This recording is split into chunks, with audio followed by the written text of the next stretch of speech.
All right, everybody. uh, I. It is Friday. It is a cloudy and slightly rainy day here in Seattle, which I love, especially since I am no longer being baked alive inside my apartment by the hot sun. Um, Today, given it's Friday, Uh, we're gonna try some new things. Also, I'm still figuring out the whole streaming thing. We're gonna do our history segment like normal on Phoenicians and the Israelites. Um, Following that, probably do a brief um, bit of news coverage, and then get and then planning on playing games. Um, Something I've been thinking of doing is playing games while listening to a podcast or something else, and trying to like stop it for commentary and the like. We'll see how that format works out. Other updates for the stream is that I have removed Saturdays as a day I'm streaming, just as I've been trying to edit videos and the like, and finding that I don't have as much time outside of streaming to edit the videos I want to put on YouTube and elsewhere, as well as continuing doing stuff like working on the game project that I'm working on with some friends, and um, just keeping up with life chores and whatnot. That's been updated, I believe, on all the places where that info is located. But without further ado, let's get into history for the day. Pulling up a map. This is from the World History Encyclopedia website. This is a map of specifically Phoenicia and where many of its colonies or influence was.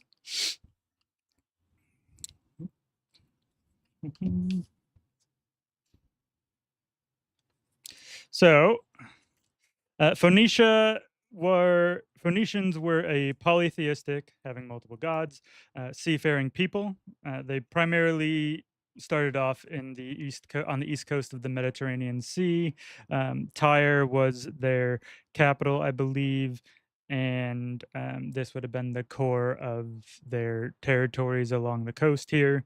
They began around 3000 BCE. Their peak of prosperity and extent of their empire would have been starting in about 1500 BCE and going up to 300 BCE. Two things they were best known for are their trade. We'll get into some of the things they traded in a moment, as well as their alphabet. For sea trade, they traveled almost as far, or like even as far out into the Atlantic Ocean, all the way over here on the west.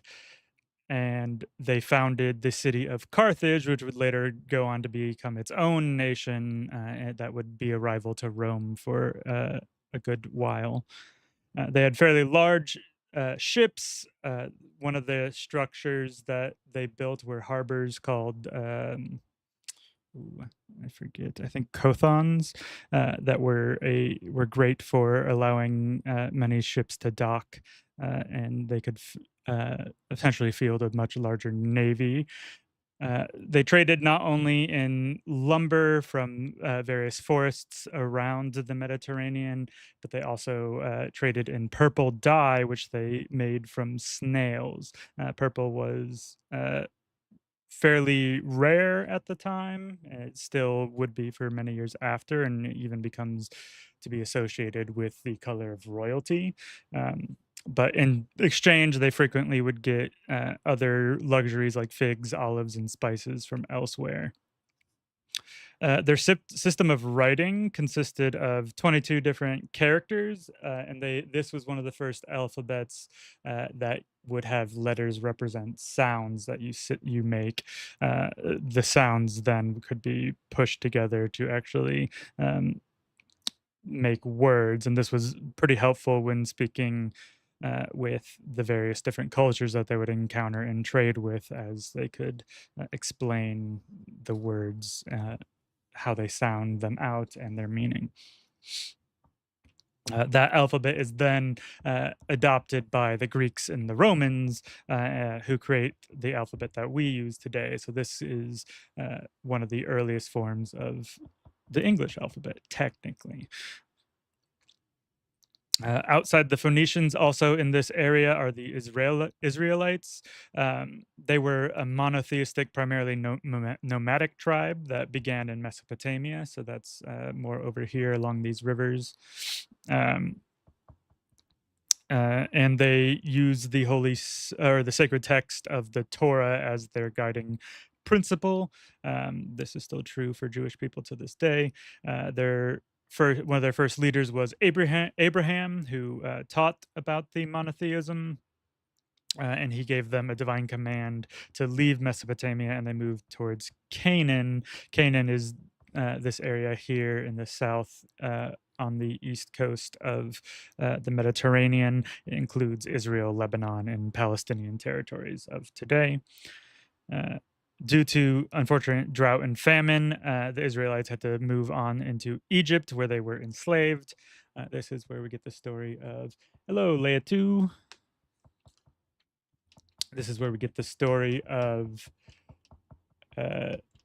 Moses leading the great exodus from Egypt of the Jewish people, and bringing them back to Canaan eventually. Jerusalem is also a city hopefully most of you are aware of. It was conquered after the Philistines in Canaan were defeated, and King David developed Israel into a more united kingdom, making Jerusalem its capital. His son, King Solomon, was the one who built some of the early temples in Jerusalem.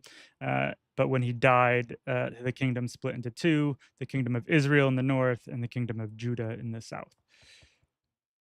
The Assyrians, who we covered a couple days ago, took advantage of the unrest here, and they exerted their control over the region. However, when they fell, the Chaldeans conquered them and destroyed Jerusalem.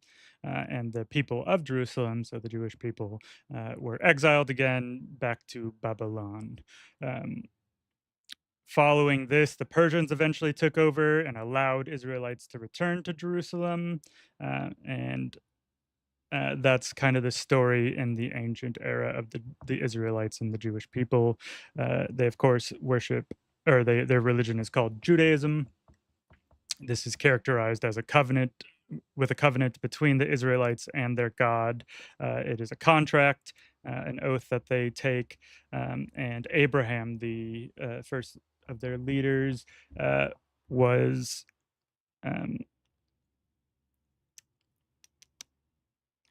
promised that they would become the leaders of nations due to this divine right. Banning them. Alrighty. Additionally, they had the 10 Commandments, which were divine laws about proper behavior towards God. And those were delivered to the Israelites by Moses.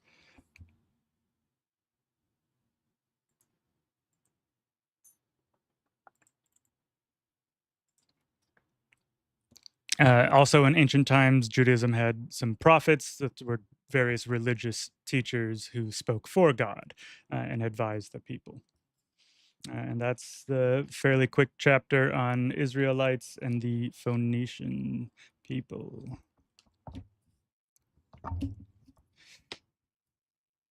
And as you can see on this map here, they mark where specifically the Phoenicians were trading certain resources. I know we kind of covered them fairly quickly because they tend to not stick around very long, and also it's more important, like Carthage, that came from them. But yeah, they settled all over Spain. They potentially got tin from up here in Brittany and Cornwall. They potentially explored the African coast and were able to trade for gold and ivory, as well as all along the northern coast of Africa, the Greek city states, and the Etruscan city states in northern Italy. This would be before the official rise of Rome. If no one has any questions or commentary they'd like to add, we can move on to the next segment of the day, which, as I mentioned, was going to be a little bit different, potentially.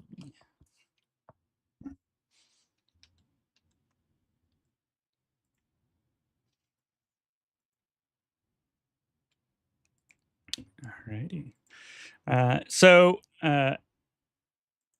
There is news to cover today a bit. However, the summit meeting with Putin and Trump is a bit ongoing, or hasn't been fully dissected yet. So I may be waiting to comment more on that until after the weekend. And like I said, it's Friday. I want to have some fun. So we're going to be playing games probably first. But I want to potentially just listen to some stuff at the same time. So I'm adding it there at the top of the screen. This is a Pod Save America segment. And yeah, games, I wanted to show off. This is a fan-made Pokemon game called Pokerogue. A lot of fun. I've been playing it a bunch. I started a new file so I can kind of show the premise of the game. But otherwise, I'm down to play some Crusader Kings, some more as I did the other night, or really, if anyone has any games they want to request, I am all ears. I can potentially bring up a list of potential games as well.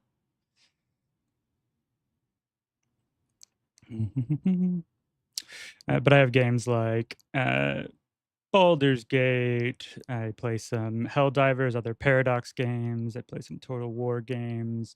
I think I was having some trouble with Pharaoh the other night where it wasn't showing on the correct screen at all. There's a couple indie games I play. Star Wars Battlefront, Civilization. Got a fairly wide breadth.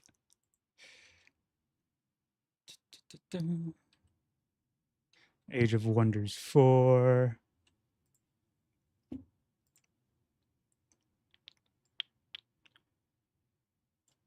Just share currently my favorites. This is my favorite list from Steam. Some of them aren't installed, but those are options.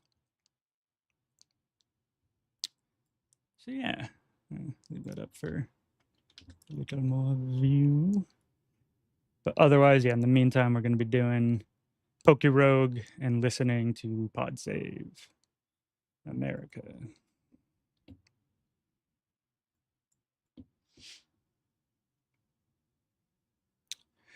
They're talking to Governor Newsom first about inflation, and then the DC occupation, and then a bit about Putin, and then there's an interview.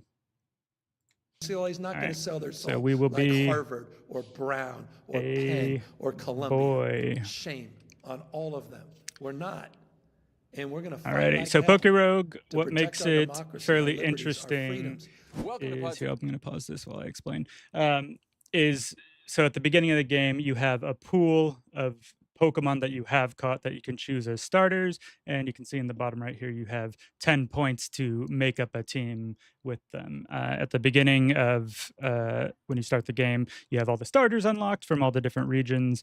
If anyone has someone they want me to pick, I am happy to do so. Otherwise, I can pick some of my favorites. Save America, I'm John Favreau. I'm Dan Pfeiffer. On today's show, we got vehicle checkpoints and street patrols in newly militarized D.C. ICE is out of control and showing up at Democratic political events. Trump thinks Putin wants to make peace is one of my favorites. Ahead of their Alaska meeting. Him. Gavin Newsom talks to us about his big redistricting announcement today. And we'll end with a few minutes on the podcast guest, everyone's talking about this week. Take But let's start with this week's big economic news. Wholesale prices, which are basically the prices that Sprigatito producers like farmers, factories, other businesses and get paid for their goods and Cyndaquil. services. So this is our team. We Just got rose at our the core of fastest grass, rate water, in and 3 fire with years. 10 points. Economists say this is a sign that the And cost of we'll Trump's tariffs are starting to begin. hit hard. So it's a and will roguelike start game. affecting consumers in a bigger way. Yeah, this is driving a up web-based game. inflation. So if you go to So what does Donald Trump have to pokerogue.net, you say? can make Here an he is just account and hours then after start the report playing. was released. I mentioned I've been playing this game for a while. I have an account that is much further along than this, and I was going to probably show that off after kind of showing what how the game starts a little bit. Freya. So we have the worst inflation in the history of our country, and now our inflation is down to a perfect number, a beautiful number, hardly any at all. Perfect number, beautiful number, hardly any at all. All right. He didn't need to say that. Like, he could have said nothing. So inflation you can see in the top right here, it says Town after, 1. There's a bad inflation. a little biome name, and then this is the floor number. Essentially, every 10 floors, the biome will change, but each floor, there's a different encounter. Usually it's an encounter against wild Pokemon, but it can be an encounter against trainers, as well as some random events. But he chose to go in the other direction and say that it's completely solved. What do you think? Is he going to be able to lie his way through higher prices and inflation? I spend a lot of my time worrying about how Trump can and then you get a little gaslight reward reality, how he can afterwards. get either his right-wing media or to echo and amplify what he's saying, how he can sort of cow the Don't media have a much and better other one. Also, stakeholders just real quick, into I had going the along with what he speed turned says. up, but I'll slow it This is down one place where I am not just so worried it about looks a little better. Right. It's just Yeah, Pokemon Go is know pretty how fun. much It was things at least cost, nice at and they getting notice people when you go out to the and grocery store one about. week and you buy milk and Pokemon was eggs one of the and beef games and that vegetables, really and you first go back got me into games when I was a kid, and also is a big inspiration for like why I got into game development as well. next week, you buy those same things, and they cost more. People notice that. It was the first week of school in our house this week, but all across the country, people are going back to school over the next month. When you go school shopping, you realize that school supplies and school clothes cost more than they did last year. People will notice that. They'll notice when when stuff for Thanksgiving costs more, when presents over the holidays are going to cost more. You can't miss it, and it is not the. Just we went getting through this whole debate in these, which are temporary 2024 buffs about to how the media stats was for a covering the certain number economy of wrong, battles. and they weren't giving Biden credit for it. And what we then Oh, realized that's was people who unfortunate. don't follow the media at all, the ones who have the worst opinion of the economy, because Yeah, it's see always a the reality of shame what's when happening. there's And so regions Trump and can't stuff lie that about this just and don't pretend have like games. It's not happening. He can cheat. He can cook the books in these reports. He can do whatever he wants. But if prices keep going up, people are going to notice it. And whether they directly attribute it to tariffs or not, they're going to blame him because he's the person in charge. So I have some. Go into the podcast here. Yeah, throughout history, any economic harms or any troubles are almost always blamed on the current administration or the current ruling party. In this case, the Republicans control all three houses, or both houses of Congress, as well as the executive. So there's really no way that it isn't their fault for most things that are happening in the country. A measure of confidence on this one. Yeah, the people, including the Biden administration, who were blaming the media coverage back in 2024 and 3 and Lumberry, 2 just so we don't get for the inflation, hacks. they were wrong then. And the Trump administration's wrong now, and they're also both wrong that people aren't going to realize it themselves. I also think that because Trump is so insulated and just in his own reality, That's nice, not especially only do so people early. believe him, but he's not So this is going an to egg understand. voucher. Egg vouchers, I'll show you in just a second. We're now in a battle against a trainer as well for floor 5. But there's an egg little gotcha. Obviously, the game doesn't actually make you use any money, and there's 3 different machines. So at the beginning, when there are all the starters you can choose from, they have. So this machine in the middle has a chance for a specific legendary to appear more often. In this case, Xerneas. Over here is a chance to get more shinies. The game has 3 different levels of shiny. There's gold, which is the shinies from the base game, blue and red, which are additional tiers of shiny, and I can get more into those in a second. And then there's also unique egg moves in this game. Each Pokemon will have 4 moves that they normally don't learn in the normal games that they can get if you get an egg that allows them to learn a move. We're gonna grab this because shiny Pokemon are very useful. We can hope for some of those and then continue fighting this one girl.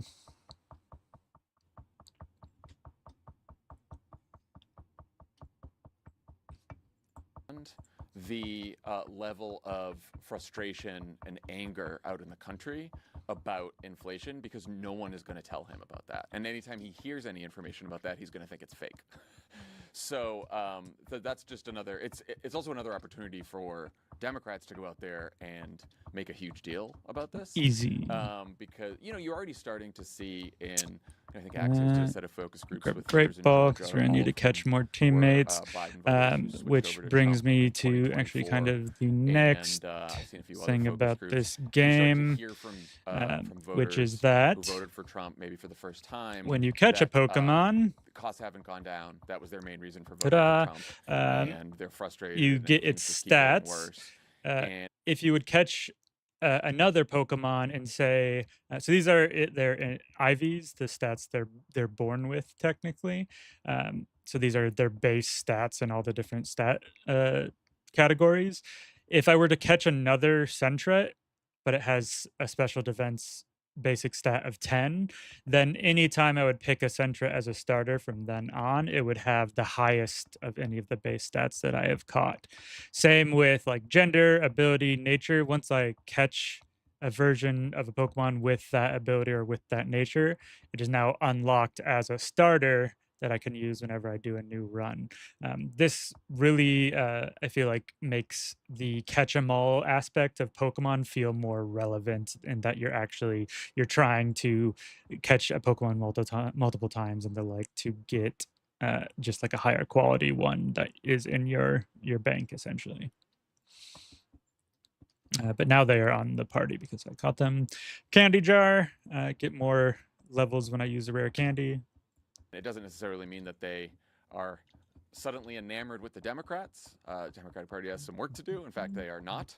But they are definitely souring on Donald Trump, and this is before the tariffs have really shown up in some of the economic data and higher prices that people are going to be facing starting this fall and probably into next year. Another interesting thing in the inflation report that HP came out all was a is huge very handy, historic increase in fresh vegetables, especially since which is also related to I labor have shortages. 4 because of Trump's Pokemon and deportation not rates. many of them are going And to so be people are gonna getting notice the experience that they need. price increases, and I think they will hold Trump accountable. The secret I'd be sauce down for to check out Democrats here is some making people indie understand that games. Trump has made the problem worse. I actually, because I work in game development on LinkedIn, I had someone recently message me for advice, and I gave him advice to just work on making Necrofugitive. I'll try and make a note of that real quick. But I had given them advice to just start making games, start working in a game engine of some sort. And they had sent me some of their games and were wanting me to play them. So maybe I'll do a section on playing some indie games later.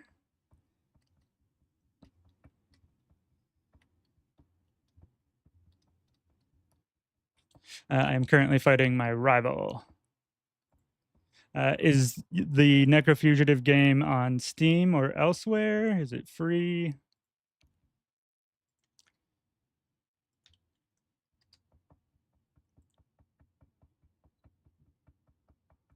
Demo looks like it's free on Steam if it's the same game.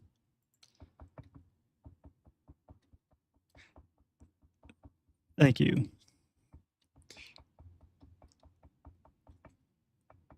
Worse. Yeah.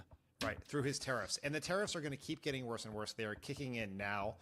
The reason why these costs are going up now is because the companies Cool, okay, yeah. knew the I found it tariffs on were Steam. They I'll try bought and huge stockpiles of make sure it things gets to try to downloaded get them and through the stuff. tariffs.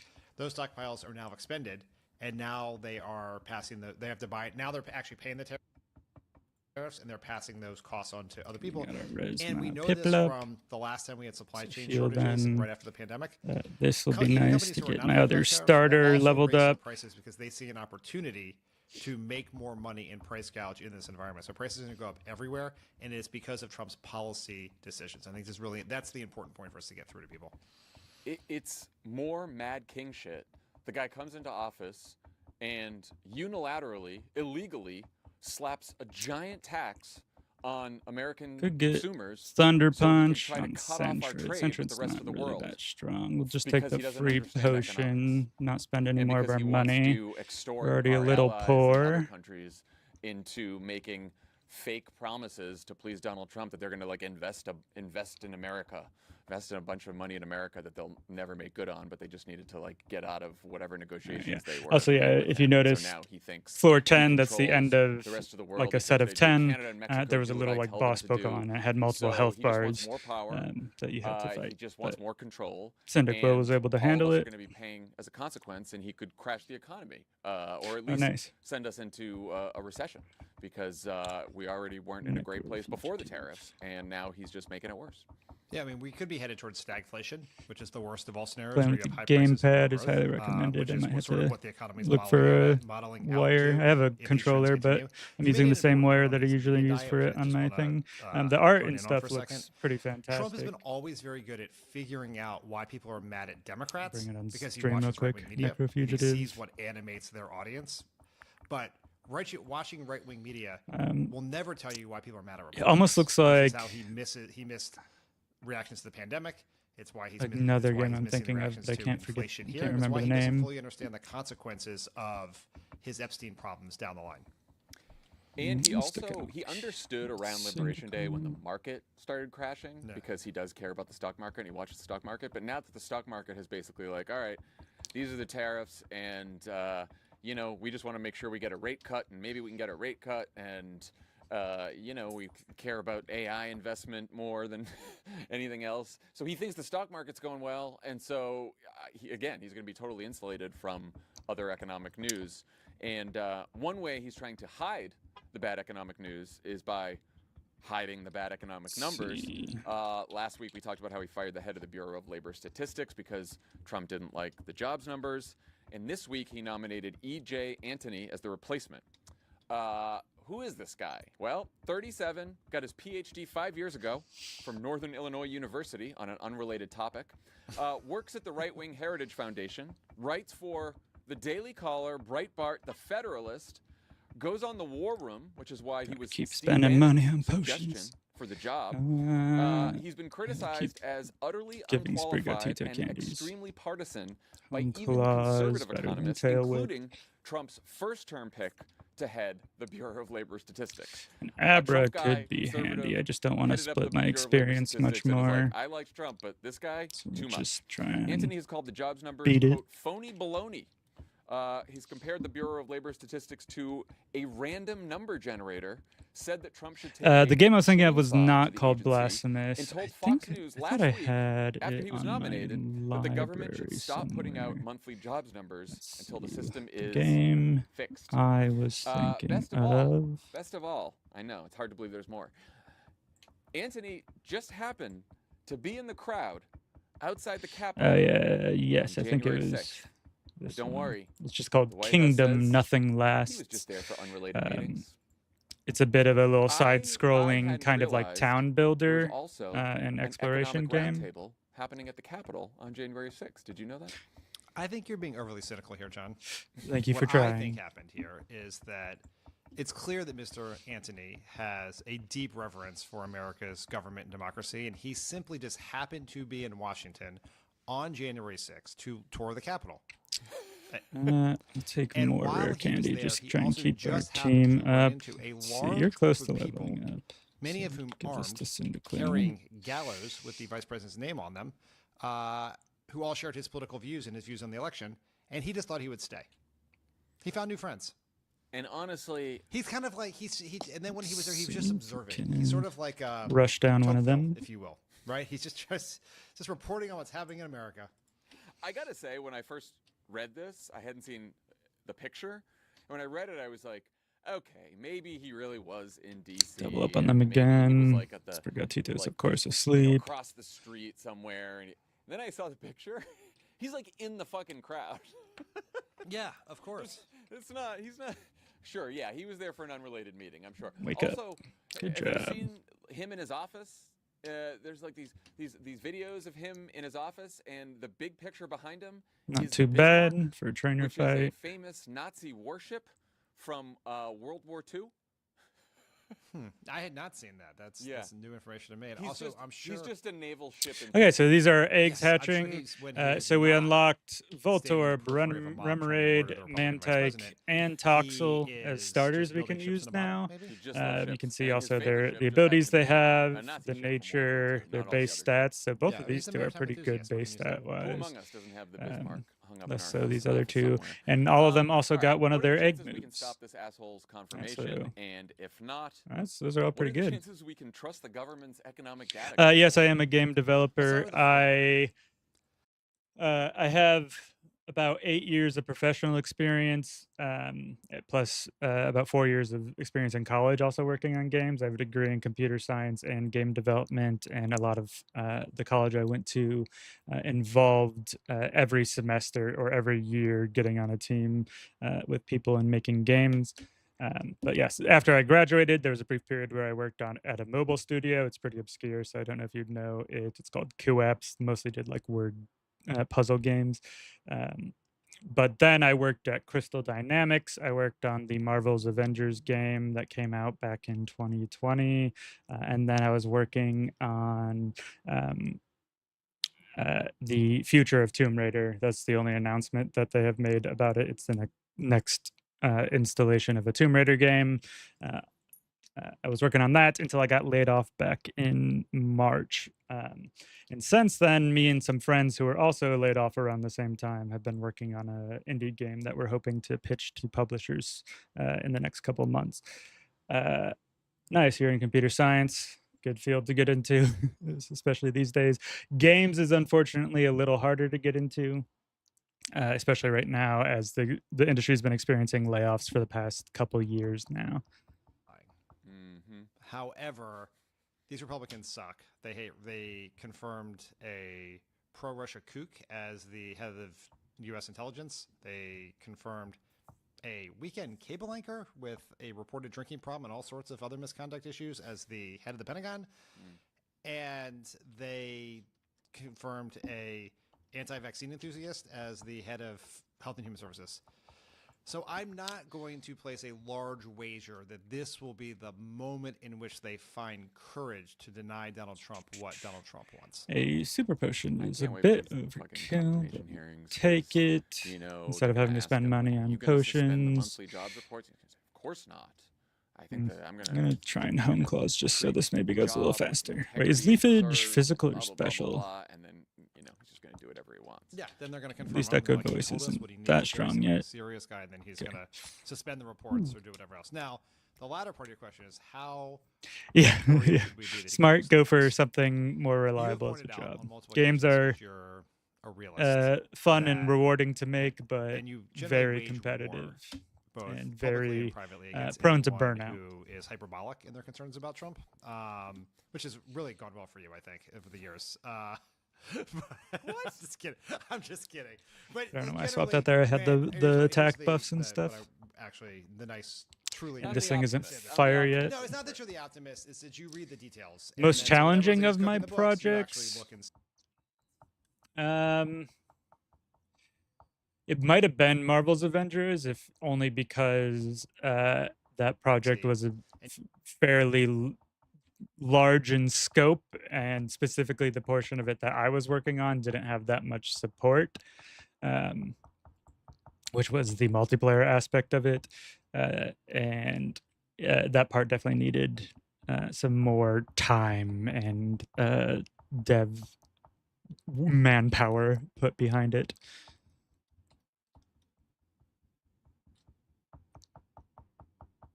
So you understand and have pointed out on this podcast that there's quite a process that goes through that involves a ton of civil servants, that actually the BLS director, by current practice, does not even see the numbers until they're basically finished. And you and I know from being in the White House that there is a very serious procedures for keeping those numbers secret because they are market moving information, right?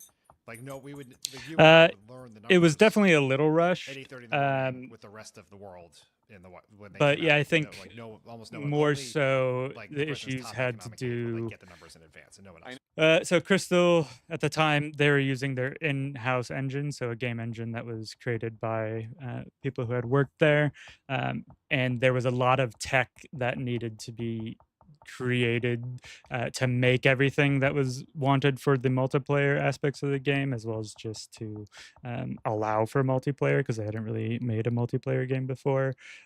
So that was a part of the problem. But then in general, there was a lot of content that was needed for the multiplayer game, but most of the devs were focusing on the story campaign of the game itself, and that was really polished and pretty good in my opinion.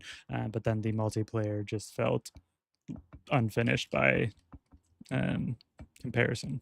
No, and because we couldn't know, we would like watch their expression all day, thinking like, are Quick they attack. happy? Are they not happy? Does Some that mean the Cavalier. job numbers are good? Does that mean they're bad? It seems so quaint right now. Yeah, I would sort of wander by their office to see if I could kind of Reviver Seed. So there That's are handy. some checks in place We'll that give prevent it the cooking of the to books.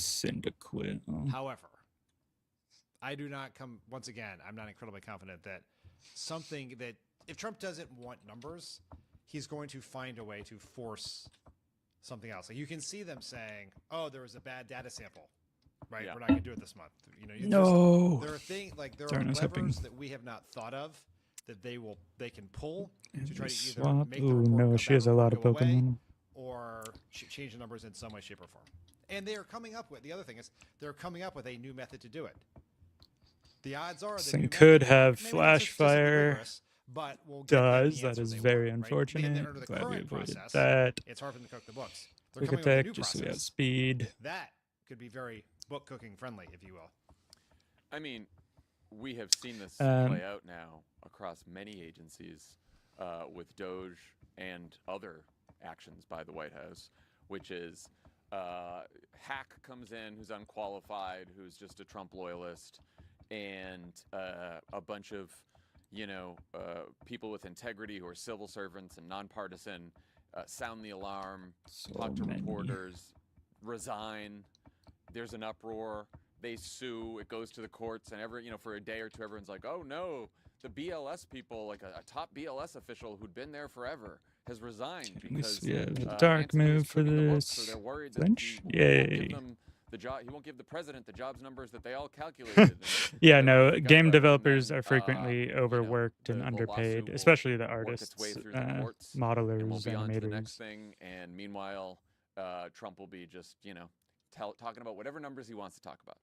So like I do think that there are these safeguards in place, but the ultimate safeguard is our attention, our public attention on A the shit that they're doing, evolution. and that seems to be waning on a host of issues, which is what I worry about. So outside the White House, the big balls inspired militarization of DC continues apace. Wahoo! There are now hundreds of National real Guard quick. troops, federal agents, and ICE agents patrolling the streets of Washington. So along with realize DC police, because all under the it command of saved Donald Trump. Some are my standing around settings, next to it big is army completely trucks, muted. pictures with tourists. Others were protecting the Soul Cycle and Georgetown Cupcake on M Street. Just very dangerous areas for those who don't know. And then there are the armed, masked ICE agents who set up a vehicle checkpoint in the middle of busy 14th Street Wednesday night. They stopped cars. They handed out citations. They arrested people for permit violations. They also drew a big crowd of protesters. Here's some of the I do DC this, sights and try and get sounds double from the battles night. to get some more experience so my team doesn't fall as far behind in levels.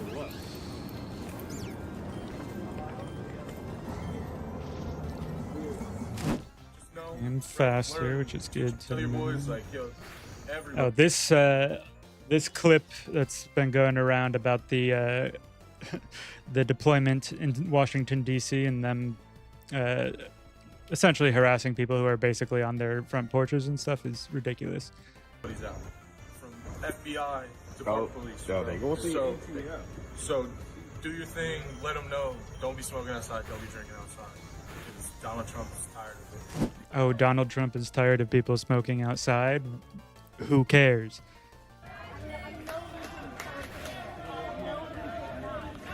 flinch. The wrap is a bit unfortunate, but this should. Yeah. Attack is handy.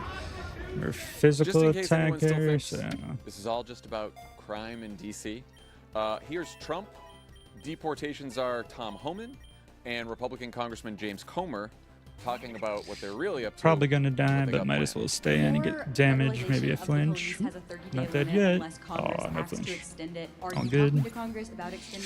Since we're at level 10, or we're at like a multiple of 10 after this floor, and when we win it, this is also a gym fight.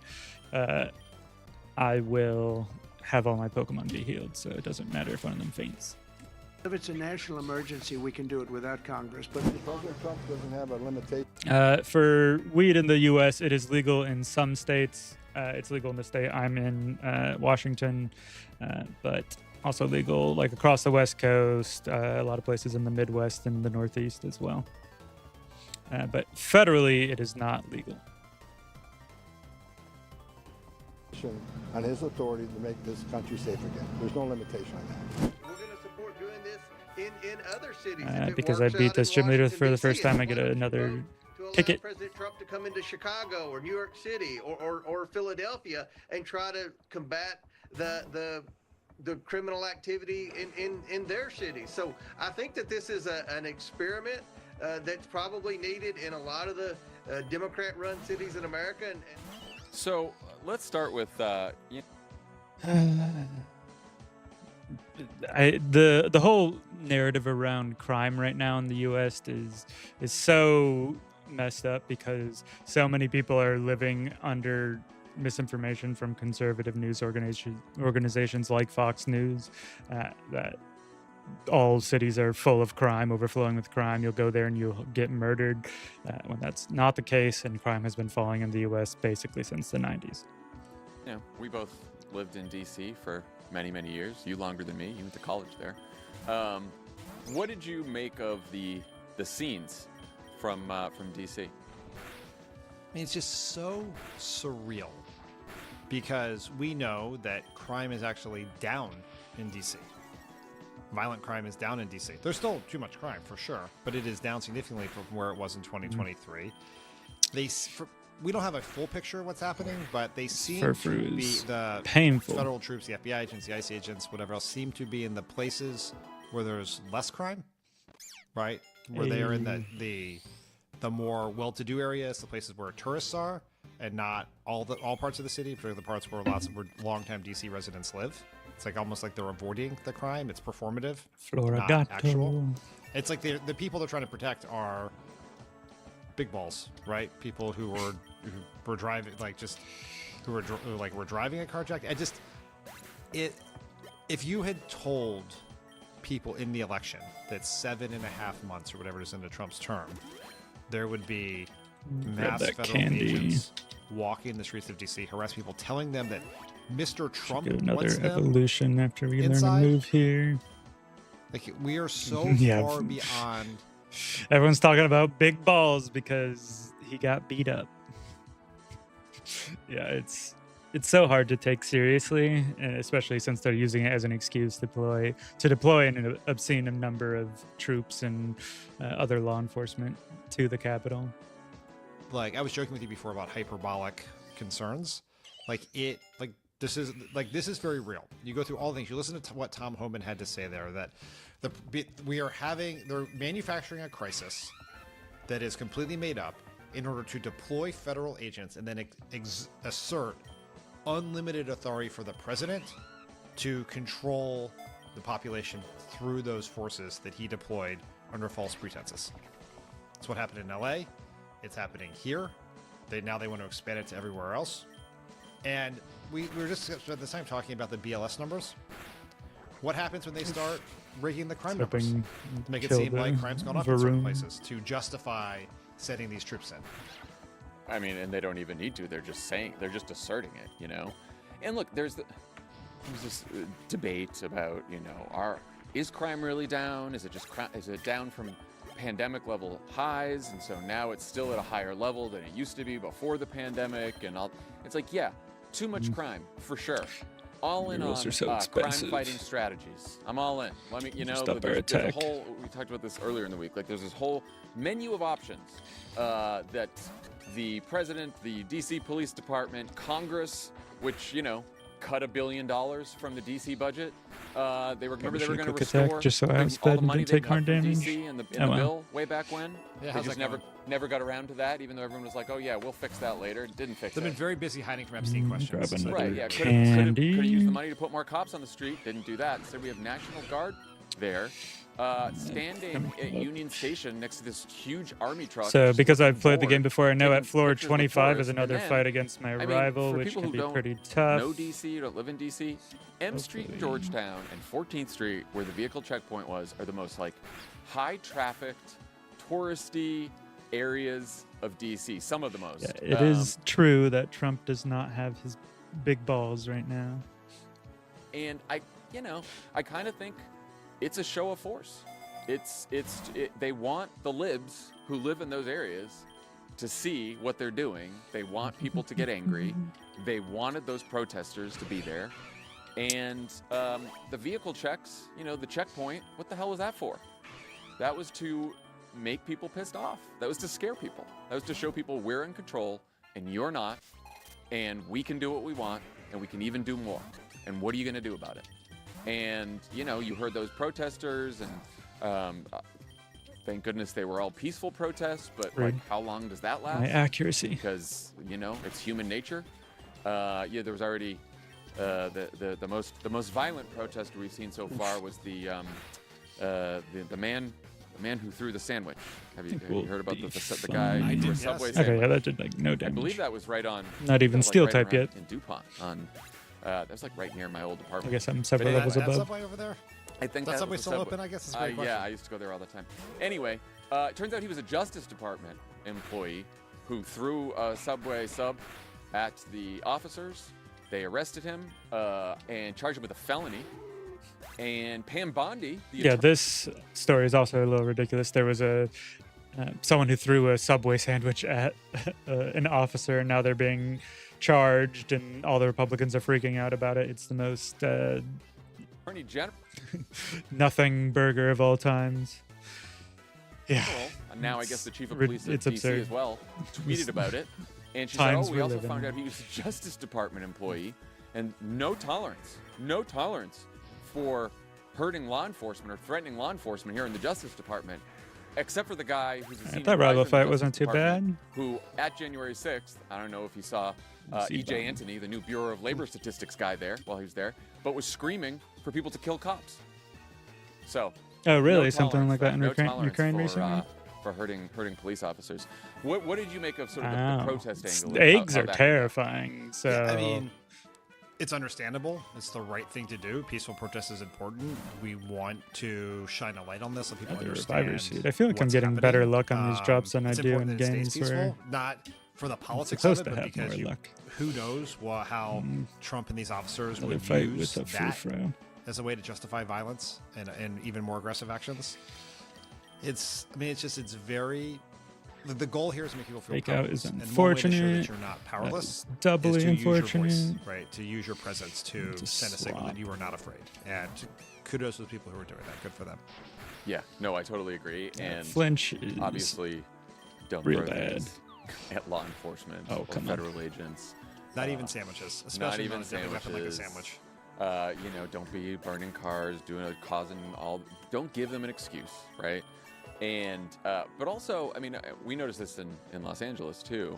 Like a lot of these National Guard, especially the Guard, who are there, they don't want to be there either, and they're just there because that's their job, and they were sent there. And so, look, there are plenty of people with bad intentions in ICE right now. There are sometimes police officers with bad intentions, but I do think that it could maybe set this thing up I do think for everyone should keep in baton mind when pass. you're out there protesting that, like, let's focus on Donald Trump and his Yeah, administration can because look that's that who we have to oppose. That's who we have to fight.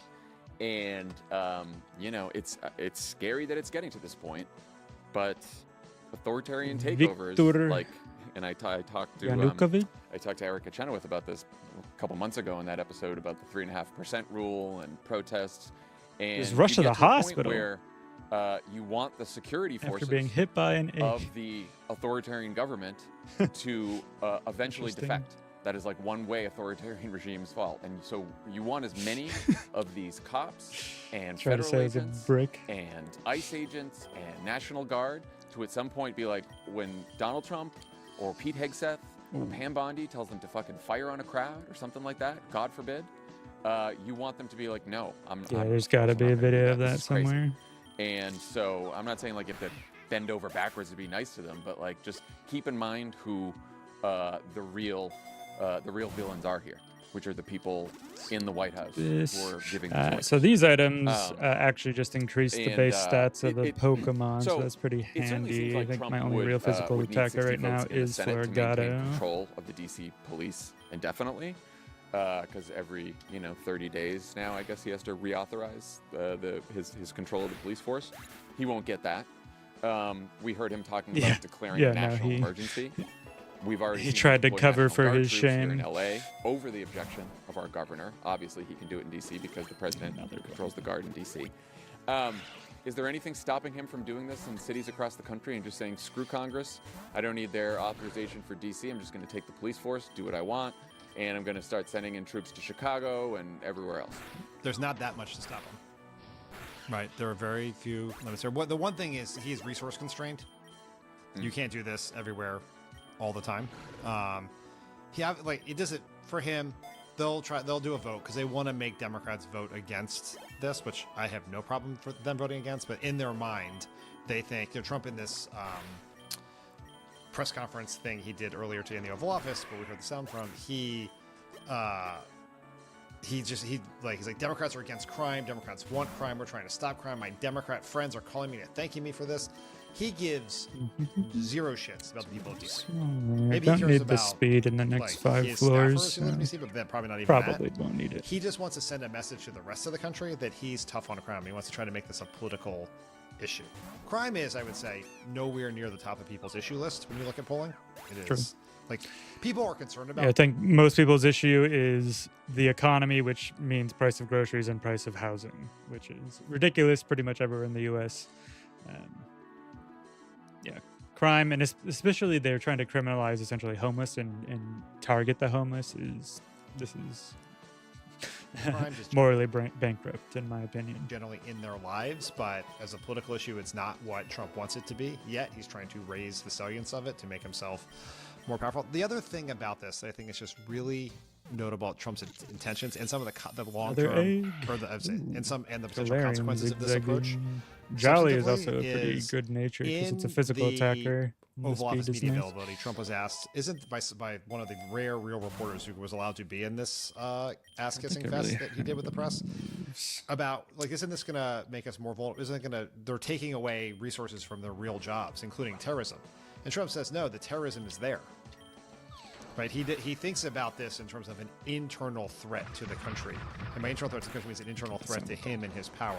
Not how do we stop a foreign terrorist organization from attacking us.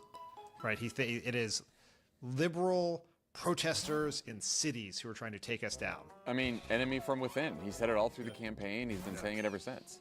One more note on the politics of crime, because I saw on CNN, Harry Enton was going through some polls saying that, people trust, American people trust Republicans more on crime than they do Democrats. Donald Trump has good ratings on crime, right? And so it's like, oh, Democrats should be careful and all that. And, the polling is all right, but I will just remind everyone when Trump took office, everyone kept saying the same thing about immigration. Republicans and Trump have a huge advantage on immigration. When they started sending people to El Salvador, maybe we shouldn't make this an issue. This is a distraction. This is his turf that he wants to play on. And it is true that people care about a secure border. It is true that people would want to deport or detain at least people who have criminal records who are in this country, undocumented for sure. People, it turns out, now that Democrats stood up and fought this, and we've all made a big deal of this, people do not like sending people to a gulag without due process. People do not like ICE This is an agents event. masked and armed, rounding up Gives me a legal free residents, shop. American citizens, scaring the shit out Probably of people. vitamin, get some better taking away people stats. who've been here for decades, working More hard, attack is who are not trying to what become I citizens. People don't like want. that, and now he's Give more underwater health on to immigration. whoever has the And most so now. I do not think Democrats should look at this issue and say, okay, because people genuinely don't want to live in a place where there's crime and do want to make sure there is enough law enforcement to fight crime, which is true, that also means they want to live in a police state. And that also means that they're fine with, vehicle checkpoints in their neighborhood and National Guard troops on the mall. Because I don't think that's true. This is a very important point because when Trump began his presidency, he had huge advantages on immigration and the economy. And now he's deeply underwater on both. It's just important for Democrats to look at this and not say, here's what voters think now. It's what do we want Catch voters to this just think for some variety next on my team November as when they well go as vote. since this is a And how do new we get them to save, understand that? I need to And unlock them as this starters is and stuff. well, the way, and we know from his response to what happened Don't in you LA really like Stunky, that though? all the polling shows that was Sorry, deeply Stunky. underwater. Even Republicans did not like sending military troops to an American city, and so there is precedent here of people rejecting Trump's approach here, and I think it can happen again. We just have to not be afraid of the issue. So also in the game, just like in a normal Pokemon game, there are enemy team fights. This is the first encounter with them. Later on, there's encounters where it's multiple fights in a row against some of the grunts and some of the bosses and stuff like that. It's interesting. Speaking of ICE, a big part of Trump's And it'll show stay the force same is team, about, so I know I'm giving fighting ICE Team free Aqua reign, for the rest of the run. freer reign to intimidate, detain, arrest, and in some cases disappear whoever they want. Now that the DC police are under Trump's control, they announced Thursday that they'll be helping ICE find and transport immigrants. They arrested one delivery driver off the street in DC Thursday morning. U-turn Wouldn't tell him could or be anyone used. why. The man just yelled to a Home local clause reporter, isn't quote, that "They're great." taking me." This continues to happen all over the country to people with no criminal record who are here legally, including U.S. citizens. A New Zealand woman who lives in Washington State and her 6-year-old son, both with valid visas, were recently stopped by ICE at the Canadian border. They had dropped off her other 2 children at the Vancouver airport. They were going to fly home to New Zealand to see their grandparents. And the mother and her 6-year-old son drove back, were stopped at the border when they're coming back to their place where they live in Washington See you State. later, too. And Good having she's you got here. 2 visas. She's got an employment visa and a visa to live there. You too. And because one of the visas was just renewed, but the other one was still pending approval, but she thought they were both renewed. Just like, honest mistake, it was the same card. So why would she think it wasn't renewed yet? Because of that, they detained her, and she's currently locked up in a detention center. Need better in special South attacking Texas moves than with her my 6-year-old. Quillavin. And she has been there for Prim 3 pup. weeks. And we only know about this because one of her friends called reporters, and it was in The Guardian, and they're trying to raise money for her legal fund to help her get out. But like this woman, she's got 2 sons who are in New Zealand. She's got another 6-year-old with her. Imagine the trauma that kid's going to go through because of a fucking visa wasn't renewed. This is just as someone from New Zealand. Here in LA, a 15-year-old student with severe disabilities was in a car with his mom outside school when a truck full of masked men surrounded them, pulled the boy out of the car, handcuffed him. The fucking liars at Homeland Security said, oh, mistaken identity. They thought he was MS-13. They were looking for an MS-13. Gotta say, I love all these liberals getting so angry about the Trump administration. It's nice to see. After it seemed like for so long they were going to just be spineless like normal. You were looking for an MS-13 member who was actually you mistook a 15-year-old with severe disabilities sitting in a car with his mom outside of school for a fucking MS-13 member. That's all they could say. You don't get anything else from DHS. You don't get anything else from the Trump administration. Someone asked Trump about it at the press conference today. He just didn't answer. He just said, "Oh, there's horrible people. There's terrible people. That's what it's about. These are good people, ICE. They're good, tough people. That's all." And just today, ICE agents showed up outside Gavin Newsom's redistricting event. You're going to talk to Newsom in a bit. We're going to talk about the event. He holds this event here in LA. And suddenly, a bunch of ICE agents are right outside the event. someone went up to them, recorded on their phone, said, "Why are you here?"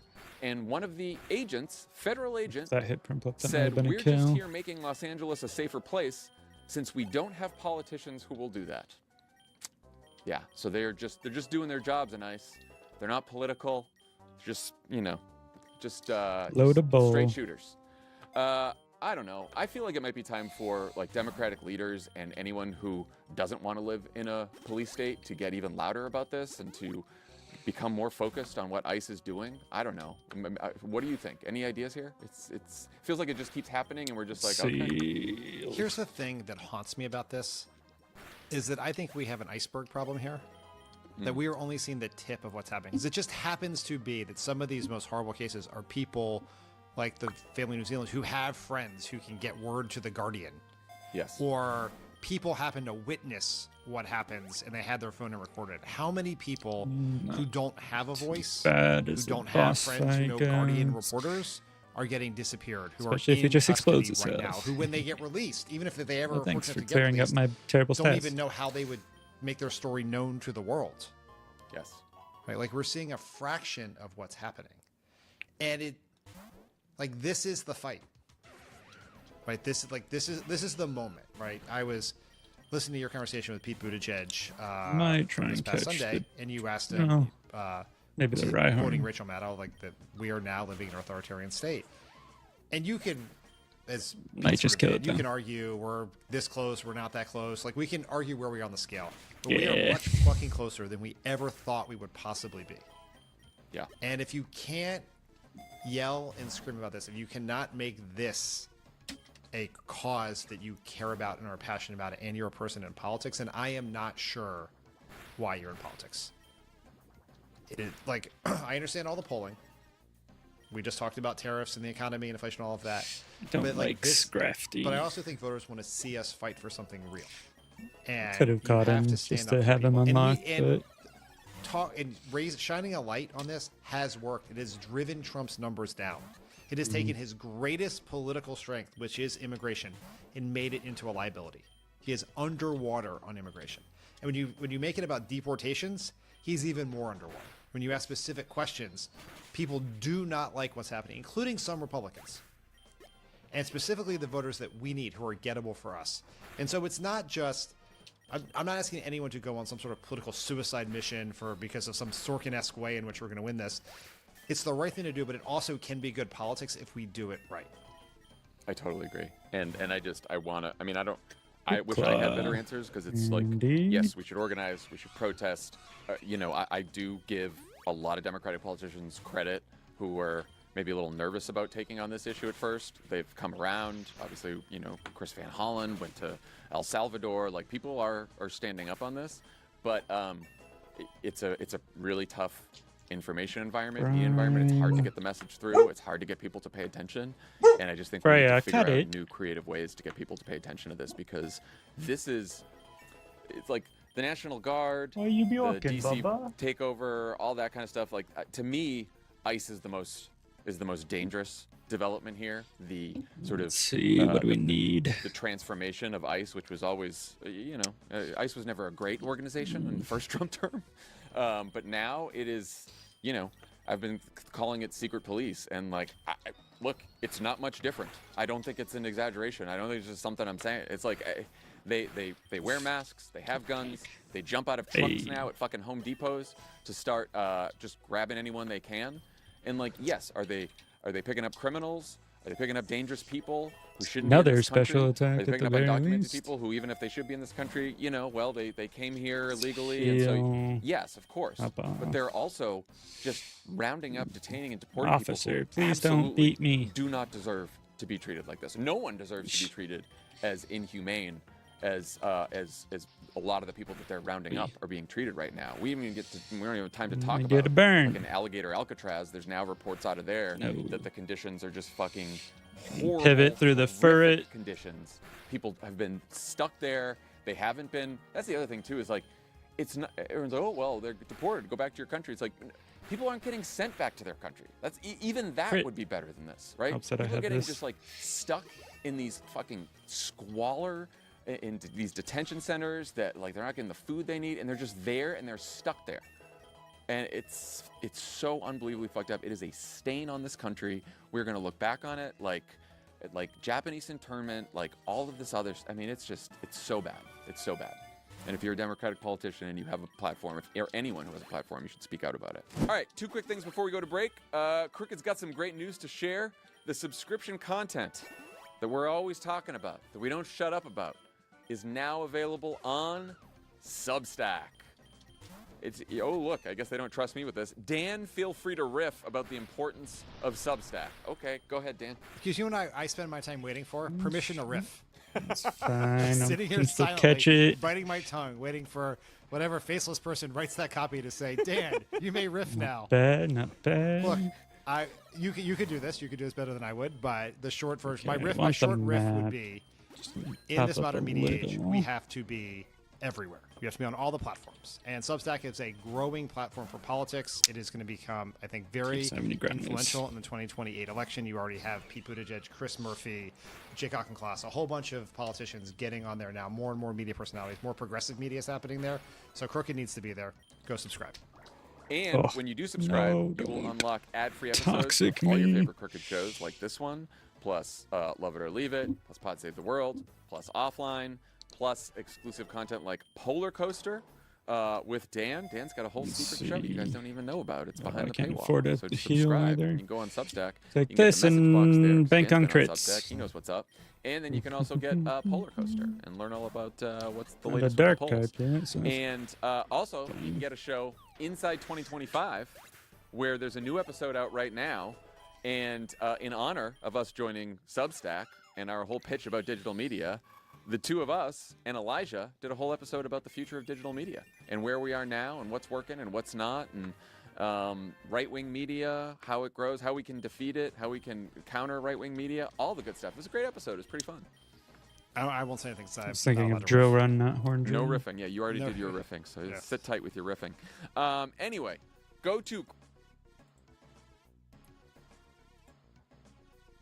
crooked.com/friends to sign up, subscribe, get all the content your heart's desires, get all the content your heart desires, and ad-free episodes, and it'll be great. Crooked.com/friends, and thanks. Today's presenting sponsor is Simply Safe Home Security. There's a lot of performative, tough on crime. skipping the ads because I'm when a you bad subscribe, person. you also get a free welcome kit worth $76. flamethrower. That includes 5 Yes, AG1 travel please. packs, a shaker, canister, and scoop. That's drinkag1.com/crooked to get started. Again, drinkag1.com/crooked. Let's see. All right, when this episode drops on Friday morning, That's Trump will be nice. en route to Alaska for his meet cute with Putin. The White House has been tamping down expectations for the summit. hurt. Now they're saying it's basically just a temp check. You're just going to see how he's doing. Just Okay. fly to Alaska Get to a check free out hit on whoever how he Putin's swaps doing. into. Thankfully, Zelensky and European that leaders did were more able to connect with damage. Trump before the meeting, so they could Oi. urge him not to hand over Ukraine to My Putin guy. and try to hammer out a I thought that negotiating would do strategy. damage. I guess that's what Oi. they said. The This might be reports are where they this hammered run out a ends, negotiating strategy with Trump, which who, is I'm sure he's going to stick with it because fine. he's famously disciplined. Okay. Trump was asked about the meeting in the Oval on Thursday, and here's what he said. And I think President Putin will make peace. I think President Zelensky will make peace. We'll see if they can get along. And if they can, it'll be great. You know, I've solved I can 6 maybe win wars this. I forgot I in do the have a last bunch of 6 months. random little more Pokemon than on the 6 back of my months now. team. 6 wars? What the fuck is he talking about? I can name 2. I mean, he didn't solve any wars. Let's be very clear. But Yeah, he this- started a war, or tried to finish a war between Iran and Israel, and he claims to have averted a war between India and Pakistan, although that's quite skeptical. But I don't know what the other 4 are. There's an Azerbaijan-Armenia thing that was in the Oval last week that I think he's claiming I don't know. Did you see that he cold called the Norwegian Prime Minister to ask for the Peace Prize?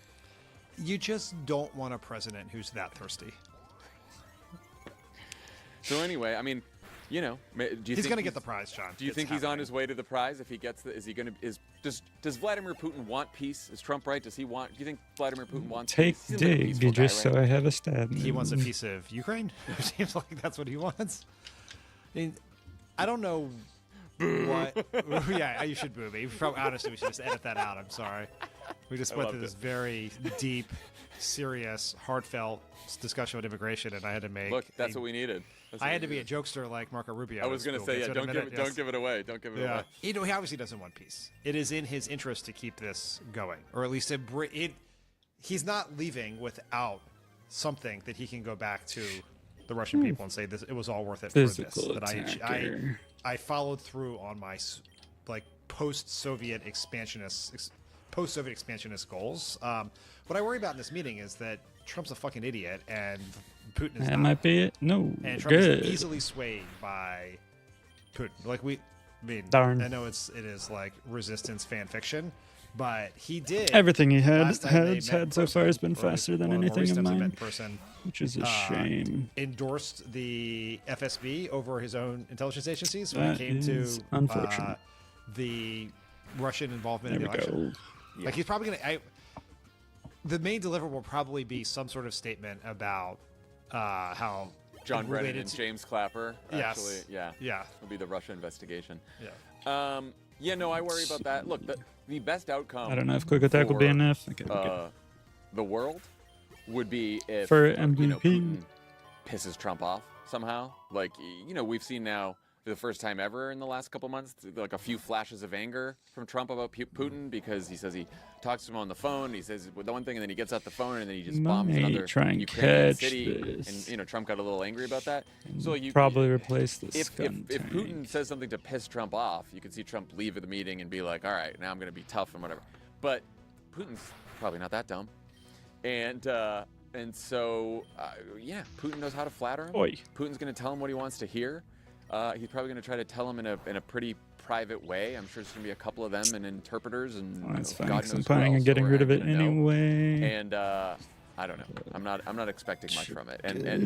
And Trump Hey, keeps saying now too. Brave like, well, is I'll get a temperature check. okay, and I'll already see- has I'll really see good how speed and Putin has is good in the first couple speed minutes. and I'll know stats, if I can so make a deal. And this Volt will be the first absorb of is many also meetings. First of many nice. meetings. But I don't know. I kind of think he's setting it up for, coming out of the meeting, having some deal where then he goes to Zelensky with the deal, and then Zelensky says no because it's a crazy deal that he can't accept, both because it's probably a bad idea and all because his own constitution doesn't allow him to accept a deal that's bad like that, and the Ukrainian people aren't going to want a bad deal either.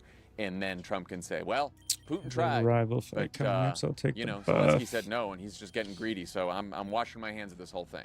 He's going to leave that meeting more pro-Russia than when he goes in, because Putin will flatter him, talk about some property opportunities there. But the one thing is, I don't think Putin will give him a fake award. I think he is, unlike the rest of these fucking yahoos, he's got enough pride to not speed. show up with like a special letter from the king or an invitation to a special party or a gold-plated thing like Tim Cook did. But I think he knows how to play Trump because he's been playing Trump for years. Yeah. And Do you think he'll show up, or he walks in, drops a video cassette, on OP the flower table, trick. with the P tape? and he says, Always "Do you know what is this critical. or even better, he just puts it there and never mentions it. He's going to cook up some emails that show that actually the 2020 election was rigged, Yeah. and Trump actually did win the 2020 Forget what election. and he'll be, controls in waving this that game around. I'll what trade you these form emails of for the dumbest. typhlosion Yeah, it that's takes. fucking- I think oh, it's based on the region But you're like, in. Trump is a victim of the last person he talked to as well. Like he's We'll easily take normal flattered. But typhlosion. the readout from the calls with Zelensky and the European leaders were like, "Oh, these were good calls with Trump. I think he sort of got it." Yeah, because again, he's easily fooled by Putin. He's probably easily manipulated by the Europeans and Zelensky as well. So who knows? He could leave the meeting and be like pro-Russia, and then he could talk to Zelensky and the Europeans, and maybe they'll bring him back. It's ridiculous that that the entire world has to do this with this fucking man. That we have to just cater to his crazy whims. All right, big news on Trump's attempt to rig the midterms. Gavin Newsom announced today that he will ask the California legislature to draw and voters to approve new congressional maps for the 2026, 2028, and 2030 elections. The plan is to put the measure on the ballot this November 4th, 2025. We expect to see the maps on Monday, but Newsom said Democrats are aiming to pick up 5 more House seats and protect 4 more swing districts currently held by Democrats. Right before we started taping, Newsom jumped on a call with Dan to talk more about the announcement. Here's that conversation. Governor Newsom, welcome to Pod Save America. Good to be with you. Let's start with the big announcement today. Can you walk our listeners through the process that California is going to go through to redraw their maps for the 2026 Rival midterms? time. So on Monday, the legislature will introduce in both houses a Oh. constitutional amendment Hey, that got includes new maps that will be done in a transparent way to Honestly, I request thought I of was the gonna voters outspeed. on a special election on November 4th to move forward with mid-decade redistricting that in essence will neutralize or neuter whatever happens in Texas. We won't move forward. It's a trigger unless Texas or other Republican Two in a states row. move forward. It will be temporary. It's looking It will be good. done on an emergency basis. It will also be done in a way that reinforces our commitment to nationwide independent redistricting. How will the reinforcement They of the got nationwide Thunderwave? redistricting Why are you work? trying to What Thunderwave part of the me? provision is that? Just, it's a policy statement in support of that framework. It's also in the initiative itself. It also reinforces as policy our current statewide. Dig is independent nice for redistricting potentially commission. dodging things It and just whatnot, calls but for the change of the congressional maps, not the state maps or the statewide elected think we maps want in California. It's just this. specific, again, to the Maybe instead congressional of quick maps in attack. Quick attack's not 2026, that good. 2028, After and this then point in reverts the back game. the census in Wait. 2030. And then the I think I wanted commission will amnesia if I redraw the want to go districts baton again pass. post-census Whoops. like they would do in any other. I can relearn it then. Exactly. So again, we've had for about 15 years. People may not Stab. know this in California. Drill about run, independent no crit, redistricting. And while unfortunate. It's It's true. fine. And some of my Republican friends point this out. There are We're not in a that good many spot. Republicans. Differences in California because of the Independent Redistricting Commission. A lot of these seats are extraordinarily competitive, which is incredibly important, and it's sort of proof of the framework, something I've long supported. Wow. Independent redistricting. I actually Weaker than opposed very flamethrower. publicly the repeal of the Independent Redistricting Commission. So this is an emergency measure, again, temporary, transparent, and very democratic, since we're going to ask the people to ultimately decide. I know we'll see the maps on Monday, but Just can you a give us a sense of high how the maps could change the equation in terms of keeping the House? Is it a direct response to what Texas is doing? I don't know if you can speak to how the seats change. So here's the, so the maps are likely to come out as early as tomorrow, Friday, this weekend. Certainly are going to be out formally on Monday. And again, the legislature has to make don't like ultimate mist. determination of whether or not there's going to be a special election. Another in this HP constitutional up. Who could we amendment put will end on this the ballot. on? That will be done over the course of next week. We hope they'll conclude that business by Thursday. It will be done again with the maps being fully present and discussed. On that basis, though, I haven't reviewed personally the Oh, I maps. got Quite hiccups. literally have not seen the maps, but my understanding of the maps is when I say neutralizes or neuters what's happening in Texas, it means a pickup of 5 seats, fire with fire. I mean, we're just making no bones about it. We'll pick up 5 seats, likely pick up 5 seats with the right candidates to neutralize what's happened in Texas. And there is a likelihood on the basis of some of the new maps that some of the more competitive districts, there's a number of them, probably a minimum of 4, that are quote-unquote toss-up seats. There'll be some changes there as well. So we talk about punching a little bit above our weight. Again, Texas chose this fight. They made this decision. If they choose to have an exit ramp, we won't move forward. But if they do, we'll neutralize them, and we'll also punch a little bit above our weight in those 4 additional seats. Outside of the press conference you held today, there were There's ICE agents baton that showed up. pass. I'm assuming that's not a coincidence. Can you maybe react to that? It's pretty sick. I mean, what more evidence do you need? I don't think we needed to say a word at our press conference. Accuracy sent would the probably Border be Patrol, sent the nice. regional Window head of the Border looks Patrol out here. right. And by the way, Dan, I want folks to know where we are. I'm at the Democracy Center. I'm at the site fence where the Japanese also were going bussed in the 1940s. Quite literally. It's not figurative. And it has speed boost. And I hope people are Okay. listening. ICE or Border Patrol was out there at the exact same site that the Japanese were being picked up and bussed decades ago to intimidate. You think of all the places to be in this country, they chose to be here at this exact time. That's how weak and pathetic the Trump administration is, how desperate they are. What more evidence do people need? Doesn't have the and speed what's boost at stake in this passive country, additionally. and why California needs Let's to do just this. send it back. This will be a special election. Is there anything else on the statewide ballot, or will this measure be the only thing on the statewide ballot? Coverage, What's especially nice good for about this special dragon. election, it will coincide in a very in a date that people are very familiar with, November 4th, because it will coincide with a lot of existing Got municipal some elections. enemy team so people fights have coming up. reason to come out to vote for many different things. Dumb But look, I think at the end of the electrode, day, tried electric there's going to be a move. huge turnout in this. I think people are really tuning in and recognize what's at stake. I mean, what more evidence do you need down here in Southern California, where they nationalized, or rather federalized, the National Guard? I'll remind everybody, because they need to be reminded, Donald Trump did not send the military overseas in his first term. He sent 700 active duty Marines within the United States of America to an American city here in Los Angeles. He just literally threatened to take $1 billion, to extort $1 billion from one of the finest research institutions in the world, UCLA. And let me make this crystal clear to everyone watching, and make it crystal clear to the folks at Harvard. Stabbing, plus two, We will never, and a crit. ever That's what sell we our needed. soul to Donald Trump. Harvard, I pray you The are fact that they listening. didn't swap into How a flying could you? type makes it Of all institutions on tens of kinda billions of likely dollars, we got what this the in the point is your bag. damn endowment if you cannot stand on principle? This guy is coming after every institution of independent thinking, from the media, going after people that disagree with him in institutions, large and small, higher education, obviously, and now, of course, intimidating people, threatening people, showing up, by the way, not just ICE God, I really don't like Gavin Newsom's voice. and Border Patrol showing up for an event like this. That is a preview thing, Dan, of things to come. I assure you, just like the National Guard was a preview 2 months ago of what's going on in D.C. and will go on in other American cities.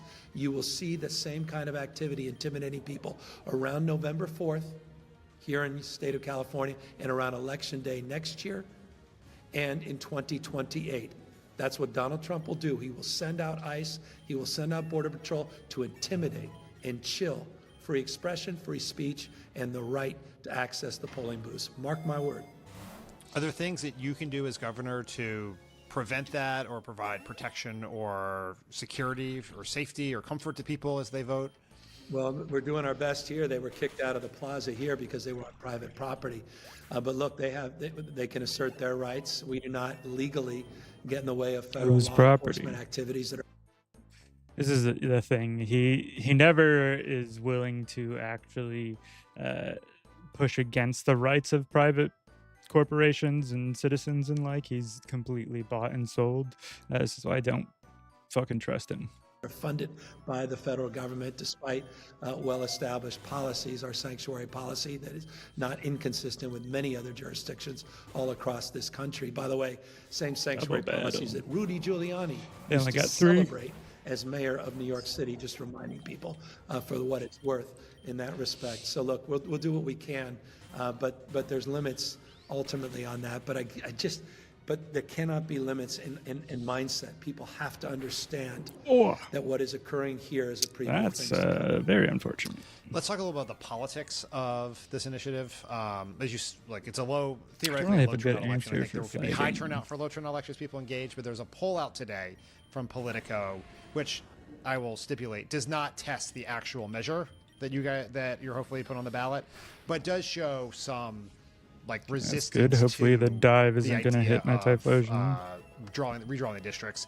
How are you what does your polling show? How are you thinking about how to sell this to a state that has supported independent redistricting on multiple occasions? Just quick attack, make sure we get some damage in. We're not eliminating the independent redistricting, the commission, and I think that's consistent on that basis. What Politico is calling for, it's the pathway that we're trying to take here. This is temporary.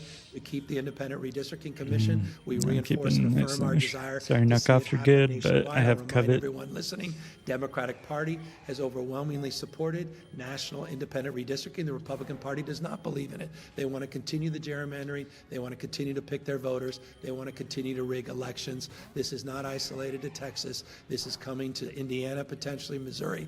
Obviously, Ohio's already on a fast track, and places like Florida. These guys are not screwing around. They do not play by any set of rules. It's not a different set of rules. They're going to try to rig the system. This provides power to the people to stop Trump, which would have power been to nice. stand up against rigged elections, power to stand up for our democracy, and it's why it has profound impacts all across this country. But look, we have drafted this Should have with a just pathway to win. baton passed. We're very sober about what Back we're up in June. against, and the mis and disinformation will come from the RNC.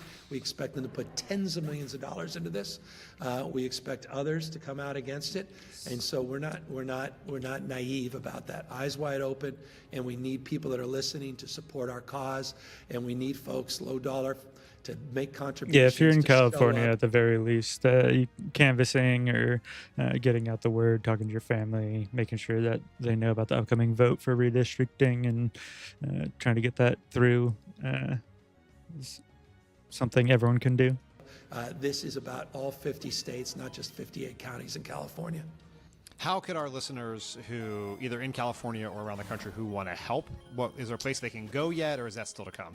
Yeah, we have a website up for people to take a look at, and just, and you can see right behind me, quite literally, Election Rigging Response Act is quite literally the name of the initiative. It will have an actual numeric once the legislature moves forward as early as next Thursday, when a number of pieces of legislation will land on my desk, the constitutional amendment and the special election moving directly forward on November 4th. But look, this is an opportunity to be for something, not just against someone. This is an opportunity to protect our democracy and enduring values. Potentially going to be a rough taken one for granted for the last 249 years. Actually, co-equal branches of government, popular sovereignty, rule of law, not rule of dawn.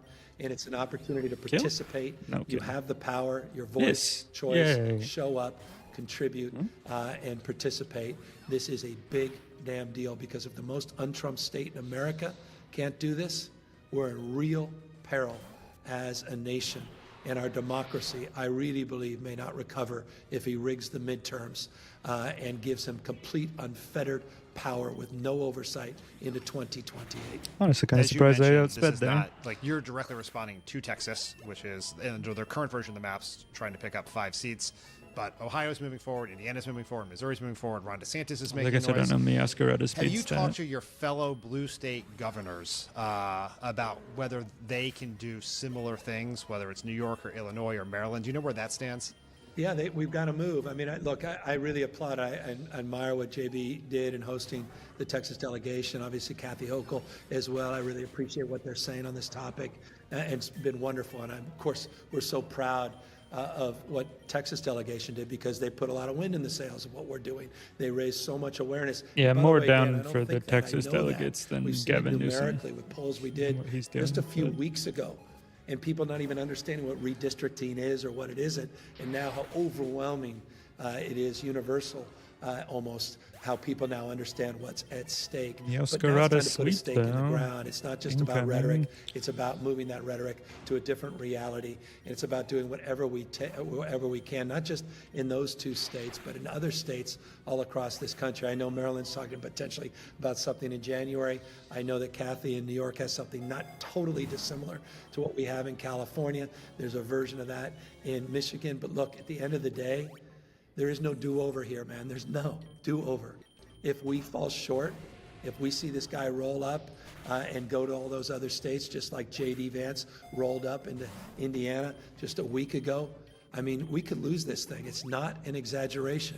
It is not. This guy's rewriting history. This guy is censoring historical facts. This guy is taking down independent thought. Yeah, recently they had the Smithsonian takedown exhibits, specifically ones referencing Trump term 1 and like the Capitol 6 riot being impeached. They keep trying to put up new Confederate monuments, rewarding rebels. It's ridiculous. Media, journalists, the rule of law, and lawyers. I mean, this is it, guys. And so I pray that people dial things up in other states, not just here in the state of California. There's been a bit of a debate within the Democratic Party about just how to think about Trump, as to whether he's an existential threat that was heat-proof, so to that's democracy good. as we know it, or someone who is sort of a very, very bad, but sort of a passing problem. And the goal, we just have to survive the next 3.5 years. I take it from how you're acting here that you certainly believe this to be an existential threat. How do we convince more people, and particularly because I think one of the arguments you're going to have to make, and all of us will have to make in the course of trying to get this passed, is you're going to have a lot of well-meaning Democrats who do not like Trump, but worry about the idea that we're getting in the mud with them, that we're speeding up the end of democracy. I think fascists don't play by rules, so don't bother too much about playing by them to stop them, so long as we maintain that we need to crack down on gerrymandering across the nation once we regain power, and potentially look at constitutional amendments and stuff to help secure the country from something like another Trump happening. So what's sort of the best argument to those people? He's going to roll it over. Look, if we roll over, it's over. Over and out. There's no independent redistricting nationwide if he rigs the 2026 election before one vote is cast. There's no 250th anniversary of We the People in the enduring the best of Roman Republic and Greek democracy. We're not going to be out there celebrating that. There's no rule of law. It's the rule of dawn. The extortion racket he's running, capitalism. I mean, I remember, I'm old enough to remember my Republican friends supporting free enterprise. I think it was Churchill said, a healthy horse pulling a sturdy wagon. I'm a small business person, proud to have created 1,000 jobs myself. This is crony capitalism. Corruption at a level we've never seen in our life. This is sick. I mean, this is real, guys. He's an invasive species. This is not about parties. This is about power. I'll say it again. It's about the rule of dawn. They sent me a 2028 Trump hat. That wasn't just to own the lib. It wasn't just to have fun. They mean it. He means it. I sat there 90 minutes, Dan, 90 minutes. I worked with Donald Trump 1.0. No Democratic governor worked more closely with him. No one communicated more. Just an objective fact during COVID. He's different. I spent 90 minutes with him as the first Democratic governor to visit him in the White House after the fires in LA. Try to have an open hand, not a closed fist. You can't work with him. Ask the mayor of DC. No one worked harder to have a relationship with him, and she just had her police force federalized. You only work for him. I'm not going to work for Donald Trump. UCLA is not going to sell their soul like Harvard or Brown or Penn or Columbia. Shame on all of them. We're not. And we're going to fight like hell to protect our democracy, our liberties, our freedoms. I love Republicans. I love them. I don't care what your party affiliation is. I honestly don't. I care about this country and our democracy. I care about the rule of law. It's all on the line. This is not about redistricting. It's not about the lines that are being drawn on maps. It's the line we have to hold to protect our democracy. Governor Newsom, that's a great place to leave it. Thank you so much for joining us, and good luck with us. We'll be watching closely. Thanks for having me, Dan. Positive America is brought to you by Helix. Love a good Helix mattress. Very, very comfortable. We have one in our guest room. Everybody who sleeps at our house says, that's the most comfortable bed I've ever slept in. Where'd you get it? And I say, Helix. You know what else? They'll ship it to your house. Right to your house. How about that? How about that? How about that? Comes in a box. Helix knows there's no better way to test out a new mattress. Invest in your dream domain today. Head to squarespace.com for a free trial. And when you're ready to launch, go to squarespace.com/crooked to save 10% off your first purchase of a website or domain. That's squarespace.com/crooked. Okay, that was a very fired up Gavin Newsom. What'd you think, Dan? What do you think of the plan? It's a very smart, well done plan. I think from the perspective of putting this together to get the buy-in you need from all the people to get the buy-in, the broad coalition of people he had at his press conference, including some people associated with the Redistricting Commission. It's just very smart. Putting the trigger in is very smart. Texas doesn't do it, then or the other Republican states don't do it, then California doesn't feel need to proceed forward. Only doing it till the next census is smart to revert back to redistricting. It's hard. I think the politics of this are challenging. It's not that it can't be done. I certainly think it can be done, but it's not a slam dunk. I think as you look at the ballot, you look at some of the initial polling, it's going to take work, and the Republicans are going to dump money in here. So, but I really do. We talk all the time about how Democrats are not fighting, right? And there are many who are, but for the most part, the sense has been within the base. We felt that people do not recognize the threat of Trump and are not responding as such. And you cannot say that about Gavin Newsom right now. He did not have to do this. We believe, I certainly didn't ask him this, but my suspicion is one day he's going to run for president. He's putting a lot of skin in the Yeah, game. he so desperately wants to be president. Because if he does this and loses, it's going to be very damaging to him as governor for the final part of his last term and in a potential presidential campaign. And he's stepping up. He put a bunch of money into this. He's putting time into it. It's like we need more of this. I'll be honest. I feel a little less worried about the polling. Yeah, I'm not. I just think it's not a slam dunk. I don't care about the polling right now. Yeah. Oh, not than you, just that in general, because I saw the Politico poll, which, I mean, if you just go by that Politico poll, it's like, it seems awful, right? It's like 36% support it, and it's just 2-1 against. So, but first of all, the wording of the question is, of course, that's going to get 36%, right? It's like people are not tuned into the stakes of the fight yet. And by November, they will be. Not everyone, but like not everyone's going to vote, right? It's going to be it's not going to be a high turnout election. It's not like this is going to be a presidential election or a midterm election even. Like this is going to be a low turnout election. The people who are most interested in the issue are going to go turn out. Sure, Republicans can spend a lot of money to try to make sure Republicans can go and deny California the seats, right? But then you need a bunch of Republican voters who are like paying really close attention to politics and the news, especially since I'm and turn hitting out the in end of low the turnout elections, which Republican voters haven't been for the last several cycles. And California is a heavily Democratic state, and you get a lot of voters. You get a lot of young voters. Do you get a lot of working class voters? Probably not, but you get college-educated libs. They bet they're going to the poll who pay attention to who listen to Pod Save America and pay attention to politics and pay attention to news. And so like I feel better about that. Hey, achievement. But I think you're right. It's still gonna take a big campaign. It's gonna take a lot of work. It's gonna take a lot of money. But I feel okay about it. But in the course of listening to you and thinking about it, I've actually convinced myself even more. It's so funny. I got that about achievement on just like a normal. I was thinking about like stab these close sorts of combat on a measures do Snorlax, fail, and not but they like, usually fail when people are going like super to buffed vote Pokemon for or other anything. reasons, like a presidential election or gubernatorial election, and they have to fill out their ballot in California, and they've been inundated with tens of millions of dollars of TV ads, and all they know is whatever the spin of the people with more money on the side.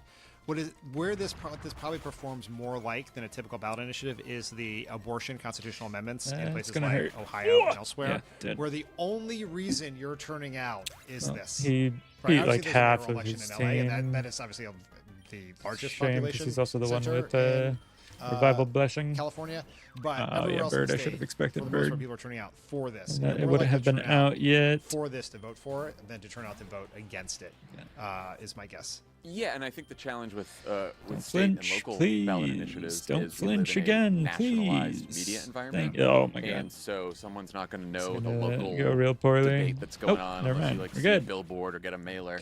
But We are everyone good. pays attention. Everyone who pays attention to the news pays attention to national news, and if you pay attention to national news, you know about this. And so I think that's irritating, but it should still kill. All right. Yeah. It's been a heavy pod, as most of them are these days. So we're gonna end with something for everyone to hopefully laugh at. One of the health. biggest stories of the week involved a podcast host leveraging their relationship to land a high-profile guest with a highly anticipated announcement. Not Gavin Newsom today. Here's a clip. So, Marco Rubio is known as a funny jokester. God. What's the funniest joke he's told you? Or the funniest moment you've had with him? Okay, so None. you guys will have to determine whether It's we can not actually real. put this in the final. We can cut it if not. cut, We can but cut it here's- if not. So this is, we were talking about something very Oh, serious. I need to related use my the Middle egg East. captures. Also, I And have a he map, starts this so I can joke control where I totally deadpan. He's like, go. I learned something Field. interesting about the Middle East because I had a constituent call a few years ago when I was in the Senate, and a woman was visiting Israel, and her husband died while they were in Israel. And I was like, oh man, that's terrible. And she was trying to get help from us for how to get the body back to the United States. And she said to me, you know, man, I don't know, maybe I don't want it back. The last time somebody sorry, the last time somebody died over here, they rose from the dead 3 days later. And I didn't know until the very end that it was a totally bullshit joke. I was like on the edge of my seat, like what happened with this poor woman and her husband? He's got jokes. He's got jokes, Dan. Marco Rubio's jokes. I have so many thoughts here. One, First of all, Marco we should say because we didn't introduce it because I tried to make it seem like it was Taylor and Travis. So That was Katie Miller, wife of Stephen Miller, former White House employee, Mike Pence communications director, Elon Musk Doge spokesperson, left the White House to work in the private sector for Elon Musk. Now she's got a podcast because as she says in her intro video to intro the podcast. Oh wait, that's Stephen Miller's wife? For conservative women to talk about politics. So anyway, her first guest, JD Vance. I watched the whole thing. You can all watch the thing. We have a great, Lovett and I did a great react on YouTube that is very funny. Check it out on the Pod Save America YouTube channel. I watched all 44 minutes of it. I don't know if you did. But all I can say is, it's all like that. It's all like that. But can we break down this clip for a second? Yes, we can. One, I follow politics pretty closely. I follow Marco Rubio's presidential campaign pretty closely. I've never once heard Marco Rubio described as a funny person. Yeah, me either. No, I can't think of a single He moment seems in his public life where he has been. He seems just like a dull. I feel like he's always frowning, kind of like stick in the mud. Anything other than dour. Yeah. What about when he? What was the dick joke he made about Donald Trump? It wasn't even a joke. It wasn't. It was even an attack. It was like an attack. Yeah. It wasn't a funny joke. It was just like lashing out. I often laughed at him in that big chair, the little Marco in the big chair. That's Tommy's Twitter picture. That's not a joke he made. It wasn't. No, that's what I'm saying. Yeah, he's someone I have laughed at before, but never someone I've laughed because of. I want to try the hardest. Two. JD Vance can beat Erica. Whatever it is. The joke makes no sense. The last person who died in Israel did not rise 3 days later. Also, and then she decided maybe she doesn't want her husband back because the last guy who died there rose 3. The sentence doesn't even make sense. They use the term jokester. No. Wait, I have a thing. Okay, we got a lot of questions about that. I need a better move pool on this type of question. Space move pool is kind of terrible. And they discuss humor like I would discuss astrophysics. Like it's something I'm vaguely aware exists, but I have no familiarity with it. Oof. JD Vance goes on to butcher his favorite dad joke, which is a joke from Pulp Fiction that is also bad. It's not a dad joke either. It's not a dad joke, so there's that. Also about Marco Rubio, I don't know if you knew this, Dan, but this Marco Rubio jokester thing was in a series of. There was a round of this interview of. It's called Cabinet Confidential, and you had to pick which cabinet member you'd want for various activities. And for playing basketball, Marco Rubio was the pick, even though he's not a tall guy. But he's fast. I mean, you can be good at basketball and be short. Overheat. Sorry. I only said that because just that's as an JD Vance says. He, option, but it's just another fire move, and I don't have a way to buff my special attack otherwise. He's got to appease Trump.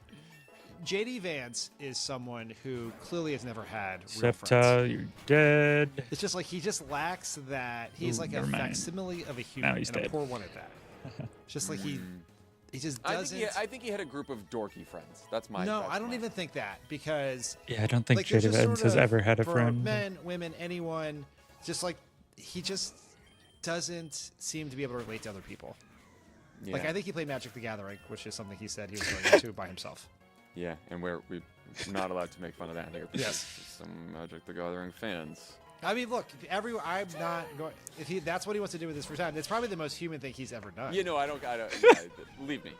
44 minutes of this conversation. That is it's probably a min-maxer the best thing, honestly. He was also asked by Katie Miller. This has been a good which first round. Would you want to sit next to for a transatlantic flight? You just talked to the whole time. He said probably your husband. Although I guess he's not a member of the cabinet. Take the eggs, and I will remember this is my point. What? Buy eggs. Stephen When Miller I catch this, so I get more candies. Well, that's Chinese, please. Well, ooh, legendary egg. Really egg. Believe that he's I just. think he really likes them. No, I think he really likes them. I've heard him Either say. Way, this is my whole. I've been talking about. But this. Here's the thing. Yeah, go ahead. Even if he really believed it, if he had grown up around other humans, flame charge shouldn't kill. He would have known that that's the kind of thing you were to say. And your good friends who actually like you would make fun of you for it. And like you are trained in a Pavlovian way not to be a doofus like this. But he's incapable of that because he's just not. He's never been around people in a normal way in his whole life. I know. I know. It was very unsettling. I've been having this fear that JD Vance, like we're underestimating JD Vance in 2028, and I still do. I think he code switches well, and can be like he was good in the debate with Tim Walz, or at least he was more stats are normal than nice, he is. but I think that terrible nature. this kind of stuff, like he can't do. He can't do Human. the small talks. He can't Well, do that's human. the thing. I think he is a podium politician. He's good at a podium. He's good at a debate. Speed What he for whatever can't the do boss is have fight will end normal up being. conversations with people. And the problem for him is He might as not Trump need to did- though. He might not need to by then. Well, because the media's been taken over. Because the media's been taken over, retail politics goes away, and it's just like he's just looking into screens and he's just doing his thing. The only media outlet in America is Lindell TV. So that's what you do, John. You take it from the beginning, you wrap it at the end. Now we're done. You know what, Dan? Here's the thing. People listening to this don't even know the Lindell TV thing because you and I did that as a YouTube response before this recording. Oh, fuck. This you're is right. how long. This is We've how been long doing so much content. we've been talking today just because we're Wait, trying to why did fucking I- save Elijah's Are we job. on YouTube? Are we on Substack Live? Are we on a podcast? Are we just on a, in a He doesn't WhatsApp have a group? ground type. Who knows? Is anyone listening to this? Oh, okay, fine. Anyway, Whatever. one of the reporters at the press conference was from Lindell TV, Mike Lindell, the Pillow TV guy. But anyway, to know all of this, you should go subscribe to Pod Save America on YouTube. So first of all, you can watch the rest of this hilarious JD Vance, Katie Miller react sword that Love and I did. stanced. You can also see what Dan and I Oh, did today as I reacting need to the some press wide conference. lenses. And you can save Elijah's job because Or a if wide we hit a wide million lens. subscribers before the end of August, Elijah keeps his job. And if What we happens don't, if we reach 1,250,000 subscribers? then Tommy owes Elijah $250,000, and Tommy has to sit down with JD Vance for a video where they discuss their Hey, shared friend favorite maxing. television series, Emily in Paris. Because also in that video, JD Vance goes on, and he has a whole bunch of takes about Emily in Paris. I don't know. I don't know what else is happening here. That's our pod for today. Thank you to Gavin Newsom for joining. Yeah. Other video I'm just going to put on to listen to is another podcast. This is Jon Stewart's podcast. I've been really enjoying it a lot recently, although I haven't been watching it that long. But they had one a couple weeks ago now that had Tony Gilroy, who is the director for Andor, and then I am forgetting. I can probably actually look it up real quick. His name. Where's this? Because it's with the guy from here. When we talk. This one. Mike Duncan. He's a history podcaster. He specifically covers revolutions and stuff. I haven't actually listened to him stuff, but I do really want to. Dan Bongino are deep state guys. They're the ones who are like, the deep state is a problem. When we get in there, we're going to expose the deep state. We're going to expose that Ray Epps is a plant and a Fed. We're going to expose the Epstein files. And then they get in there stuff. And bupkis. Sorry. To introduce the video we're now watching, Jon Stewart interviewing an ex FBI, I believe, agent who was well commended and stuff. He is a Federalist, so he's conservative, but he doesn't like Trump. Happened there.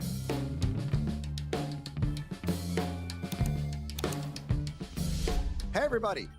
Welcome to the Weekly Show podcast. My name is Jon Stewart. We are coming to you on a beautiful August mugginess day. The humidity is 180%. It is Wednesday, August 13th. What are we doing? It's the middle of August. Oh, I you don't don't want to hear me. Move. I'm just you realizing. want to be sitting somewhere with your feet in the water, sipping yourself a nice, what do they call it there? Aperol spritz? Or perhaps maybe knowing our audience a little better, a little Meisterbrow and a bong hit. Whatever it is that you want to do to get yourselves through these August dog days of summer. We're going to be talking about, for our final episode of the summer, a little thing called the deep state. I don't know if you guys are familiar with the deep state. It's the part of the state that's it's embedded in there. You can't get it. It's a only Metal splinter Claw. in the heart of the body politics. I thought it that learned is Ironhead corrupting, on level up. all of it. We've got two guests who are going to making be stuff up, though. discussing the deep state in the Department of Justice and the FBI, one of whom actually Re-up my has worked at the fire FBI for 60 flamethrower years and was just let go points. because he was friends with someone that the Trump administration doesn't like, and the other is a reporter Just on catching the stuff Department that of seems Justice good. on the deep state. And so it's a we're going to sunflower dig with into it all today. Sprout probably has chlorophyll, but it's the for deep solar state, power maybe. deep in the heart of August, deep in the heart of summer. But let's get right to it. We're going to get to our guests. We've got Michael Feinberg, who I assume we would say a former FBI agent. We've got Devlin Barrett, who is a New York Times reporter on FBI, Department of Justice, all these types of issues. I want to thank you guys Flame both charge. I might try and for joining catch us here. this and then just Devlin use it to buff my for those who speed. are watching That this is on YouTube, rude. in a secure location. It is. I don't also know where in the raining, bowels which I forgot of the about Department in of this Justice. biome. Michael Feinberg, I'm going to start with you, Michael. Since you are in many ways at the top of the news, you just resigned. How long ago? 2 weeks ago? No,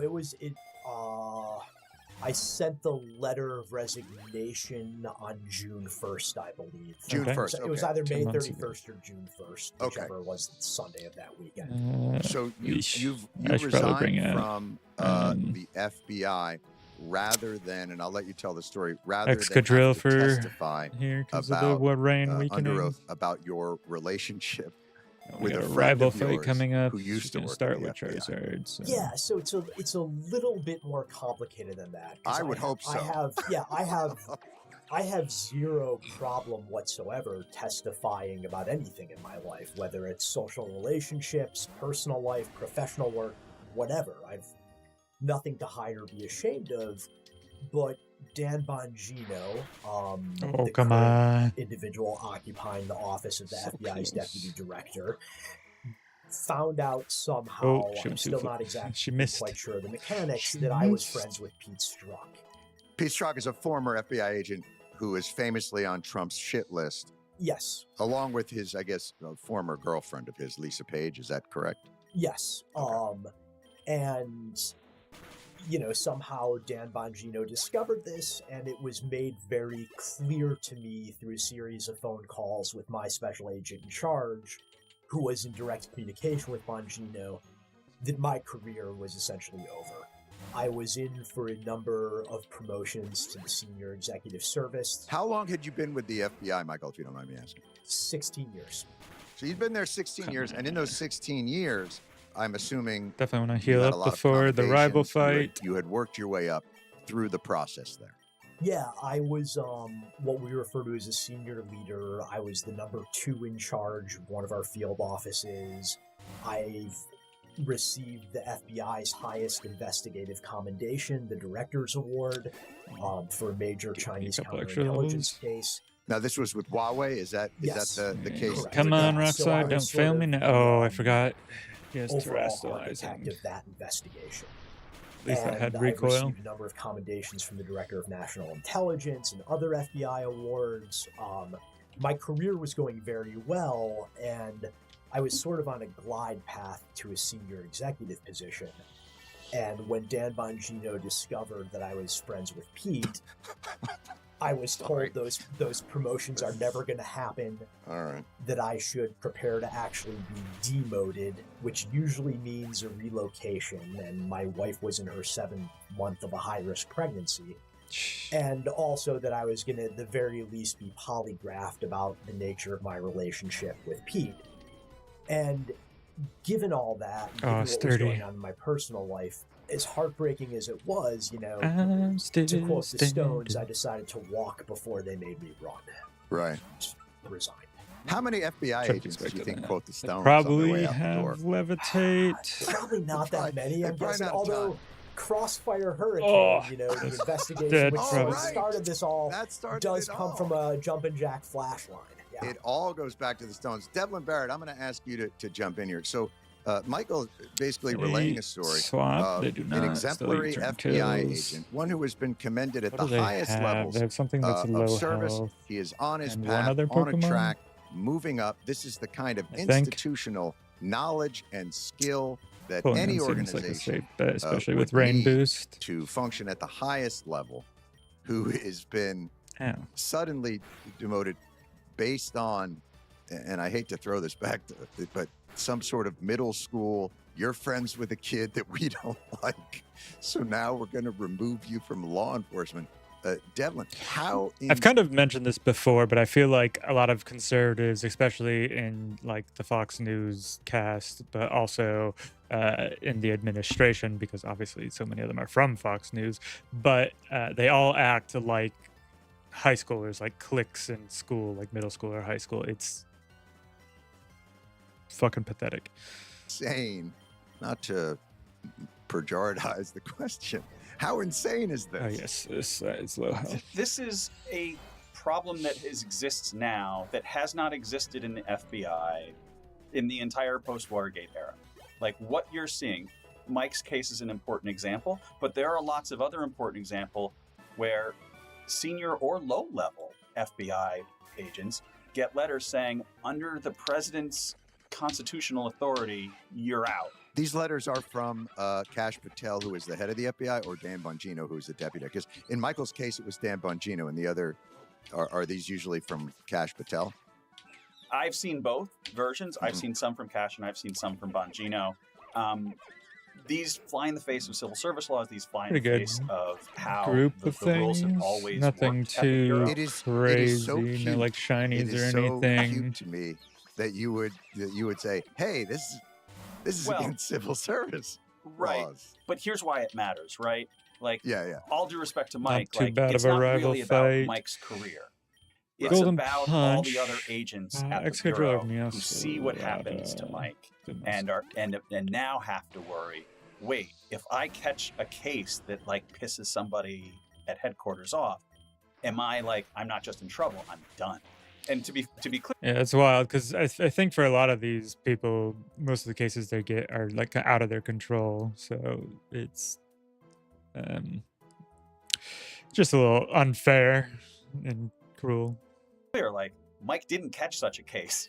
Mike just knows a guy Unreasonable. socially that There they we go, don't that's the like. word. That's a different issue. But the lesson that keeps these firings, I often have this discussion with people who are like, look, so they're firing federal workers. You know, there's a lot of people in this country who would say, good, fire more federal workers. We don't care.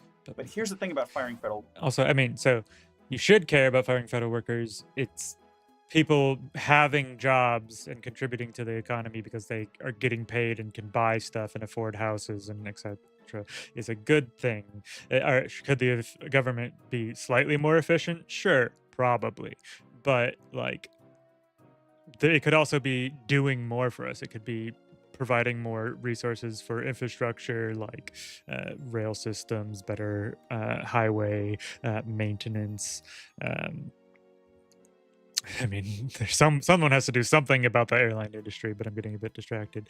It should be providing free healthcare, and but it's not.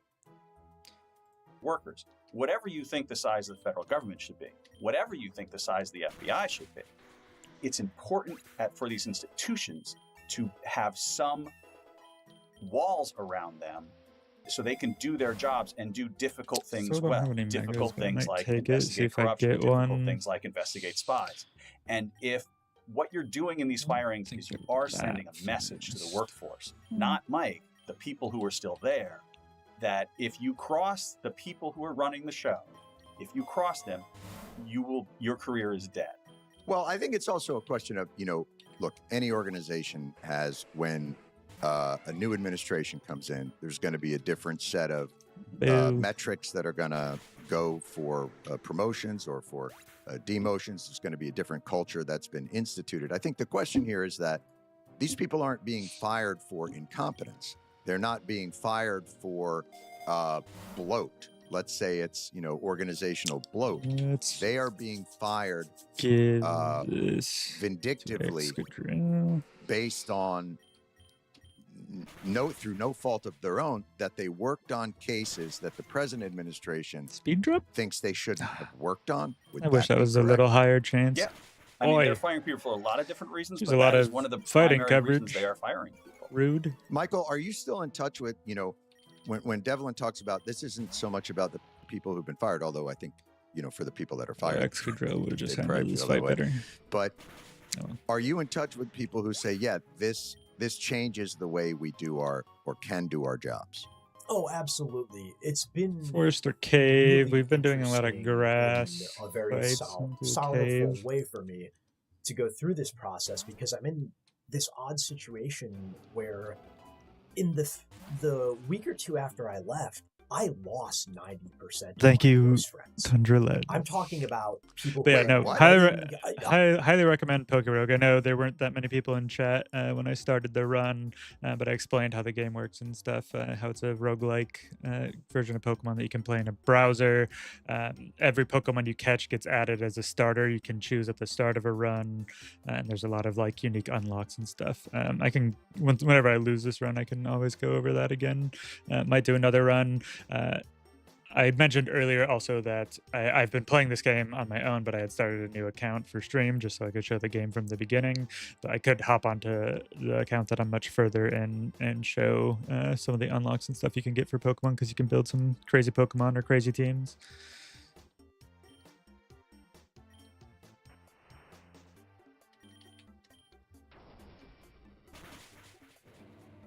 I'll explain.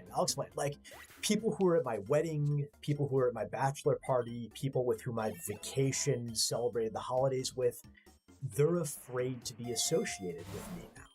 And they've got mortgages, they've got tuition payments, they've got families they need to take care of. They can't afford to get fired simply because we're friends. And with this spate of polygraphs and weird social First Amendment Association oversight that's going on, they're really afraid to be in touch with me. But at the same time, I'm getting contacted over Signal or LinkedIn. By Pete Hegseth giving you details of the next. No, by complete strangers from both DOJ and the FBI, who are looking to me now for guidance as to how they should handle very I'm trying to make anomalous situations with ambiguous authorities in which they're being told to do things they're not entirely comfortable with. Without giving away names or necessarily how that goes, but when you say anomalous situations, can you be more specific on that? Yeah, I'll just pull one from the news. Please.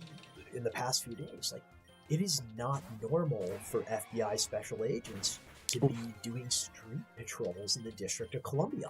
It's only happened once. No sturdy is good. That was also during the first Trump administration, during the civil unrest and protests that occurred after the death of George Floyd. This is not something FBI agents are trained to do. I had forgotten about that. And yeah, it's wild that the only precedent for deploying military or more law enforcement at the federal level into the capital, DC, it was during the first Trump administration, and otherwise hasn't happened. So he did it once and he's doing it again. And it's building on precedent from himself, which is a little ridiculous. Not something they have practice with. It's not something they really have a lot of legal authorities or a use of force continuum to which they can look to moderate how they act with the public. It's just not normal in the scope of American history to have them doing this. And a lot of them are really concerned. All right, we get that that didn't kill. Do this now. Use But nice eventually, reviver if seed. democracy does not collapse, which I think is an open question. Like, there's going to be a change of administration, or there's going to be a change in congressional majorities, and there's going to be oversight hearings or inspector general investigations. And what's going to happen to the people who are doing things that are clearly going to be politically disfavored by the next administration? Well, that gets us into Devlin. That's look, my game froze. Just reload.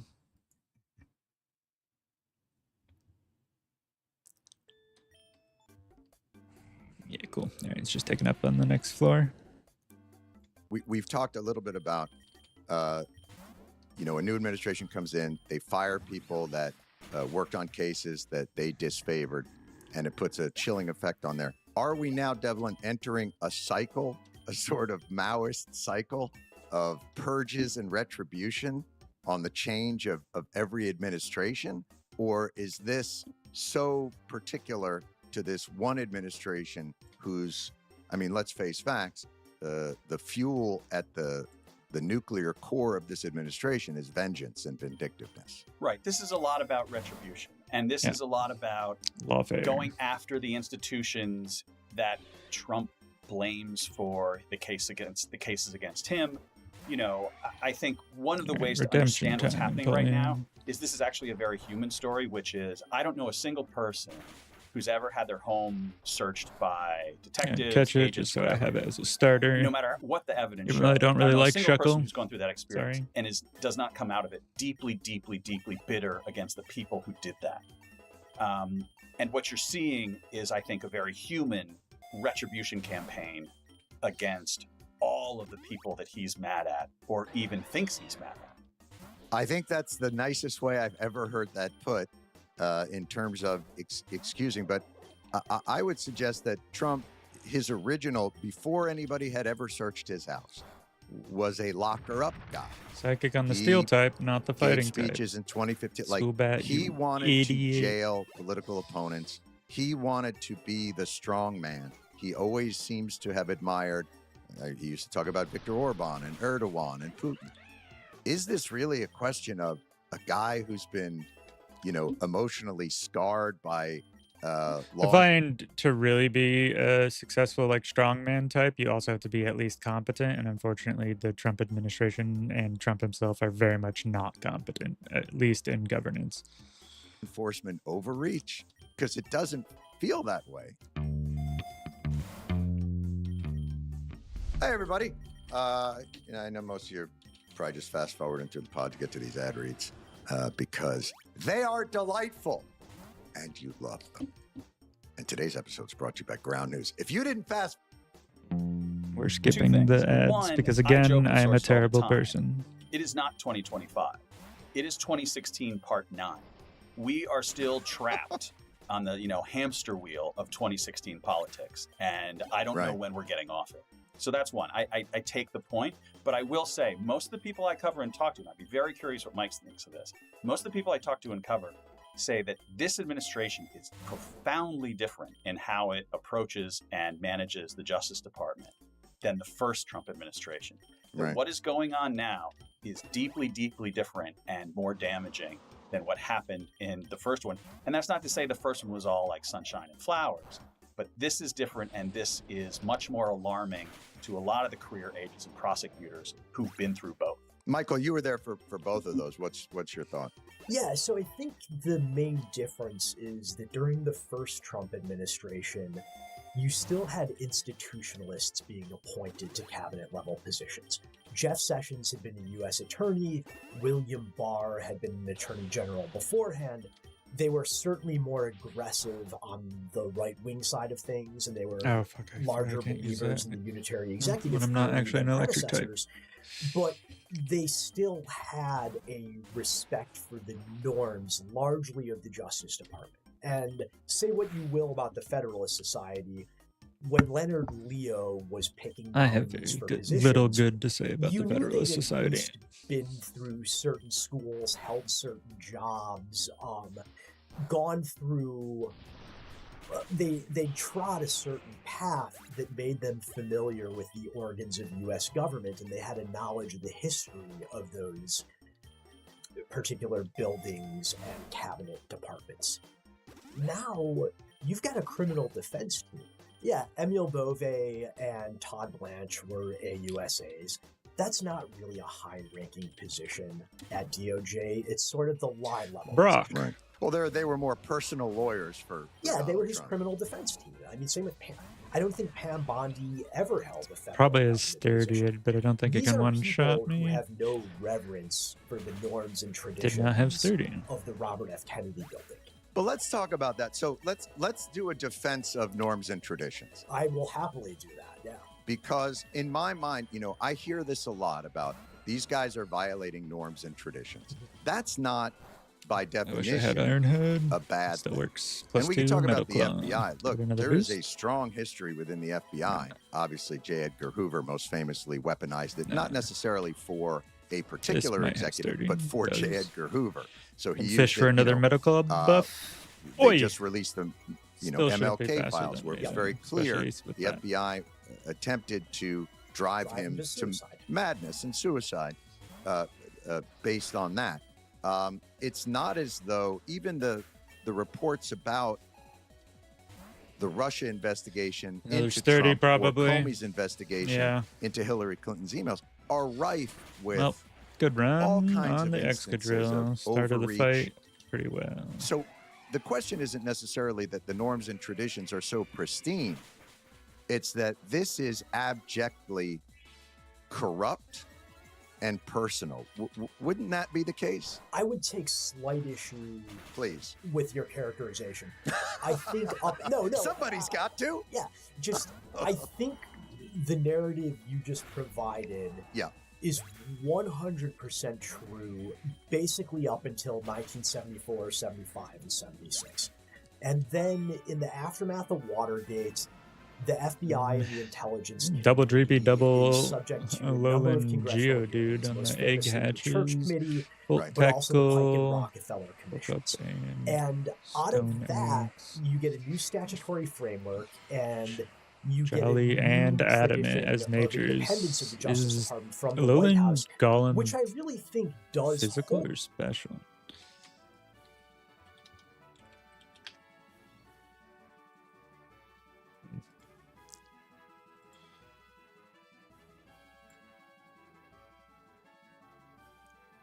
Alolan Golem. The same base stats. Okay, so it's physical. Cool.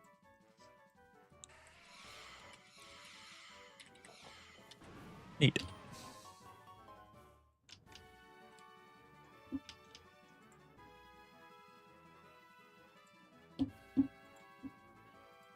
For the next, roughly 40 or 50 years. But a lot of it's not codified.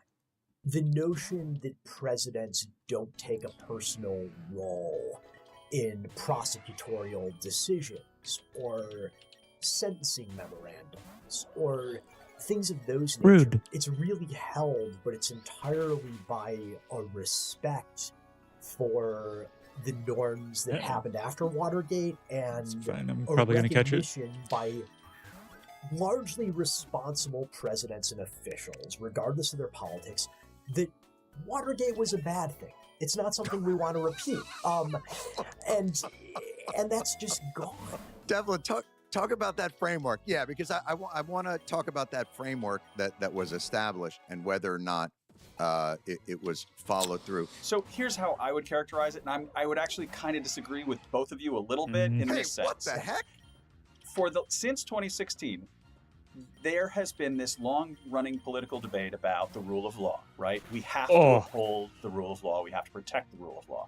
And I think the mistake that a lot of liberals made in sort of talking about and defending the Justice Department and the FBI, which are not perfect places. They make mistakes, but they are ideals that people try to uphold.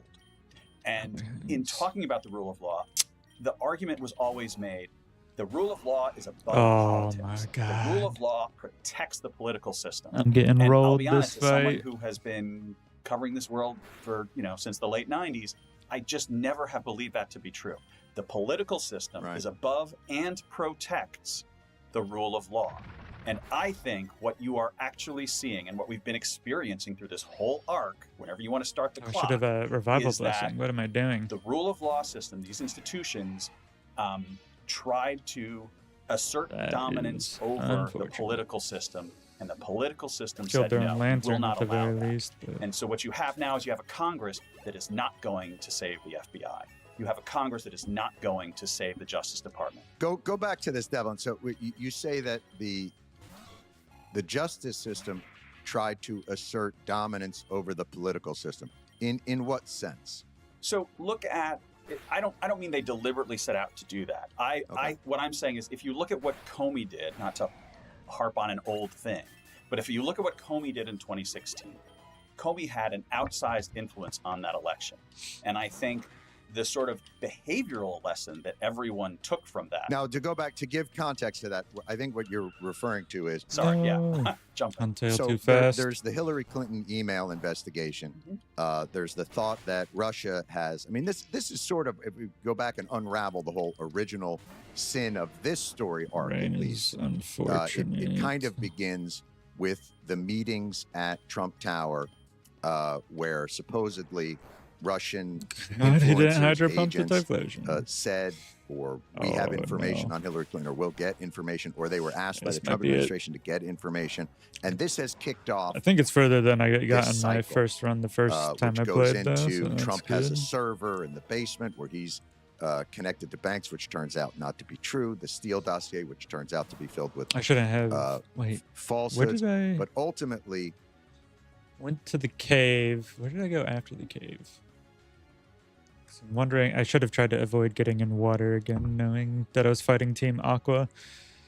The rain is real bad you're here. Talking about, Devlin, is a few weeks before the election, Comey says, "I'm reopening an investigation." Right. Into Hillary Clinton's emails, and her numbers plunge 3 to 4 percentage points immediately. Correct. Would that be accurate? Yes. And I think that essentially opened Pandora's box for everything that has happened since.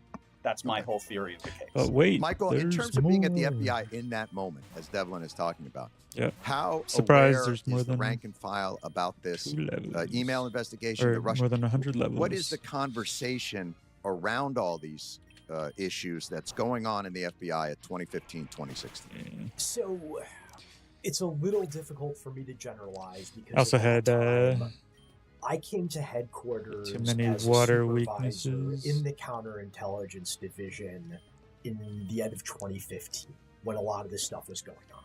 Okay. And as a result, the people who were working on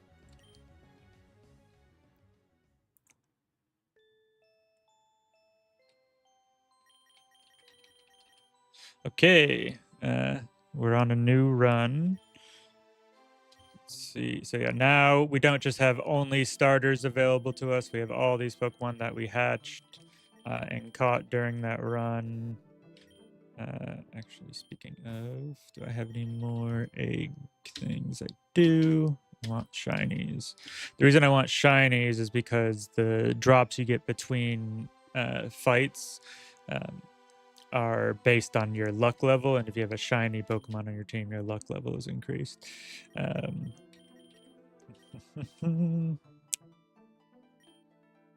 Does anyone have a request for who I could to use out of this group?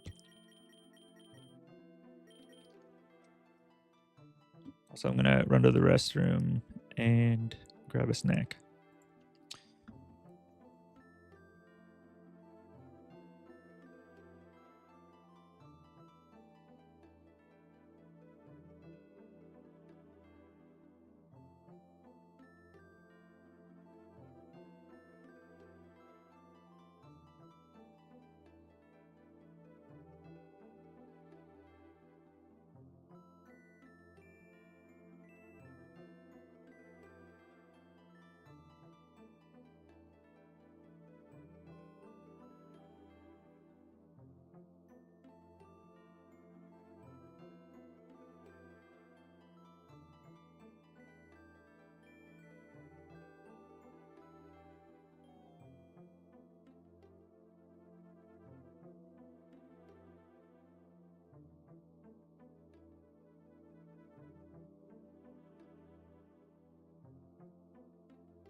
I am returned.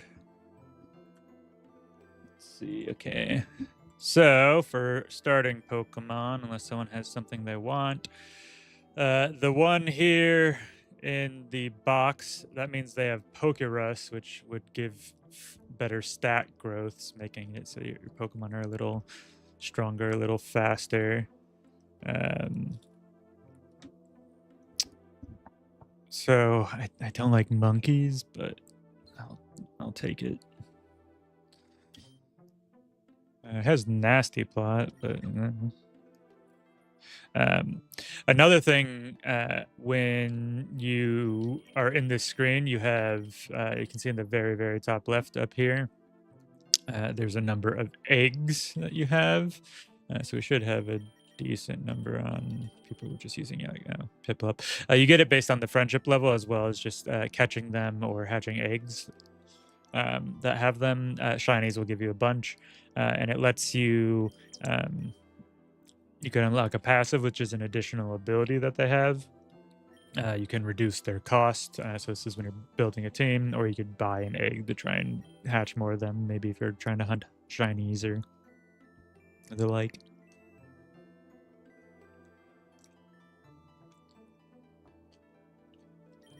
Since we have Panseer, we need to deal with ground and water.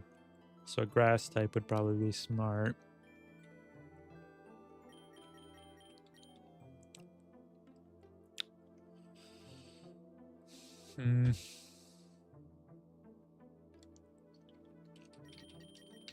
Do Rowlet probably. He has Shadow Bone as an egg move. Quirky and docile as natures. Be quirky.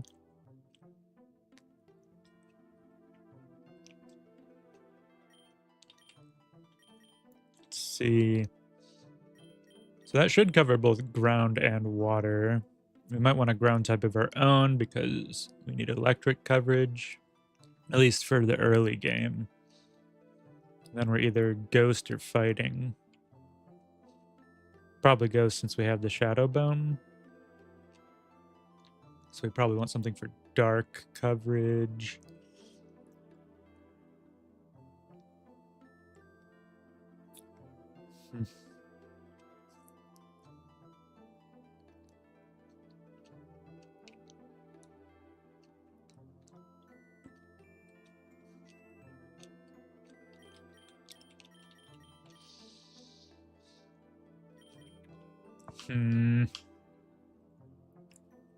We don't really have anything that's good against dark. Where's our... Do we have any fighting types? Oh, we'll have the Pomo, which turns into... Might as well. We'll sort quickly by count, just so it's easier to pick. What do we need?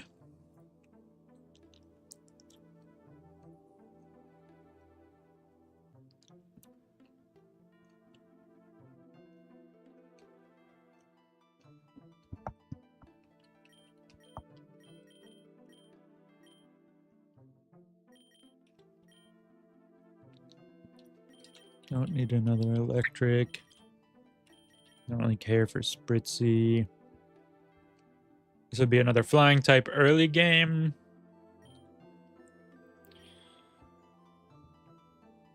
Don't have a water type.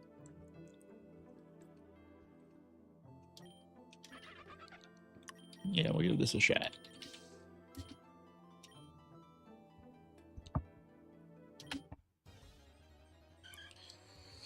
And we'll restart the podcast. The Hillary Clinton email investigation. The people who were working on the Russia investigation in its really nascent stages, these were all friends of mine.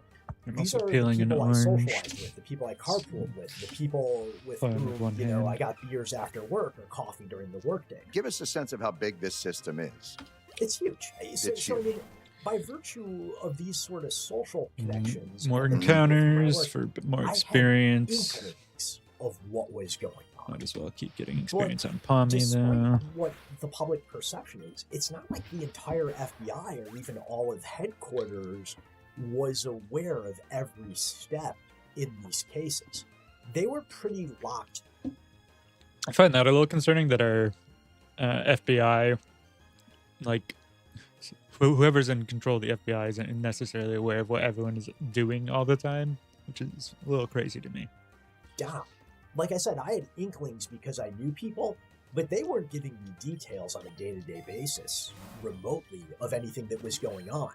So most of the FBI, Aquatail for certainly boozing is everybody in the field nice offices early. outside of DC, and everybody outside of the counterintelligence division at headquarters, was not really tracking. We all knew that the Clinton email investigation Whoops, I was thought I had a fire move. because that was a matter of public record.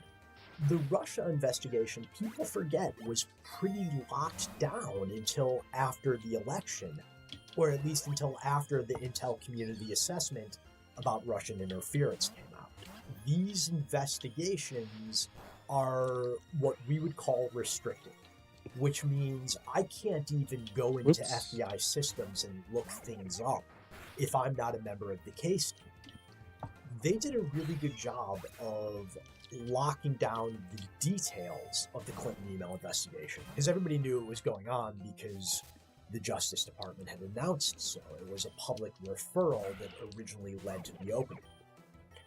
The Russia investigation, we knew there was something going on because there were these previously unused rooms that now had people going in and out of them, and people were pulled from their original assignments to go sit other places.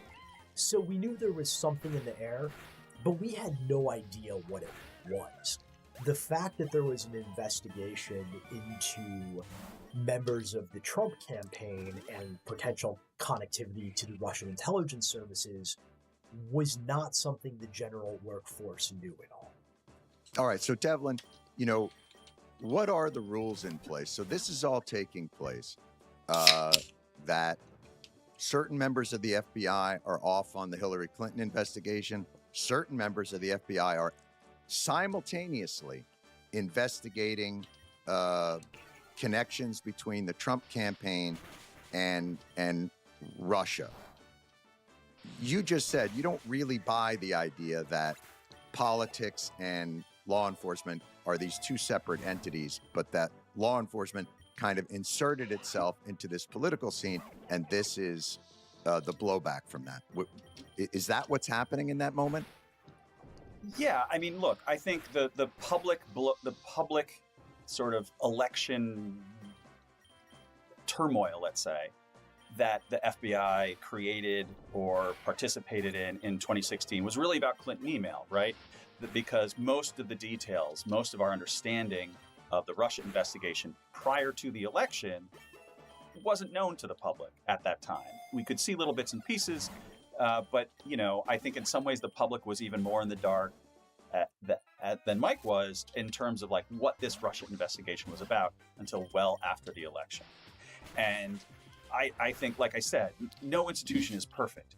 There were significant errors of judgment made in, I would say, both the Russia investigation and the Clinton email investigation. And they are both sort of cautionary tales in why it is very dangerous to pick up a radioactive, highly political, presidential campaign-related investigation and expect to come out of that unscathed. I think the FBI leadership in that moment misjudged how much credibility it had with the American people and misused its position at key moments, particularly on the announcement of the Clinton email case. But at the end of the day, you need a good, well-functioning FBI. At the end of the day, you need a good, well-functioning Justice Department. And I think what you're seeing now, as we come to like more and more iterations of this political fight around DOJ, you're seeing a less and less functional version of those institutions. And the joke I always have made is like, look, I cover federal law enforcement. If I'm on the front page of the paper on any particular day, that's just a regular day. If what I cover is on the front page of the paper, maybe 2 different stories, or maybe 3 different stories the same day, like the country's got a problem. Like that is not a good place for the country to be in. if what I do for a living is that front and center to sort of the public discussion of what's happening in this country. And we've been in that situation now for years. All right, folks. We're in the middle of summer, and I know you're probably throwing a lot of your money down on what you call sunscreen, maybe a little shark repellent, maybe one of them funnel hats that you wear down on the boardwalk, and of course, overpriced wireless bills. Big Mobile. Egg hatches recover on is quillfish. ruining your summer. They're taking the fun out of it, and that's why. You make a little switch to Mint Mobile. With Mint, you get the coverage and speed you're used to, but way less money. All plans come with high-speed data, unlimited talk and text, delivered on the nation's largest 5G network, and you can use your existing phone. That's right, your existing phone, with any Mint Mobile plan. Bring your phone number along, your existing contacts. Why not? No more new phone who dis this. This year, skip breaking a sweat and breaking the bank. Get this new customer offer and your 3-month unlimited wireless plan for just $15 a month at mintmobile.com/TWS. That's mintmobile.com/TWS. Upfront payment of $45 required. It's equivalent to $50 a month. Limited time new customer offer for first 3 months only. Speeds may slow above 35 gigabytes on unlimited plan. Taxes and fees extra. See Mint Mobile. Might catch this. The strange thing is, Devlin, and we'll get to sort of where Michael then fits into that, is without any kind of a reckoning over how the Justice Department and the FBI handled those radioactive cases in 2015 and 2016. There was no real, church committee. There was no memorandum that went out that talked about the various things. It was Comey came out and wrote a book about how he was wrong. 3 levels up. All these different things. It wasn't addressed. It's what not the terrible. Trump administration is doing now with Bongino and Patel for their especially audience, more bulky for the MAGA audience else. So losing that is just the means corrective. he's What fragile we're seeing all now around. is, phony news is news that hurts Trump. A corrupt DOJ and FBI is a DOJ and FBI that investigates Trump. It's all now just related not to any norms, not to any memoranda, not to any best practices. Everything in our government is now related to one man. It's as though our government is a subsidiary of the Trump organization. Is it not, Devlin? I think it is, and I think that works in 2 ways. One, that has long been essentially a conservative argument about executive power, right? There are ways in which what Trump is doing I've shut fits a bone into a on broader Reddit. It argument doesn't that need conservatives it. have made in this country for Panzer's years. has nasty But there plus, are which some guess parts it's of going to be a special attacker. I don't like Panzer, so I don't know how it normally builds.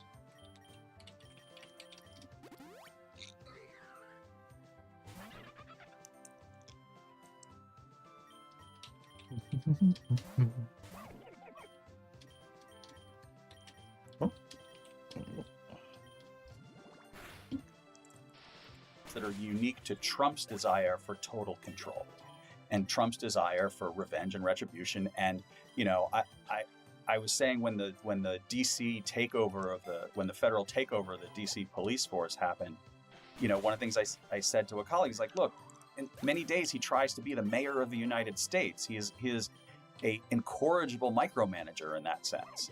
And I think there are ways in which these institutions were not designed for that. These institutions don't work well in that environment. I think the FBI is certainly one of them. You've got, just to Mike's point about, agents being out on the street, lost in all this is like, agents don't carry tasers. Like, forget the training for a second. If an agent encounters a problem on the street, one, most of those agents have never done, street law enforcement, and they have one tool at their disposal, and that's a gun. That is not smart. That has risks with it. Now, I think FBI agents are pretty smart. I think FBI agents understand what they don't know and are careful in that way, most of them. But the way these institutions are now being used at Trump's direction are not the ways they were designed to be used. And there are risks in that I don't think are immediately obvious to the public.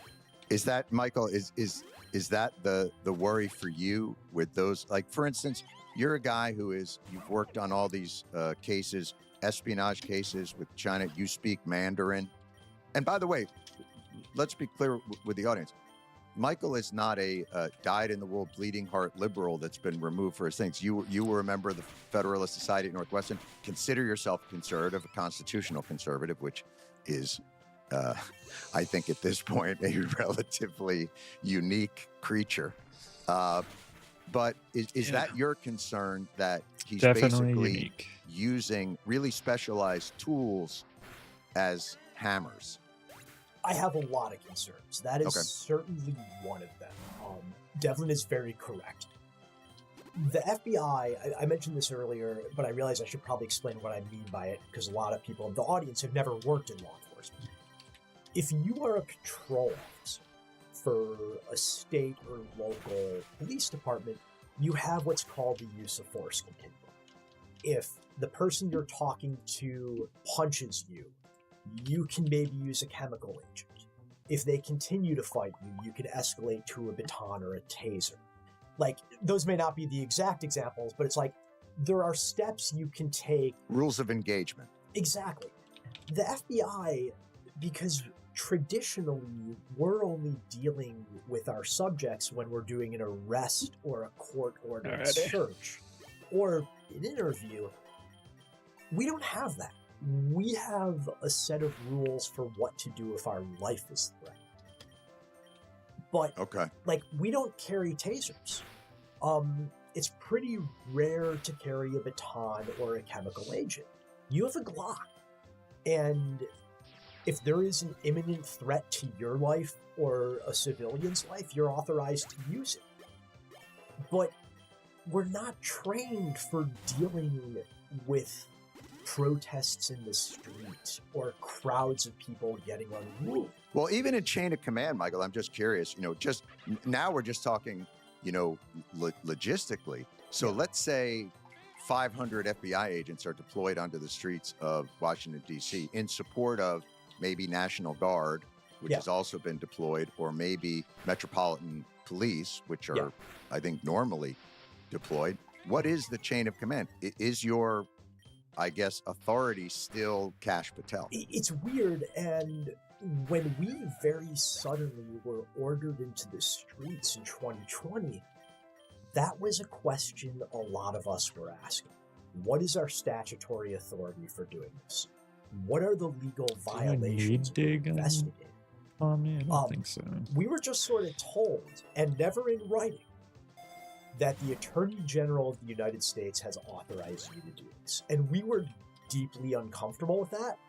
And the only thing that really kept us within the boundaries of what's acceptable in American civic culture is frankly the good judgment of the squad supervisors. And I'm not just saying that to puff myself up because I was one at the time, but you had squads of agents led by a supervisor walking the streets in DC.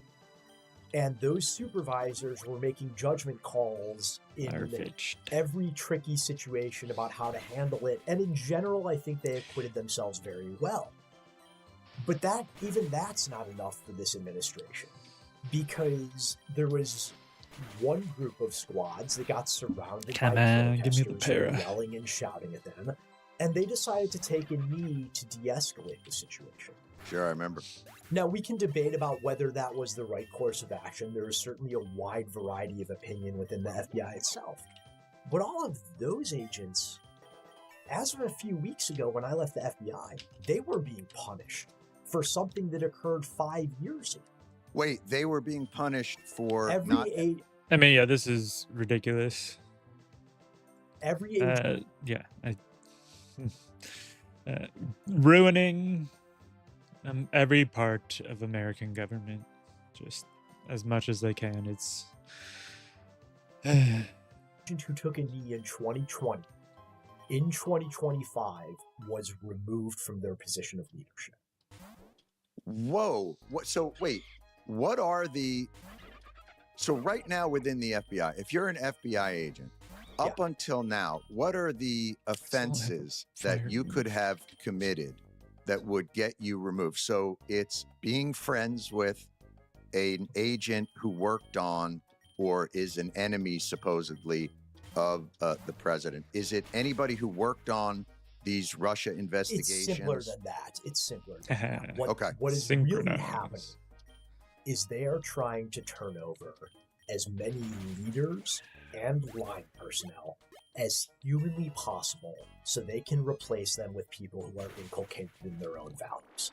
Ideologues on the line. Yeah, And every sycophants. special agent in charge who's been removed. Anyone who will just go along with whatever the big man in charge wants, regardless of how inhumane, genocidal. Or told they're going to be transferred if they don't retire or what have you. Like, the overwhelming majority of these people just had the misfortune to be appointed by Chris Wray during the Biden years. There's no real allegation of impropriety. They're just cleaning the decks. Right.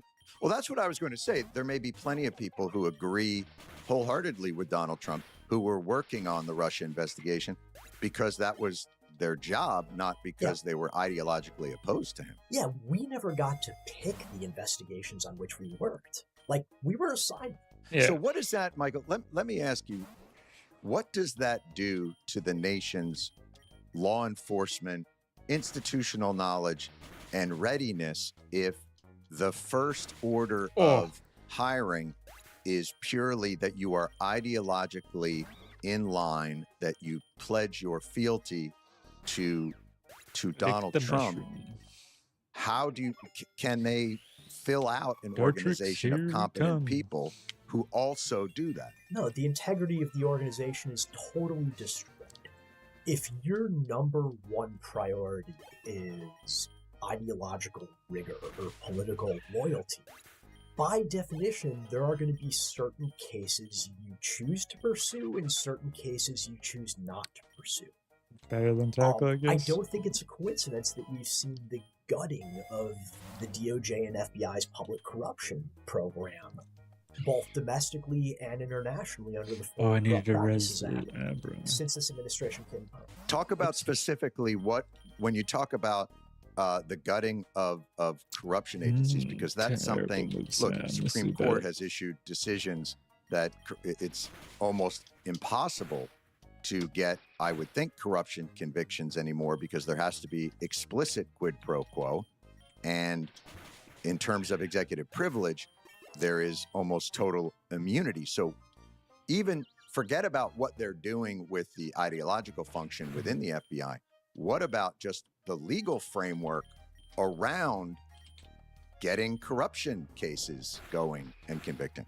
So the only area in which the Supreme Court has really spoken extensively about this in the past few years is with respect to executive power under Article 2. Legendary A. It's important to note that the overwhelming majority of public corruption prosecutions have nothing to do with the White House or the executive branch. Well, let's go with, do you remember the governor of Virginia, McDonald? I don't know if you worked on that case at all, but do you remember that corruption case in Virginia? I do, yeah.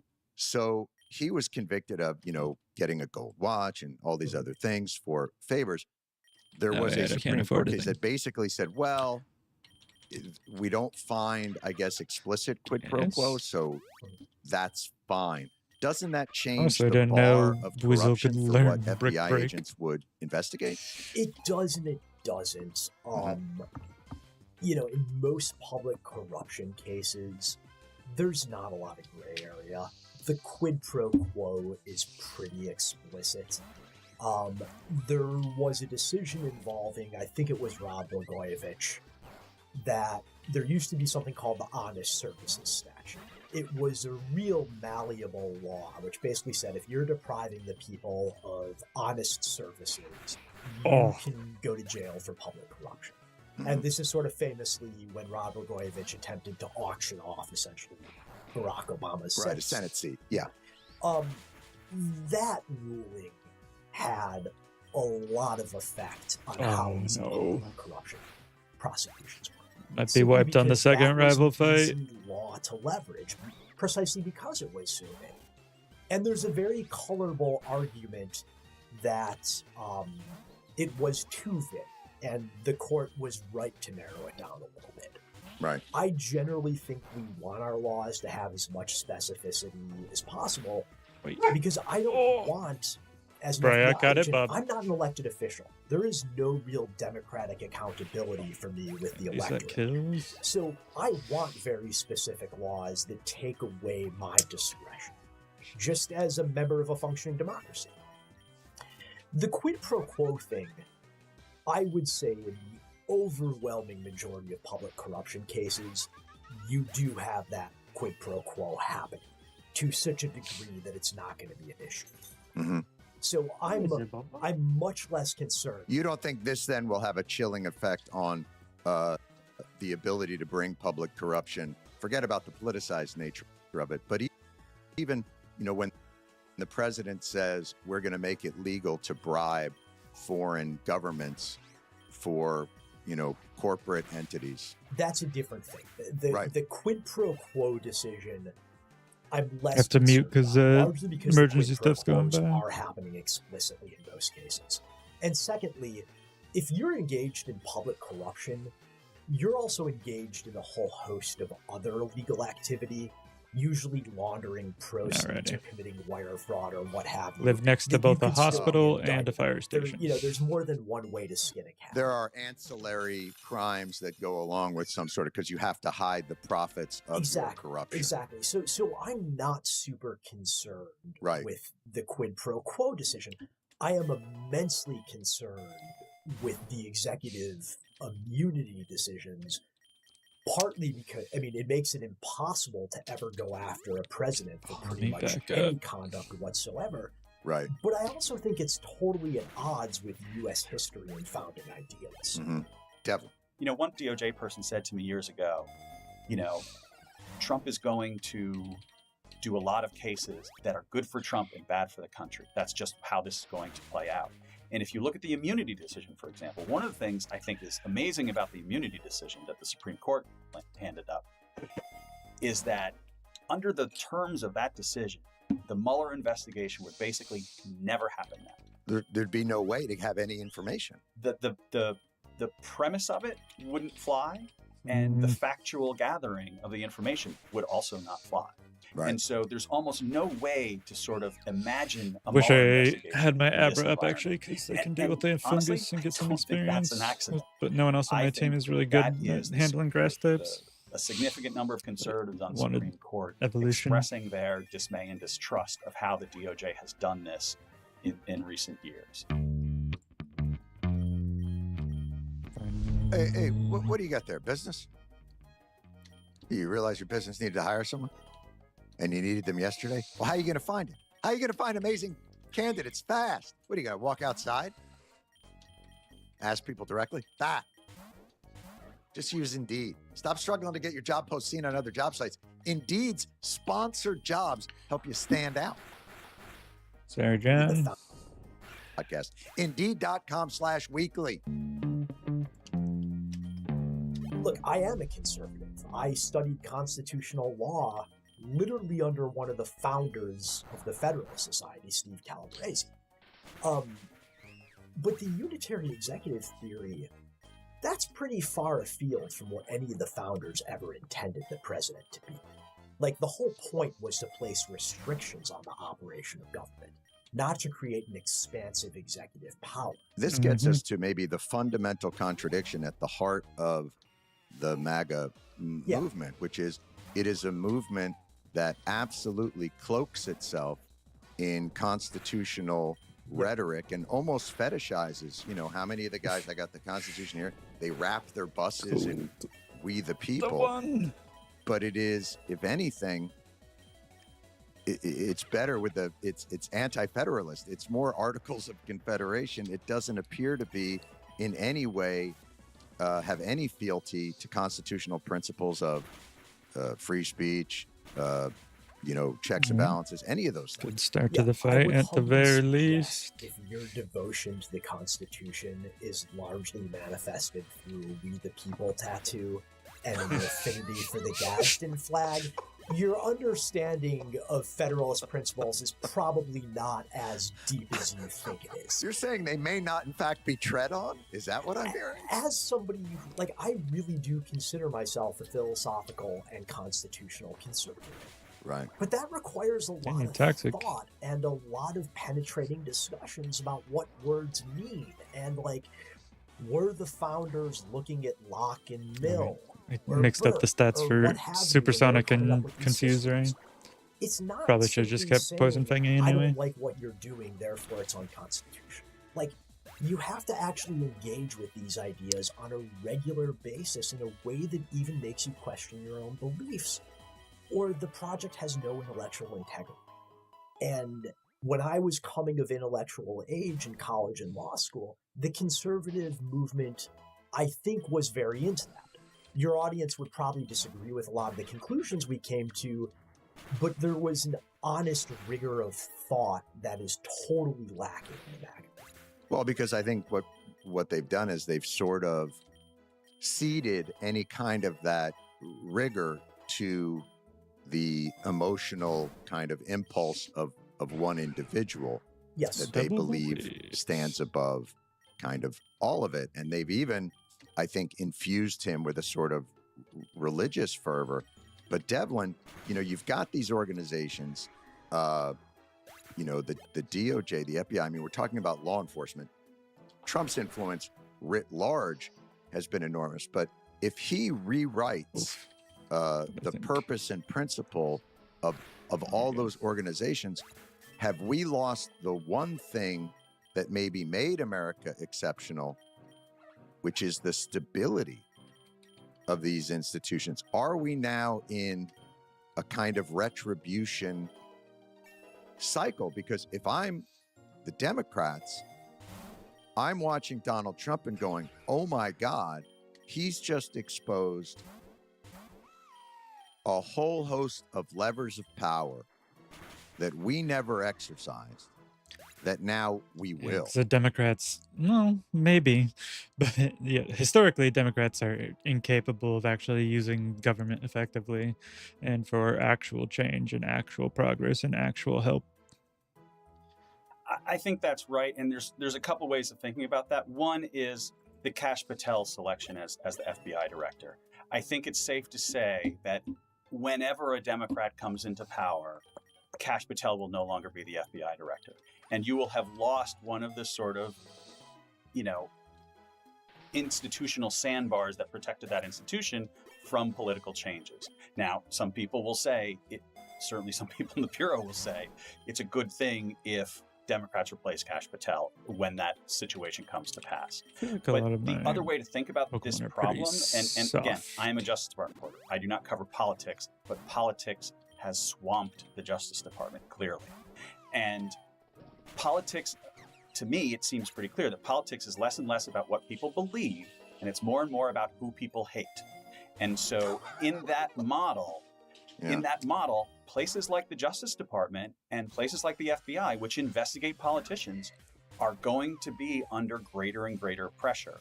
And I think, after 9/11, there was a significant debate about should we, abolish some part of the FBI and reconstitute it in a different way. I think the FBI, if you destroyed it tomorrow, not saying that's going to happen or should, but if you destroyed the FBI tomorrow, it would be rebuilt in some form because the American people still on some basic level believe there should be an entity like the FBI. But at the same time, it has to be a credible, reliable, trustworthy institution for it to do its job well. And that is the part that is really difficult right now for a whole host of reasons, one of the biggest ones being Donald Trump.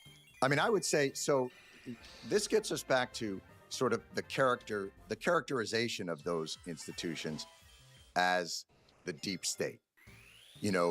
Trump came in and... What's going on?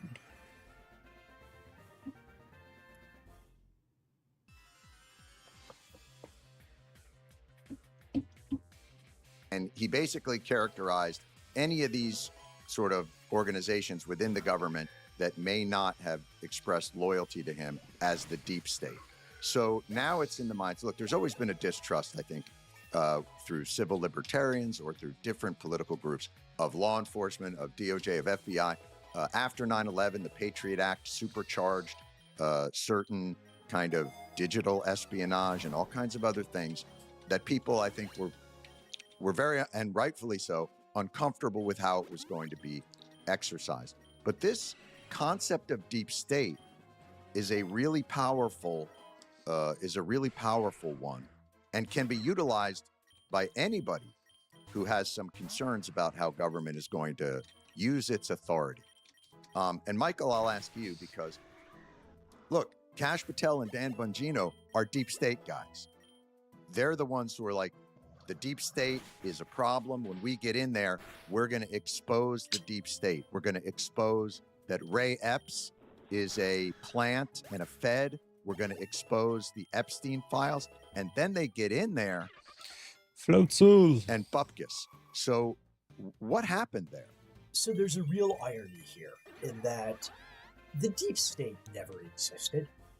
The notion that the FBI as an institution was a hotbed of anti-Trump activity in 2015 and 2016 is pretty ludicrous. I don't think it's going to come as a shock to anybody that most FBI agents probably lean right. Mm-hmm. Despite what people think, we don't really talk about it at work. It is a pretty apolitical place. But most people who choose to go into law enforcement for a career are the sort of people who are rooting for Javert when they read Les Miserables. Like, it's a certain mindset. So, like, there never was a deep state, but ironically, what Patel and Bongino are doing in terms of trying to root it out are actually creating. They're getting rid of people who really value political independence, institutional integrity, ideological blindness. The only event's people tough. that are going to be left. So I can battle her. I get one Pokemon and I have to defeat 3 of hers. Try it with Golbat, especially the friendship boost would be nice. And yeah, I know she starts with this. Okay, at least it's not a steel type, but got the poison. Crunch. Not enough. Oh! Yeah, no. This is rough. The run is going decent, so this is my game where I started the game over so I could show how it kind of works from the beginning. My Golbat just got nuked by her, but I think it was my best chance. It's unfortunate she had a Bonsly. Still don't have a flying type on the Golbat, which is irritating. Wait, please don't tell me this hits. Okay, should only hit the enemy team then. Cool.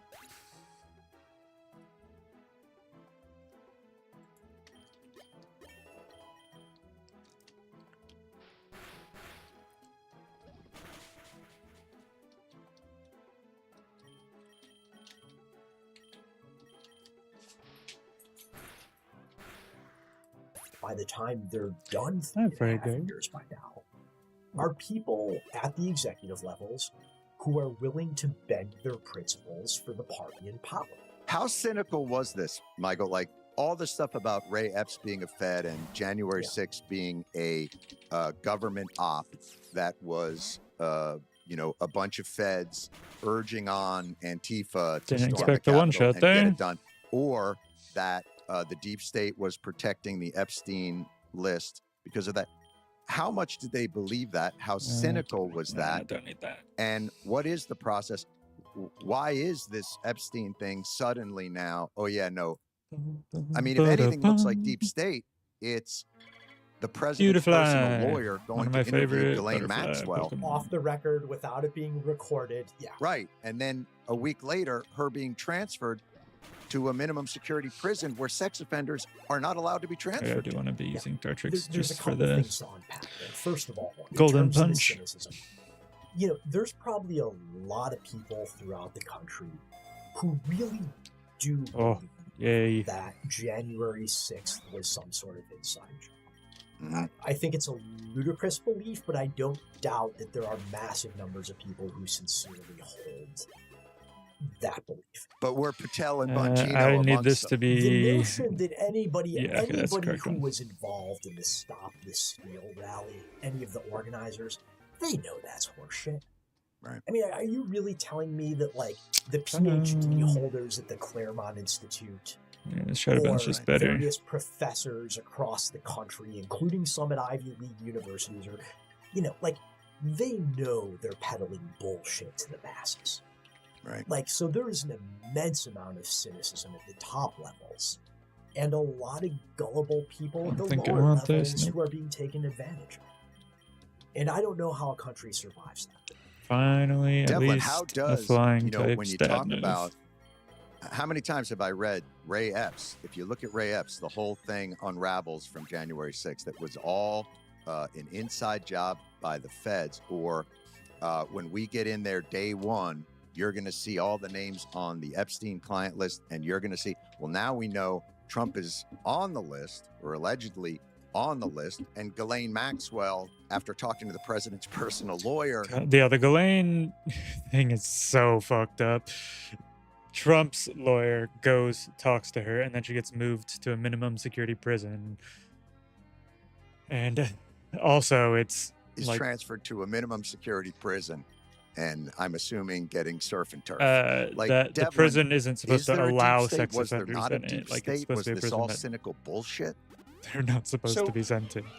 There is a lot of cynicism to many of the things you describe, but there are also some human behavior issues that I think are important. Like, in the darker moments at the Justice Department and FBI, I think I don't really cover law enforcement. I don't really cover crime. I cover human behavior. And so let's take the J6 issue, because I think that's an important example. Right. There is an argument that is made that if you just put enough facts on the table, you will show the reality, and even the people who don't want to believe you will accede to your reality based on the facts. Hey, we did it. To that, I would just say simply, January 6th was the most videotaped, most recorded, most well-documented crime to ever occur in human history. And there are still a very significant number of people in this country who believe it was some kind of con. There is a smaller group of people who say they believe it was a con, but I am skeptical that they really believe that. And I think we are dealing with a human behavior problem, not a fact problem. But what about then, Devlin, if it's the most videotaped, and some people still think it's a con, but the people that thought it was a con view Trump's re-election as the moment, sort of like in a cult when they say, like, the world will end May 17th. But it's okay for they you viewed his election as finally being a drama queen. the con will Only be special attackers I exposed. have are What happens when the con isn't exposed? This plays out multiple ways. One, you're seeing a constant demand from Trump's own supporters. Sir learns revelation. You're seeing demands for indictments. You're seeing demands for, the classic demand for, frog march them out of the building. That exists in the January 6th space. That exists certainly in the Epstein space.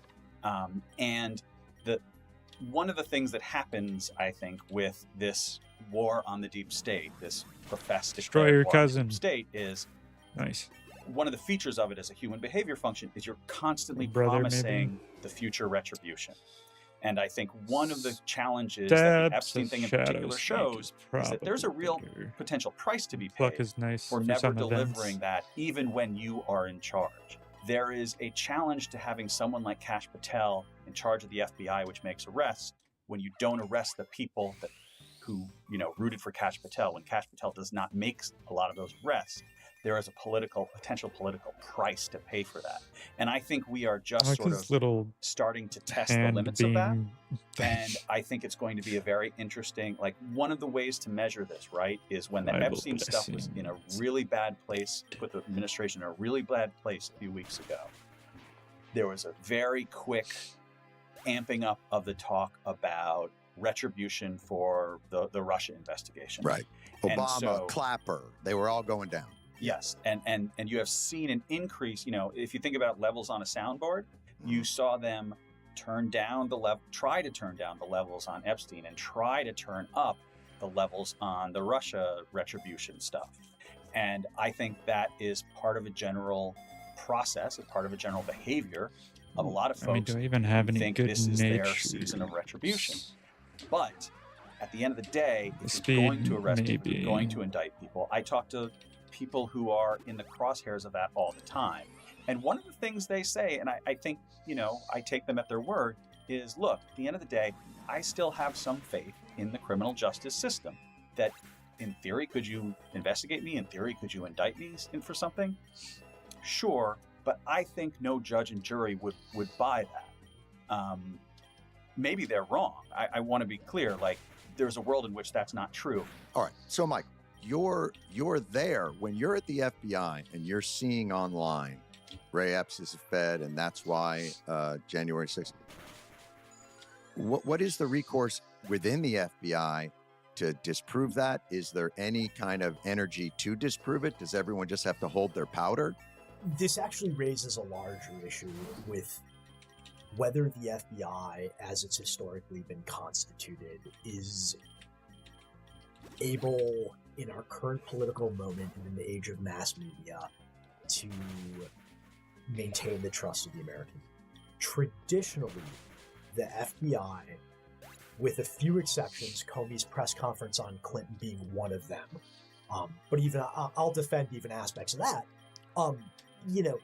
The FBI has spoken through indictments and through criminal complaints.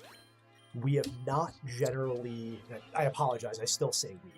They have not, they have not generally done pressers.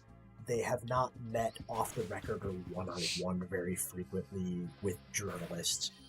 They only talk through indictments. Right. So there's never really been a way for the FBI to push back against the conspiracy. It is food time for my dog a bear or peck. to try and argue its own case outside of the prosecutorial process. And that was particularly true under Director Wray, who was temperamentally loath to do anything like that. And that's never really been an issue because you've always had adults in the White House. We don't have that now. Right. We have an attorney general, we have a president, we have an FBI director, an FBI deputy director, who spent 8 years trafficking in conspiracy theories as a way of consolidating their own power. So I don't know how you ameliorate that situation. People have asked me, friends, family, other interviewers, like, how does the FBI come back from this? And I'm pretty pessimistic about it. Like, if we started fixing things today, 6 months after this administration came into power, 7-8 months after this administration came into power, I think it would take a minimum of a decade. Like, we are not in for an easy road to rebuild what's being lost this year. Well, and now what the courts are doing is they're saying, actually, you know what? Take what you want. We're actually done. We're too tired. Look, part of my point before when we were talking about, the rule of law versus the law of politics is that relationship is actually the opposite of what a lot of people think. And the courts are, especially the Supreme Court, this administration has a lot riding on the Supreme Court conservative majority agreeing with them most of the time. And I think that is something that a lot of the public probably hasn't digested or considered very much because it's pretty nerdy. The interesting thing is going to be, how is the Supreme Court going to flip over on its back when a Democrat is in office and wants to exercise that same level of executive control? If the unitary executive only works in Republican administrations, that's going to seem like a larger issue than anything else. Take my money. Right. And look, what is happening in the country? I would say in the government. Let's just stick with the government. What is happening in the federal government, long-term big picture, is that power is bleeding away from Congress and bleeding away from the courts, and it's pooling into the executive. That has been true for decades. But Trump is essentially an accelerant to that, an aggressive, power-grabby kind of accelerant to that. And that's going to keep happening. Well, I imagine what you're seeing now is what you see in the countries that have a more autocratic bent. And what you see then is the law enforcement arms being used Got a rival fight coming up for vengeance, for consolidation of power, and for all those different elements, or you see somebody running to say, again, I'll weed out the deep state, and we're just in this bizarro deep state cycle. You know, and no, I do. Like, I don't have a lot of worries about the FBI workforce. The average agent is somebody whose integrity I trust implicitly. But you've said yourself that they're concerned about, you know, they've got families and lives and kids, and they may have to go along to get along. And so shouldn't you worry about them? There's ways to sort of put sand in the gears if you're really uncomfortable doing so. What concerns me more are the people who are now getting promoted to SAC. What's SAC? The special agent in charge. I'm sorry, the head of a field office. There's 55 of them throughout the country.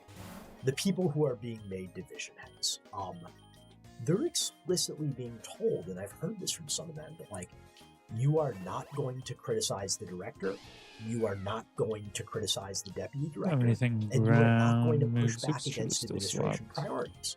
And if you do, you're going to be removed. People who are willing to make that sort of compromise can't stay. But wouldn't you normally say that in an organization, that sounds like, I don't know many organizations that would say, your job is to push back against our priorities. No, I would argue what I just described is totally antithetical to the FBI. Like it a little bit more than Aqua just because it hits reliably. It is not unheard of. For example, there is, I'm not going to get into the specific details. You don't mean publicly, you mean internally. Internally, yeah. Okay. I mean, it was not uncommon under Mueller or Comey or Wray for a special agent in charge or an assistant director to vociferously push back against them to the point of raising voices, almost yelling about their decisions. There was a give and take. There was an understanding. Of like, the rival fight, even though I said it 2 seconds ago. Works is you hire smart people with a good moral compass and you give them a voice. And at the end of the day, it is a chain of command. So what the director says is going to go. But if we're going to be effective, you need to have an environment where you allow people to voice their honest opinion and push back. It's the only way this works. Generally, is the pushback, Michael, is it generally a pushback on norms and morality? Like what would pushback look like? We can't do that because that's interfering in a political process, or we're substituting our judgment for the judgment of our leadership. What would that pushback look like? All of the above. I mean, the FBI was in a really tricky situation. You have a reviver seed? Investigations and the Russian investigation. Just swap out. In the sense that, like, there was literally. Yes. What's your question?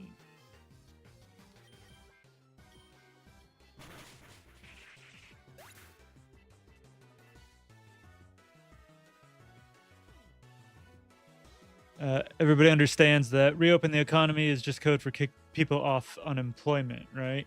Capitalism has always forced people to choose risking their health or homelessness, starvation, but it's reached a cruel new height, and I can't fathom why people still accepted it. No, yeah, I agree. It's the economy is, or most of society is built with like the threat that if you stop being productive, you'll lose your house, lose your health insurance, and therefore any security against disease or anything that can pop up, cancer. I've had a stomach ulcer. That's a thing that can just happen. Like it sucks.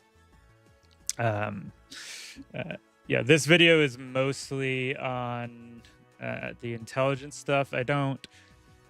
The guest that Jon Stewart is having on, I don't necessarily agree with. He is fairly conservative and stuff still, but he disagrees with Trump, so he's more an ally than not.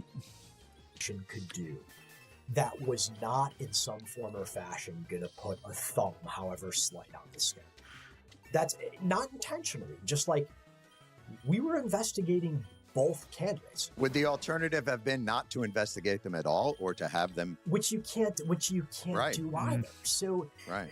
You know, but the reason I bring it up is pivot to this, dodge a ground attack. Nope. Fact that there was If a you get in lot there of toxic, dissent up until the very last moment in both well, those got another chance. investigations about what steps should be taken. Right. And I think a lot of people have issues with both of those investigations. CGI. But trust me when I say they could have been so much worse if people did not have the freedom to honestly voice their opinion about what should be done. Look, folks, I don't know where you're getting your comfort during these difficult times, but I'm telling you, man, the good comfort is this: cuddling up on the couch with your cat. Now, I don't have a cat, but it does sound pretty nice right now. I have had cats. Sorry, Jen. And Devlin, in your reporting throughout the Department of Justice and all these different areas, I would imagine there's a healthy proportion of people who think, yeah, it's about time, somebody took control of this or this. But there's also a contingent of people that are fearful of what's going to happen, but also cleaning want this to up keep pretty their well. jobs. How pliable, on a scale of law firms that imploded on one day, or Harvard that tried desperately to hold on before whatever payment they're going to fork over. Rough out here in the jungle. What is the rank and file of our Justice Department in terms of bending to the whims of strongmen? So I think a lot of people in the Justice Department this term have been shocked by how much different this Trump term has been than the first Trump term. I think you see that in the way that hundreds of civil rights lawyers left the department earlier this year, just said, this is nothing like what we imagined it would be. I can't stay here and use the civil rights laws of America this way. I think there is a desire on the part of many people taking the voucher to dig in and hold on. If you think back, this was a big deal at the time, but it's sort of forgotten now because there's always so much chaos in this space. But if you think back to there was an email that the head of the New York FBI office sent out early on in the Trump administration that basically talked about, look, we're dealing with problems. I understand that. I'm telling you, as a former Marine, when things get bad, you dig in, dig a trench, Golden keep your head Age. down, and do your job. And I think a lot of people at the time covered don't that email have as if it was, this call to arms. Thief, I only have And I actually pluck. read that email completely differently because I thought he was saying something much more sophisticated and thoughtful, which was that Air cutter, hope dig a get crit on the trench, fungus, dig a but foxhole, otherwise it's at least get dead in next it, time. stay They down. got Tapu Lele. And that is works how too. you Live make to it. fight another day. Correct. And I think that is the view of a lot of people. Obviously, hundreds of lawyers have left the DOJ.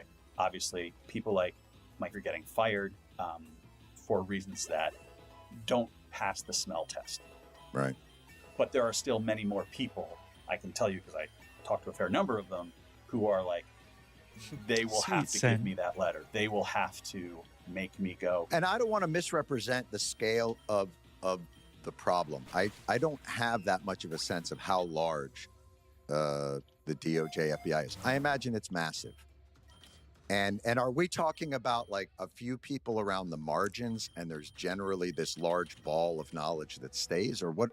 Or does that ball just like it goes to wherever it's forced? There's a couple ways to think about this. Do For the like area Justice dose. Department, I'll catch the it just most so I have it as a important starter, maybe? People, I would argue, in the Hey. system historically have been the layer of Great senior stats. career officials. Those are not people that change over during administrations. Those are people who have worked, for example, terrorism cases or supervised espionage cases for decades. So they have an institutional knowledge of the security of the country, right? Exactly. And one of the first things the administration did, they pushed out all those people. Yeah. So they just scraped that layer off. And again, Well, one of the craziest things about the conservative authoritarian takeover of our government is normally when you try and go full fascist, you have to be competent so that the people still support you because you are competently going about targeting enemies, maintaining propaganda, but then actually like taking an iron fist and controlling the economy and everything in a good direction, at least, so the people who are your supporters prosper. But they've just done the exact opposite of that. They've crippled the government itself just by firing so many people, and then just having incredibly incompetent people leading. It's wild. I think sometimes that stuff gets covered as like, oh, what a tragedy for these people. And I do not discount in any way the personal strife that is brought to people. But the real issue is that all the careers under them, see which way the wind is blowing and see that like there is no choice until I get but like to leech do life or exactly what something. you are told, exactly I the way also you're told want to do it, roll into you can get being told to do it by mints people who the change in natures on these rolls. who have not done this before. Right. There is a great scraping that has happened within these institutions of institutional clout and knowledge and experience, and those have the word that gets expressed to me all the time is, look, we can go out and walk a post for 30 days. Like we're not I don't we're not have a babies, we don't have great glass setup. jars, like fine, whatever. But like I have guys cracking phones in child exploitation cases. I have. Right. What are we taking our eyes off of? What are we going to miss? Where are we going to get caught? Caught out because we're not on the stick of all these very specialized things that we normally would be doing. Right. And you won't know till you know. And you won't know till you know. We might have lost that. Sorry, tech problem. I don't know what happened. What the Yeah, I hell? lost them. Shit. Our Department of Justice, the heart of the American system of jurisprudence, runs on dial-up, apparently. All right. Well, that's okay. All right. Okay. So, Mike, is it your sense that the DOJ operates or had operated similarly or other? I don't know if you have much contact with CIA or Homeland Security or NSA or any of the other 800 organizations currently tasked with watching us and arresting us. Grass gym fight. Or the deprioritizing of not ATF, great to start with. The various things there. Is it your sense that this is a process that's going on? I think I might just let them die though, because they're not going to be used for this fight. Yes and no. FBI get a defense drop, maybe. Hey, their mandates are incredibly broad. Warren Leach is unfortunate. Oh, I have a reviver seed. Priorities that the FBI and DOJ do not handle. Okay, in organizations like ICE, they're really only doing the one thing. Well, now FBI is working. I really wish this was physical. Working with ICE. Yeah, it's insane. We're good. And this is a much longer conversation about why that's a terrible idea. But I think in a functioning democracy, you actually want prosecutorial enforcement powers dispersed. You don't want to centralize them. That's how you get a police state. Yeah. So it was always a good thing that these agencies were working on. It's like the whole purpose of our Constitution is that there are 3 branches of government that prevent any one or the other from taking too much control, supposedly. On separate matters. Now that you unify them into these weird Homeland Security task forces where everybody's involved in immigration and violent gangs, the ones being chosen to prosecute, I'm sure coincidentally all come from South America. Jump like fly. But this is it just so basically win. Yeah, this sort of centralization of law enforcement authority and operations is something that we've seen. I'm not going to violate Godwin's law here. Please don't. Please don't go there. I'm just saying, there what law? There are eras of history. I'm not going to violate Godwin's law here. Godwin's law.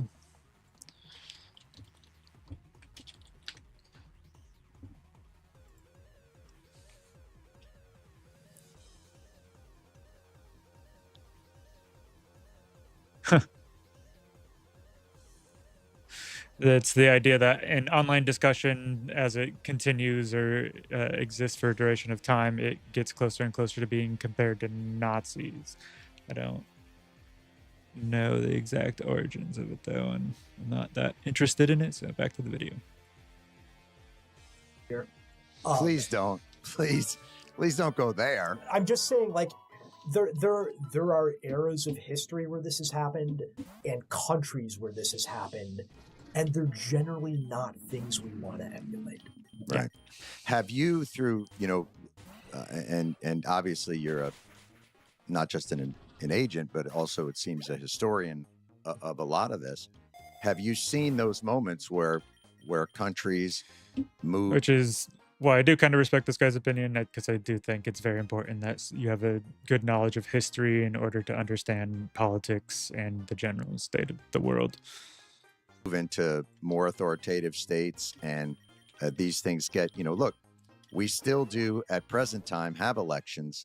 Yep. This still can be undone. At present time, this will be the last Trump administration, at least constituted by I forgot how fast what we Meowstick presently is. think of as the laws against running for another term. Is it the kind of thing that a country, in your experience, can find its way out of? Yes, absolutely. I mean, you look at Japan and Germany are vibrant, functioning democracies. South Africa, post-apartheid, had the Truth and Reconciliation Committee. But even both of those countries have made recently, Japan has an ultra-right party that's gaining tremendously. It does, and you have Alternative for Deutschland, AfD, Germany, yeah. but they don't run the country yet, and there is significant pushback about it. Neither of those parties have the broad-based support that the MAGA movement has. Right. But to answer your question, if and when this ends, absent some sort of national reconciliation process where we really do the sort of internal searching about how a lot of this consolidation of power and destruction of norms happened, I don't know how we come back. And I know that sounds really negative. It is. I'm in near despair about the future of our country. And what makes me even more worried is half the nation isn't going to want to have that reconciliation because they see nothing wrong with what's happening. I would say not only nothing wrong, but they see it as finally. Good, yeah. Finally, this is what we're doing. Yeah, look, I don't want to take an overly Calvinist view of humanity or get too Hobbesian here, but it's been done here before, so you might as well jump in. I do think human beings, just in general, we don't know as much as we think we do. We're pretty craven. We're pretty tribal. And, for about 250 years, we had a really good system of checks and balances that tamped down on that. It never got rid of it. There are very dark moments, obviously, in American history. Look, Franklin Delano Roosevelt, the most progressive amongst us, interned the Japanese. All the Japanese Americans. We somehow got back from that. Yes, exactly. But we needed to have honest conversations afterwards about why that was wrong. And I don't know that a lot of the country is interested in those conversations. Not only that, they're removing those conversations from our historical record. The Smithsonian is going through an audit. That's right. Yeah.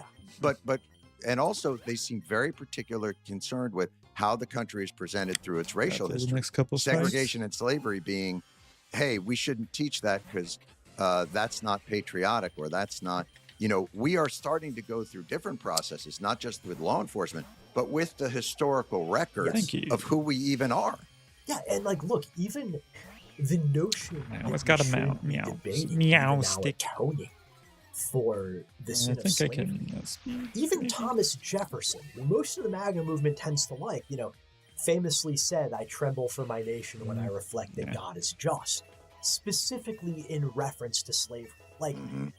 You need to have a serious intellectual honesty and an ability to confront uncomfortable truths to really know, and in that knowledge, love your country. And that is something that what passes for the conservative movement today is not willing to do. Yeah, one of my biggest critiques of most Americans is that they don't see enough of the country, specifically, go to some of the big cities. They have a lot to do, a lot to learn about, a lot of food to try. It's fantastic, and it's not how it appears on most right-wing news media. Also, people need to go out to our national parks more. I am using a monkey, even though I dislike monkeys, because it had Pokerogue, so I wanted it on my team. I guess I could have replaced it by now. I've just been a little lazy. But back to my point about America. Yeah, more people need to. I mean, it would happen more if people had more time off and were paid better to go on like camping trips or trips into the city and stuff like that. But most people don't know what a lot of the country is actually like. I mean, I've lived in Michigan, I've lived in Texas, I've lived in Washington, I've lived in California for several years. And I have friends also in a lot of the rest of the states that I even haven't maybe even visited yet. Like knowing the land and the people and the places and all the cities that like what the state or what the country is, and having your own experience with that is very important for understanding the state of the country. And then with their talks about history and knowing the history of America, you should also know that, because a lot of people get it wrong, or they have skewed versions of it in their mind. Well, it's, I do wonder if maybe the answer is, look, there is something appealing about the great man theory. There is something appealing about a hero will rise amongst us. And we always do sort of celebrate that in the United States. Abraham Lincoln, the great man, stood up and held the country together through the Civil War. Or I think that's a very Western thing, going back to like the Greeks and stuff, Alexander the Great. There's always that leading figure, that hero, that key person who does these moments. But when in reality, especially when it comes to democracy, you need movements of people, of large groups. And it does. There's almost a wish fulfillment of, well, maybe the Bizarro Trump will rise. Yeah. And that will be the person. But there's very little faith that the system will self-correct. That's the part that seems I do not like the monkey also. Well, our system has a fundamental flaw. And not to keep going back to the founders, but as a good philosophical, like those bastards, what did they do? No, I'm about to praise them. All right, fair enough. There was a very clear recognition in all of their writings that the system we set up is only going to work as long as it is populated by men of virtue. Yay, thank you. And we don't have that. Right. I mean, let's expand it to men and women of virtue, obviously, but the system was premised on a notion that there would be disinterested, selfless patriots who placed the well-being of their country above themselves, which is what patriotism is supposed to be. Yeah. We don't have that. Nationalism. We talked earlier in the podcast about the situation the FBI found itself in with both Clinton and Trump investigations, and how that caused the FBI to lose the American people's trust. It's deeper than that, I think. What is that? I think regardless of your political views, Chris? In terms of a lack of self-interest and altruism, neither Hillary Clinton or Donald Trump were really exemplars of people who were willing to put aside ambition for the greater good. Right. Oh wait, so it's his we were confronted in that election with two people who thought the rules didn't apply to them. Now, I think in some, like Clinton maintaining an email server that is beyond the reaches of FOIA. Yeah, it's just slightly different order, different than like getting people to storm the Capitol to prevent, just a little bit votes different. from being certified. Exactly, you're talking to a foreign intelligence service. Right. But like, it's still indicative of people who thought, in some measure, admittedly very different degrees, that the normal rules that govern politics. Not a special attacker. And unfortunately, the only organization that was in a position to push back against either of them was the FBI. And, I will make a much less lofty quote than I have before. I'm going to quote the tagline for Alien versus Predator. Whoever wins, we lose. I thought we were going Burke. No, we could. No. We're going Weaver? We're going Weaver? Yeah, we're Also, not even Weaver. We're going with I like the wish- bad knockoff sequels 20 Oh, years all later. right, Like all right. Fair enough. Alien versus What is Predator. Like Crafty whoever Shield? wins, we lose. If Clinton won, there was going to be some form of retribution for the email investigation.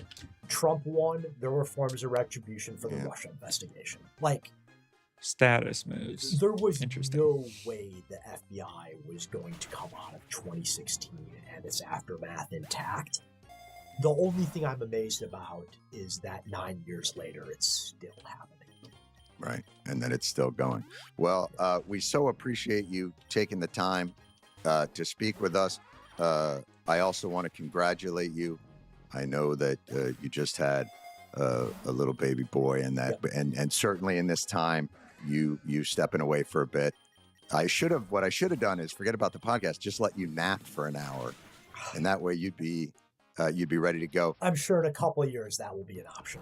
Yeah. Have you thought about your next sort of step? Have you been in touch with some folks that are still allowed to talk to you? Yeah, so I'm doing a couple things. Like This is also what's crazy. I mean, I have no idea about the world of like government, and especially not the intelligence community and like their family lives or whatever. But the fact that like all these coworkers or coworkers of coworkers and stuff that he considered friends just completely cutting him off is insane, or being like too afraid to really speak to him or anything. Still, come on. This is going to sound very cliche and cheesy. My oath to the Constitution did not come with an expiration date, simply because I left government. So I'm working with a number of organizations that are still fighting for national security and the rule of law, and the area of the Venn diagram where those two things connect. I'm on the advisory committee for a group called Justice Connection, which provides free legal representation to DOJ and FBI employees who are put in positions because of their political beliefs or asked to do something illegal. Right. And I'm going to be starting a fellowship with a website called Lawfare, where I'm going to be writing about the same issues for the general public. Right. Well, we certainly appreciate your service over all these years, and definitely find it hard to imagine the injustice of having that all be erased based on, look, it'd be one thing if, they said you're a spy. No. You're friends with a guy we don't like.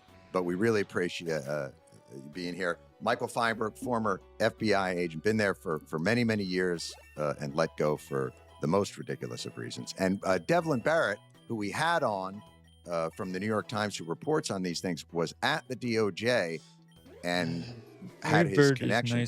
I'm going to say mysteriously cut. That's what I'm going to say. I'm going to stick with the deep state. Ended up cutting Devlin Barrett's feed, and that's why he was no longer. We hope he's okay. That's what I'm going to say. Michael, thanks again. Thanks for having me. All right. Bye-bye. Alrighty. That is probably the last video we're watching.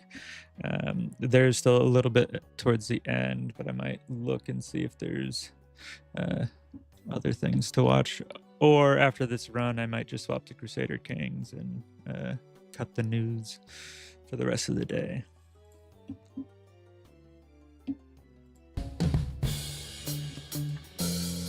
I thought that was excellent, but I have no idea what it's going to sound like, because it was like we did an interview with two, and Michael was in like literally at a bris with his newborn son, and it turns out at the Department of Justice they have shitty Wi-Fi.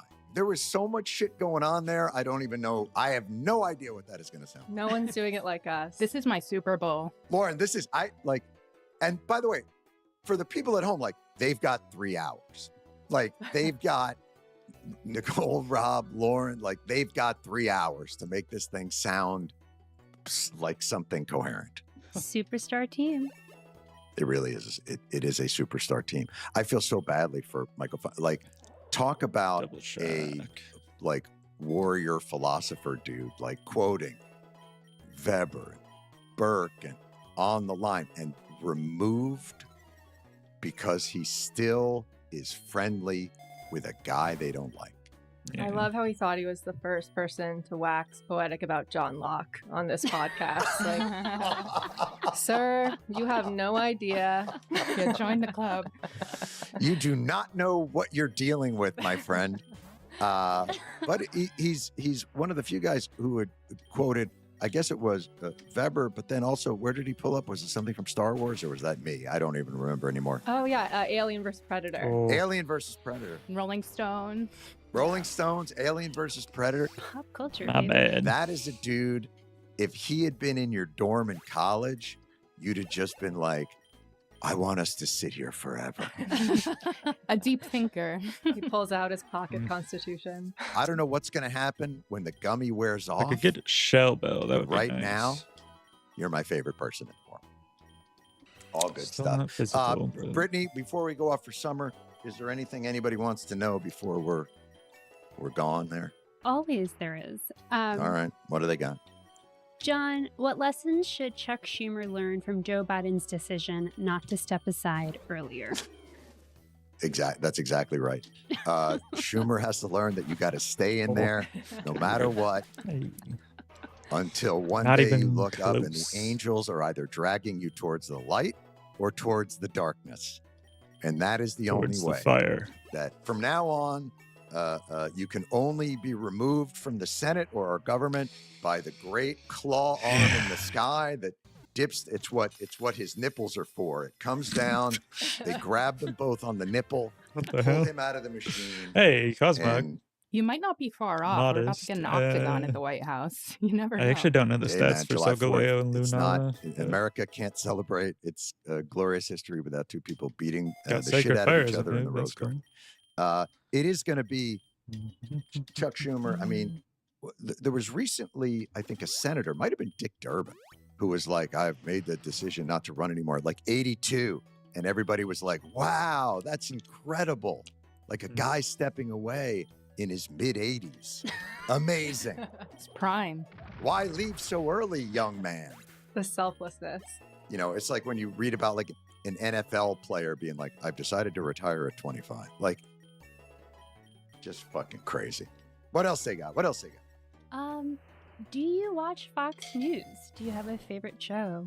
Do I watch Fox News? Yeah. Look at me. Look. Would this happen to some? Do you think this erosion happens naturally? You think this is just wind, sun, and rain? No. This is the corrosive acid rain that flows from America's newsroom on a daily basis and has look. That's the Jesse Waters glow, I think it's Yes. called. This is what happens to a human being who is exposed to that level of radiation.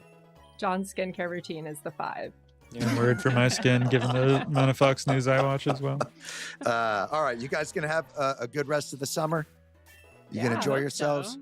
What do we got? Like 3 weeks off? Yeah, we'll be back this second week in September. You guys have crushed it this year, my friends. Please, you've earned a wonderful vacation. All of you. I feel like hope this you all game have has stabilized a bit. a I'm great not time. Drowning, trying to keep my come back Pokemon healthy enough to nice live. and crisp and ready to We'll go. see if I make Brittany, it how past can the they next keep in enemy touch with us team? while we're all gone? Twitter, we are Weekly Show Pod. Instagram, Threads, TikTok, Blue Sky, we are Weekly Show Podcast. And you can like, subscribe, and comment on our YouTube channel, The Weekly Show with Jon Stewart. All right. Lead producer Lauren Walker, producer Brittany Mehmetovic, video editor and engineer Rob Vitol, audio editor and engineer Nicole Boyce, researcher and associate producer Jillian Spear, and our executive producers Chris McShane and Katie Gray. Guys, fantastic job. As always, have a wonderful summer break, and I look forward to seeing everybody in September. Talk to you guys soon. Bye-bye. Really like John, really like this podcast he's got going. The thing at the end where they kind of do a breakdown and questions is also pretty neat. While we finish up this, we can watch some fun stuff. Let's do the Trump Epstein saga from The Daily Show. Because with Joe Biden struggling in the polls, Donald Trump is already making plans to once again take on the Washington swamp. In a recent interview with Fox News, he promised to start by exposing all the things the deep state doesn't want you to know. Well, Terrible. almost all the things. Some people think that one Getting way to a little build higher. trust is to declassify things. If you were president, would you declassify, you can answer yes or no to these. Would you declassify the 9/11 files? Yeah. Would you declassify JFK files? Yeah. gonna Would you keep doing it. declassify the Epstein files? I'm gonna get a crit Yeah. now. I guess I would. I think Damn. that less so. Okay, he kept going.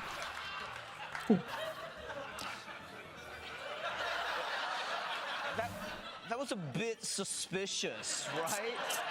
Like 9/11, yes. JFK, yes. Epstein, man, let's no. I mean, look at the panic in Trump's eyes. I've seen more relaxed people on the exit row of a Boeing flight. But, and why though? Like, why are you so weird with the Epstein stuff? It's not like Donald Trump has any particular reason to not want the Epstein files opened up. I mean, let's hear him out. Hear his full answer. I think that less so because, you know, you don't know. You don't want to affect people's lives if it's phony stuff in there because there's a lot of phony stuff with that whole world. So fake. Okay, he's definitely in that Fake file. news. He is in the Epstein files. He's already like, look, there's gonna be a lot of phony stuff in there. Names, pictures, my DNA. You can't believe any of it. He's obviously not worried about protecting other people. I mean, this is the same guy who said Obama was born in Kenya and Ted Cruz's dad killed JFK, okay? Now all of a sudden he's like, look, if you put some inaccurate information out there, it could really destroy someone's reputation, okay? We need to err on the side of caution here. Besides, it doesn't even matter. You don't need to ask Trump to declassify anything. He's just gonna leave it at the buffet table at Mar-a-Lago. Luckily for America, Christine Nome isn't the only one in charge of keeping the country safe. We also got Kash Patel and Dan Bongino, two guys who look like they should be henchmen in a Ninja Turtles movie, but are somehow running the FBI now. And before he took over, Dan Bongino wasn't afraid to tell us the truth about what the FBI was covering up. Nobody knows how much material people have on Jeffrey Epstein. It's unbelievable. The guy killed himself, and now nobody's gonna know. Yeah, exactly. Epstein killed himself? Ugh.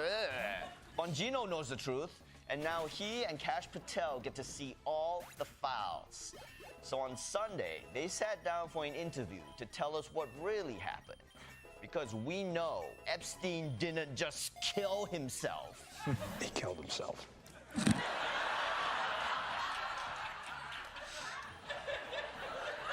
What? He killed himself. Gotta work on that line delivery a bit more.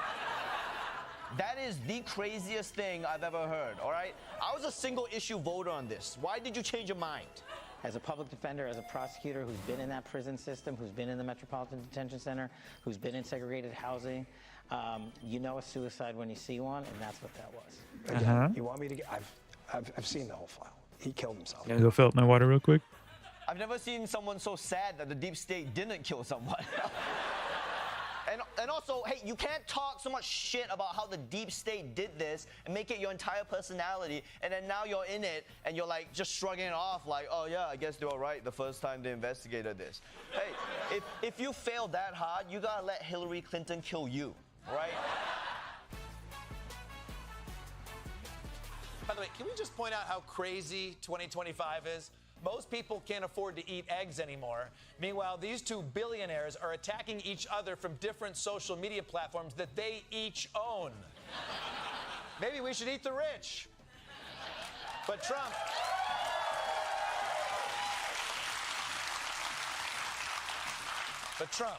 Elon, let's calm down, all right? Things are getting a little too heated. At this point, we can still walk away from this, right? Let's not say something we can never take back, right? Right? Elon Musk tweeting within the past 1 minute. Time to drop the really big bomb at real Donald Trump is in the Epstein files. That's the real reason that it's not public. Have a nice day, DJT, exclamation point.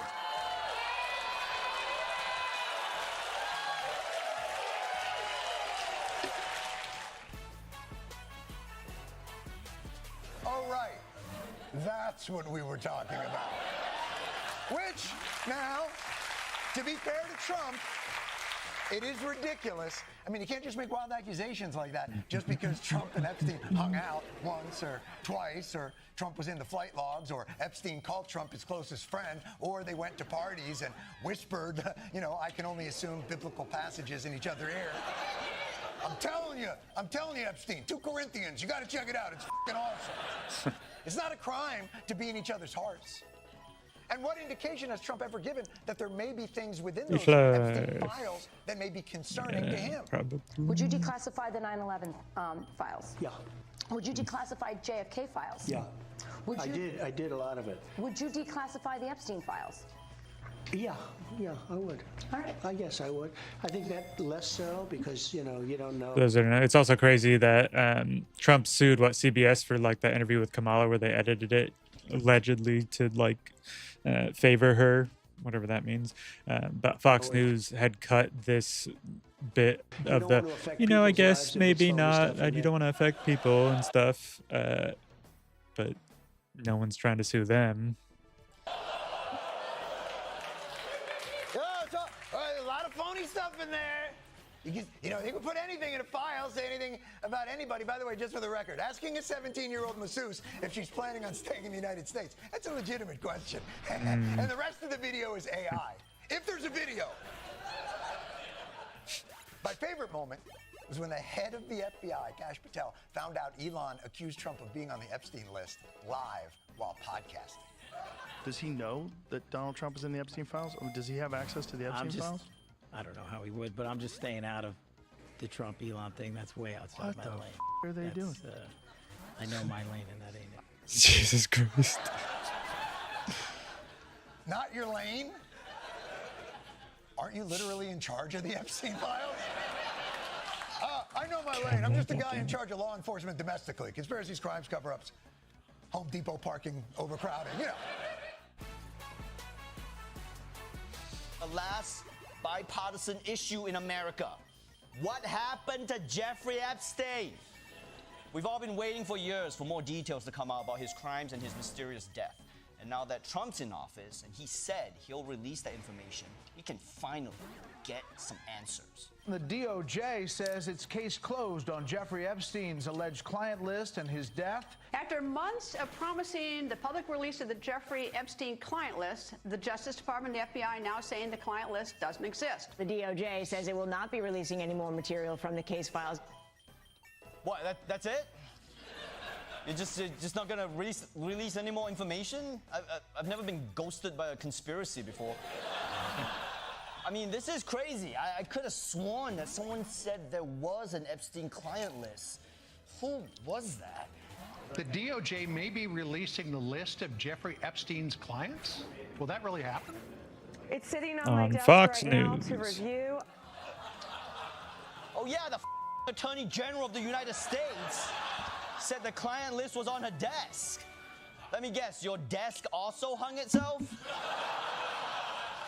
Pam Bondi was supposed to release the pedophile list. If we wanted an attorney general to cover up sex crimes, we would have stuck with Matt Gaetz, okay? At this point, it's like the only way we can learn about who is a certified pedophile is if Kendrick Lamar makes a song about them. Look, I don't know what to believe anymore. Okay, can you just declassify something?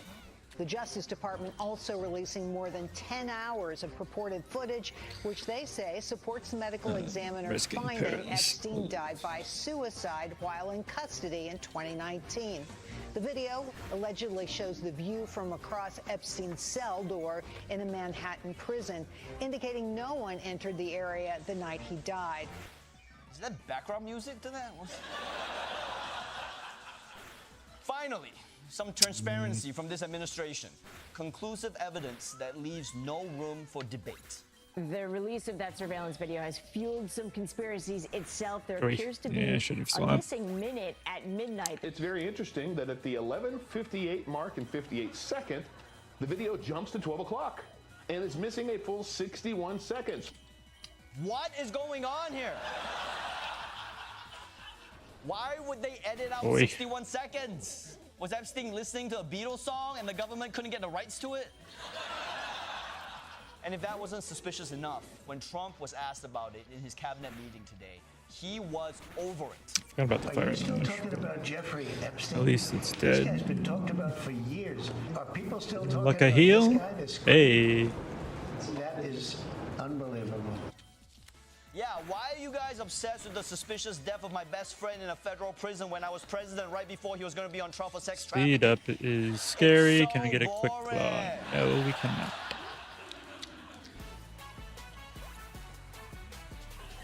Now, the impetus for Elmo's rant seems to be the Department of Justice memo that has just been released that said the Epstein sex trafficking case was officially closed and that no new information would be forthcoming. And while Elmo is demanding that the files be released, Donald Trump's response is brought to you by the letters FU. You still talking about Jeffrey Epstein? This guy's been talked about for years. Are people still talking about this guy, this creep? God, this was That so. is unbelievable. Unbelievable? You guys ran on it. Remember this? Creep. We need to release the Epstein list. That is an important thing. This Epstein sex ring operation, I'm not letting it go ever. Ever. Put on your big boy pants and let us know who the pedophiles are. Put on your big boy pants, Cash. Why would you have to change your pants to let us know who the pedophiles are? All right, well, made it past Surge. Wearing pants at the while very you're least. researching the- And that was before the Trump administration took power. And by the way, they were still hyping the Epstein files after they took power. We have flight logs, we have information, names that will come out. President Trump has given a very strong directive, and that's going to be followed. So people can expect actual movement on this. It's not just empty promises. Oh, Donald Trump doesn't make empty promises. Yeah, right. Bullshit. 2 of his wives and 10,000 unpaid contractors disagree. But these are all people who work for Trump that set the expectation. And I think because of that, surprisingly, MAGA world, for the first time in memory, isn't just slavishly acquiescing to Trump's reality distortion field. Where did Twisted that whole spoon. case go? Where did We still all need a the mega files go? bracelet. It just went nowhere. No one even Okay. believes that. Don't mimic me twice in one night. This just reeks. Something is horribly wrong here. Pam Bondi needs to be fired. Yes, Pam Bondi, the ringleader. All right, just killed the monkey. She I'm fine. makes the decisions. The backlash wouldn't die. So Trump had to go back out and kill the backlash. Perhaps even making it look like a suicide. Oh no, not my golden punch. So Rude.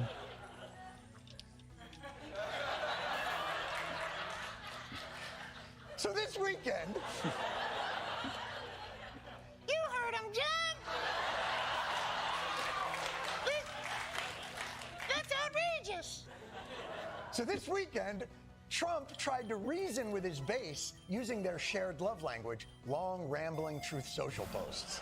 In a social media post, the president asked his followers, "What's going on A with lot my of boys?" And in money. some cases, gals.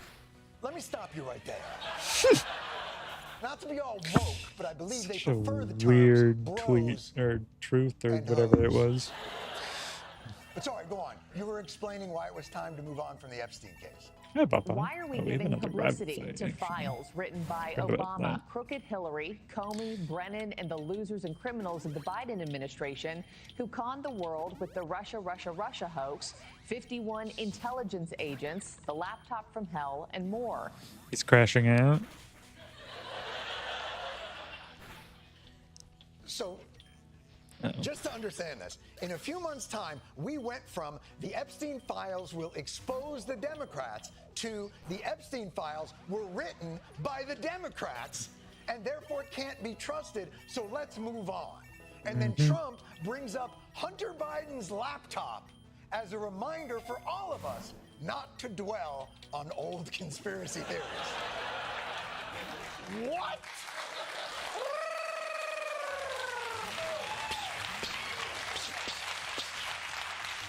Don't think she has a crown. She does have a crown.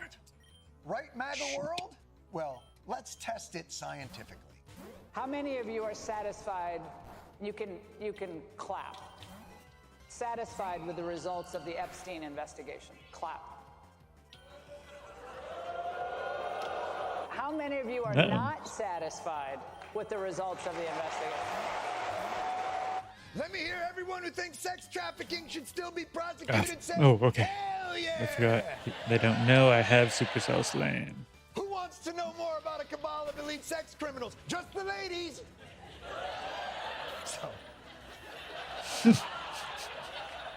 So MAGA world is now an open revolt.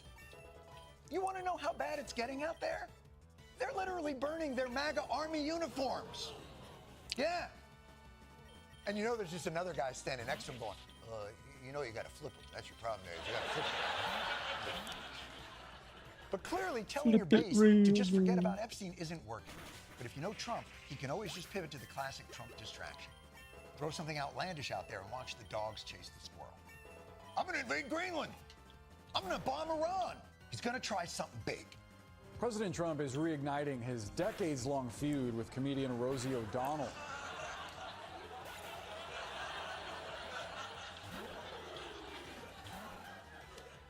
I think we're going to need a bigger boat. We are on week 2 of the MAGA civil war over the Epstein files. Oh, hi, Blissy. And the Trump administration Bye, can't Blissy. get Bye, its Floatzel. story Sorry. straight. There was a client list, then there was no client list. They were going to release all the files, and then they decided not to release any files. So let's see what today's excuse is. I would say that, you know, these files were made up by Comey, they were made up by Obama, they were made up by the Biden, from, you know. Okay. You're just liars, guys. Cool as a cucumber. This guy's not worried about a thing. So let me get this straight.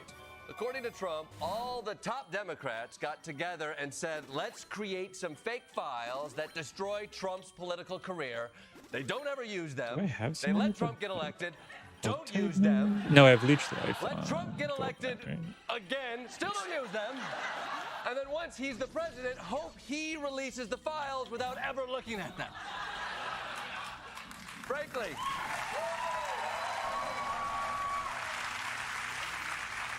You know, that plan sounds so inconceivably bad, I do believe the Democrats might have come up with it. But Trump clearly wants everyone just to move on. And after initially pushing back, some of them are getting the message. I think the DOJ should immediately move to unseal all the Epstein documents in the Southern District of New York. Yeah. I think every file should be released to the public the same way as the JFK files. Honestly, I'm done talking about 3 Epstein for the time days. being. I'm going to trust my friends in the administration. I'm going to trust my friends in the government to do what needs to be done. Womp, solve womp. it. Balls in their hands. Wait a minute. The ball's in their hands, he says? Probably not the phrase I would use when talking about the Epstein files. The ball's in their hands. The shaft is in the courts. Oh, The Jesus. taint is in the Grundle. bread basket. What the are we doing here?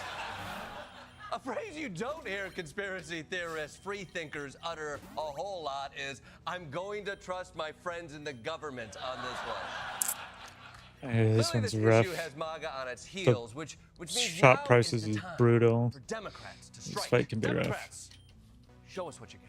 Congressman Hank Johnson coming to give you some more ear candy or perhaps an earache. Died by suicide. Believe that and you must be blind. You've been telling us you release the file, but where are they? You know, maybe I was too harsh on the J6 choir. You know, I just feel for his poor aides who probably spent all week having to help him with this. Like, Rebecca, quick, give me a list of all the words that rhyme with suicide, please. Yeah, but it's a fluid situation right now, and MAGA is trying to wrap their heads around it because they have a lot of unanswered questions. There are a lot of unanswered questions. But the biggest question is just, What on earth is going on? I don't know what's happening. It doesn't make sense. I can't reconcile this Donald Trump Ooh. with the Trump that we're seeing right Even now. The Trump Candace. that is gaslighting the public right now. Why is Donald Trump refusing to release the Epstein files and telling everyone to Rough shut up fight. and move on? Well, okay. Give me something good. None of Let these. me offer are one good. possible theory. Perhaps you've heard of Occam's razor. It's the I mean, idea that the most simple explanation is probably the correct one. In the case of Trump and the Epstein files, let's call our theory Occam's giant f***ing machete. By now, you've probably heard that that's neat. Donald Trump, Jeffrey Epstein, and Epstein's partner, Ghislaine Maxwell, used to be friends. But it's worth understanding how close this friendship was. Oof. Trump says he's known Epstein since the late 80s, and pictures from the 90s show the president with Maxwell, who became Epstein's girlfriend. They were neighbors in Palm Beach. At one point, Oh, Epstein was a member at Mar-a-Lago. It's party time at Donald Trump's Mar-a-Lago, Hey. and among the guests, Keep Jeffrey dodging Epstein. thunder. Trump and Epstein can be seen ogling the cheerleaders. Trump points one of them out and says, "She's hot." Then he says something in Epstein's ear that has the financier doubled up in laughter. Now, I mean, Trump is a funny guy. He could have said anything. hey. What did Trump say? It's impossible to know. And Donald Trump and Epstein didn't just party together, they were neighbors. Epstein said he was Trump's closest friend for 10 years. In fact, Epstein's infamous little black book included 14 different numbers for Trump and his representatives. I mean, he had 14 separate ways to contact Donald Trump. I mean, when I drop my kid off at camp, I give 2 emergency contact numbers. And one of them is fake because I don't need the hassle, all right? And these guys didn't just party together. Epstein was a part of some major milestones in Trump's life. Jeffrey Epstein introduced Melania to Donald Trump. Trump was a frequent passenger on Epstein's plane, known as the Lolita Express. And Epstein told author Michael Wolff the first time he slept with Melania was on my plane. And that is how I met your mother, Baron. Yeesh. Any questions? I'll tell you, next time you're on a flight with a crying baby, just think about how much worse it could be. All right. So right now, you might be thinking, fine, they were friends. They hung out. It doesn't mean Trump knew about what Epstein was doing. And you know what? Maybe not. Ow. But he clearly had some idea. In a 2002 interview with New York Magazine, Trump showered praise on Epstein, calling him a, quote, terrific guy, and saying, it is even said he likes beautiful women as much as I do, and many of them are on the younger side. Whoop. Do you know how creepy with women you have to be for Donald Trump to pick up on it? I mean, that's a real your drunk friend taking the car keys from you moment. And you could still say, so what? They were close friends. They were Mile High Club pals. That still doesn't Monkey mean is that just Trump getting is exploded in the over and files. over again. Maybe. But after Poor Jeffrey monkey. Epstein died in prison, the only person left who knew all his secrets was Ghislaine Maxwell. When she got charged with sex trafficking, Finally, Trump's the man. response was surprisingly sympathetic. I haven't really been following it too much. I just wish her well, frankly. I've met her numerous times over the years, especially since I lived in Palm Beach, and I guess they lived in Palm Beach. But I wish her well, whatever it is. You wish her well? Is that the right response? I think there's a reason they don't have that section in the Hallmark store. It's not there. It's not. Let's be clear. Law and Order SVU doesn't start like, in the criminal justice system, sexually based offenses are considered especially heinous, and we wish the perpetrators well. Dun dun. Okay, you know what? You know what? You want to take another shot at it? Maybe even more flailing and desperate? Yeah, I wish you well. I'd wish you well. I'd wish a lot of people well. And I do wish you well. I'm not Oops. looking for anything bad for her. I'm not looking Spam bad for through and anybody. reload just now. What are you talking about? You wish bad things on everybody. Suddenly you're wishing Ghislaine well. You were harder on Kristen Stewart for Just cheating doing on that. Robert Thank you, Pluck. Pattinson. Full experience game. That's pretty good. So, Oh, got to listen. to sum up, to all the MAGA people who are so confused about why Trump doesn't want to release any of these files, maybe the answer has something to do with Occam's giant f***ing machete.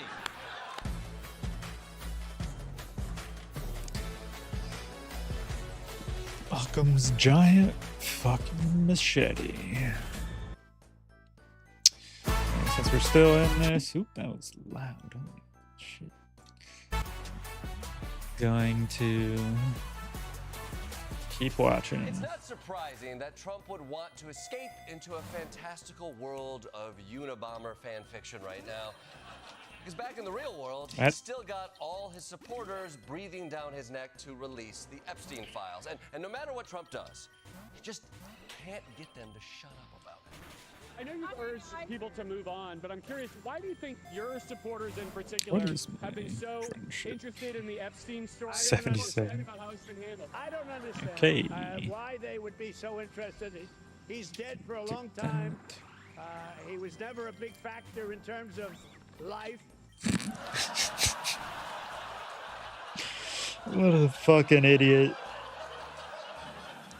Not the guy you call to give a eulogy. Also, you don't have to like Epstein, but he clearly was a big factor in terms of life. He's America's most famous sex criminal. Infamous. Which is quite a competitive category. Yeah. This really highlights Trump's dilemma. He's desperate to tamp down the drama, but his entire career has only taught him to heighten the drama. And you can't spend your whole life as the messy bitch from a reality show and then suddenly say, can we have some decorum here, please? Because this does not sound like Donald Trump. But I don't understand why the Jeffrey Epstein case would be of interest to anybody. It's pretty boring stuff. It's sordid, but it's boring. It's boring. Oh, What's interesting about a global pedophile sex ring that involves got the me. richest people in the world that I might be covering up in my own involvement in? Snooze alerts! Anyway, Steal? No, who not wants to steal. hear That's about my good. copper tariffs? That's juicy. So, MAGA diehards, you've heard your dear leader. Quite He seems effective. just a boring dead guy who no one cares about. I'm sure you'll join him in saying it's time to move on. Nothing more to see here. We should put everything out there and let the people decide it. I think that the American people need to see what's in there. And that's not hard to understand. I do think there needs to be more transparency. You don't believe what the Justice Department is saying? I don't know. No, I don't. I think I don't know. I don't trust him. Oh man, that guy is flat out broken. I don't trust nothing no more. Oh, come just on. fill my pocket with rocks and walk into the sea. Fine. Tell Manu Raju I love him. I mean, things are so bad, even Lauren Boebert is demanding answers. Although being Lauren Boebert, she has a particular way of putting it. Of course, we want answers. No one is satisfied with what has been received or lack thereof. No one is satisfied with the rollout of this. Yes, Mr. President. If Lauren Boebert was in charge, you better believe she would leave people satisfied.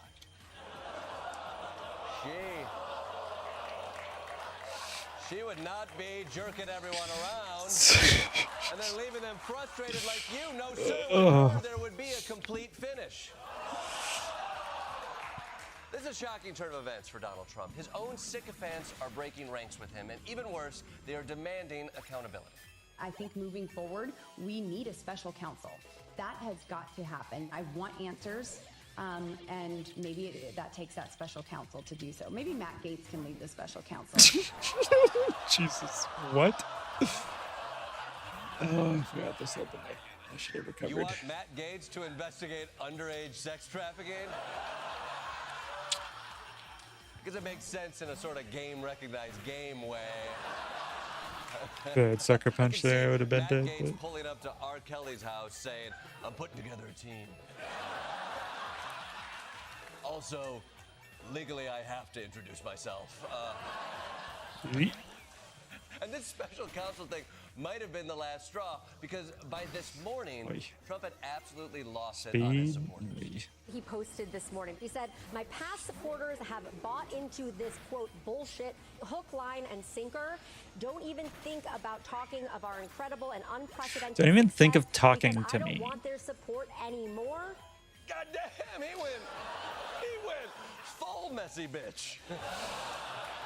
Yeah. You can't handle me at my sex crimes cover-up. You don't deserve me at my alligator concentration camps, you sluts.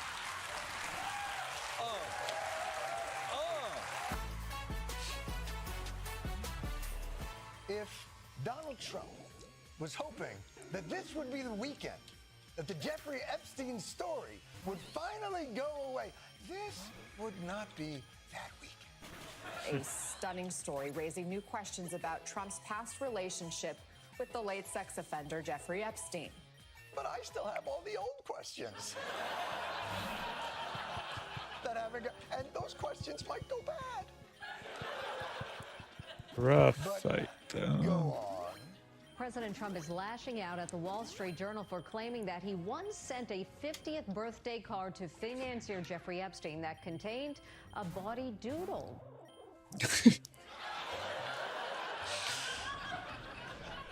My God, a bawdy doodle. At long last, sir, have you no decency? What are we doing? Oh my God. Victorian England now? This scallywag sent me a ribald daguerreotype. My God, alert the constable. That's all you got, bawdy doodle? How bad can it be? And it's a cryptically written letter, a crude drawing. It contains several lines of typewritten text framed by the outline of a naked woman. A pair of small arcs denotes the woman's breasts. And the future president's signature is a squiggly Donald below her waist, mimicking pubic hair. Pubic hair! Pubic hair! You broke Blitzer! Pubic hair! By the way, not to be, the grammar police, but it's pubic hair.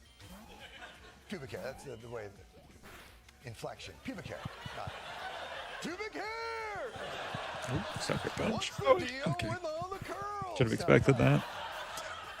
Now, a billionaire sending another billionaire a birthday card with a playful, nudie cartoon isn't incriminating in and of itself. It's really the creepiness of the sentiments expressed. Ladies and gentlemen, unfortunately, our lead Meryl Streep was unavailable tonight. So, performing tonight's creepy birthday card, please welcome, ladies and gentlemen, Nicole Wallace. Voiceover. There must be more to life than having everything, the note began. Donald. Yes, there is, but I won't tell you what it is. Jeffrey. Nor will I, since I also know what it is.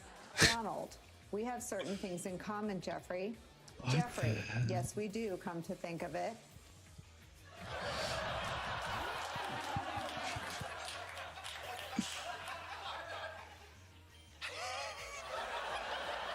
Things in common. Could be anything. You can write all kinds of things you have in common inside the outline of a naked woman. We're both gluten intolerant. You both prefer window seats on airplanes to private islands. Oh, God. Should go on to Palma. I hope Act 2 of this play doesn't make it worse. Donald, enigmas never age. Have you noticed that? Jeffrey, as a matter of fact, it was clear to me the last time I saw you. Donald, the pal is a wonderful thing. Happy birthday. And may every day be another wonderful secret. What did I tell you?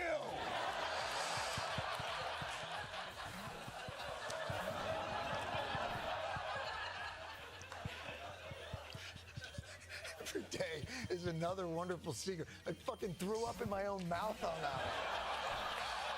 I don't even know what any of this means, but I do know that every line in that card sounds like the password you have to use to get into the orgy and Eyes Wide Shut. Never seen it. But Donald, we have sounds about certain right. things in common. Jeffrey, enigmas never age. All right, gentlemen, come on in and grab a mask. I gotta say, for that birthday card, how much must it have sucked to be the next guy in the office Oi. that had to sign that Epstein birthday card? I messed up. You want me to Okay, just, never mind. I'm fine. you He didn't want me to sucker punch sign it again. right by the pubic hair or by the just the little titties? What do you want? I'm just gonna write here's to 50 more.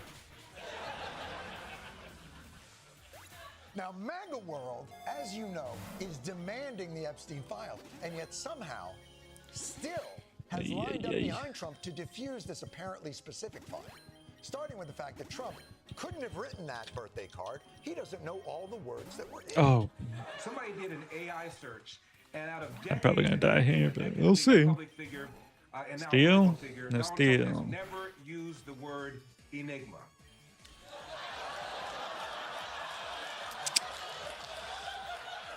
I imagine he's used words Bold that are claims. close. Well, My silver powder.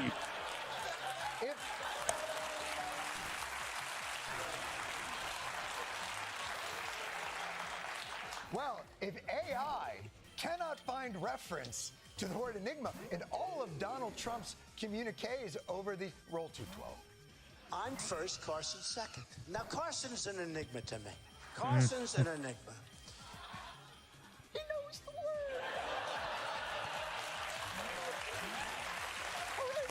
word. Oi. Okay. And Trump has accurately used it in a sentence. Extra credit.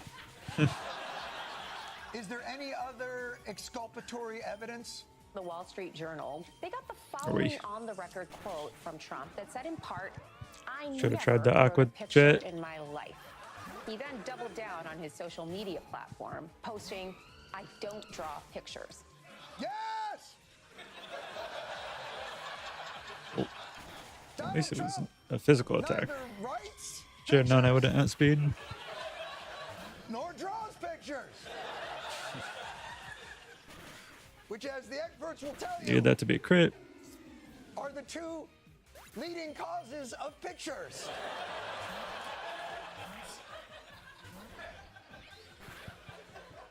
Obviously, that's not something you can probably search in AI. The only way you could disprove is with literal evidence of Donald's doodle. Oh, wait. No, Trump in 2008 in his book keep forgetting about the dark types. Here is a drawing of the New York City skyline, signed by Donald Trump in golden ink.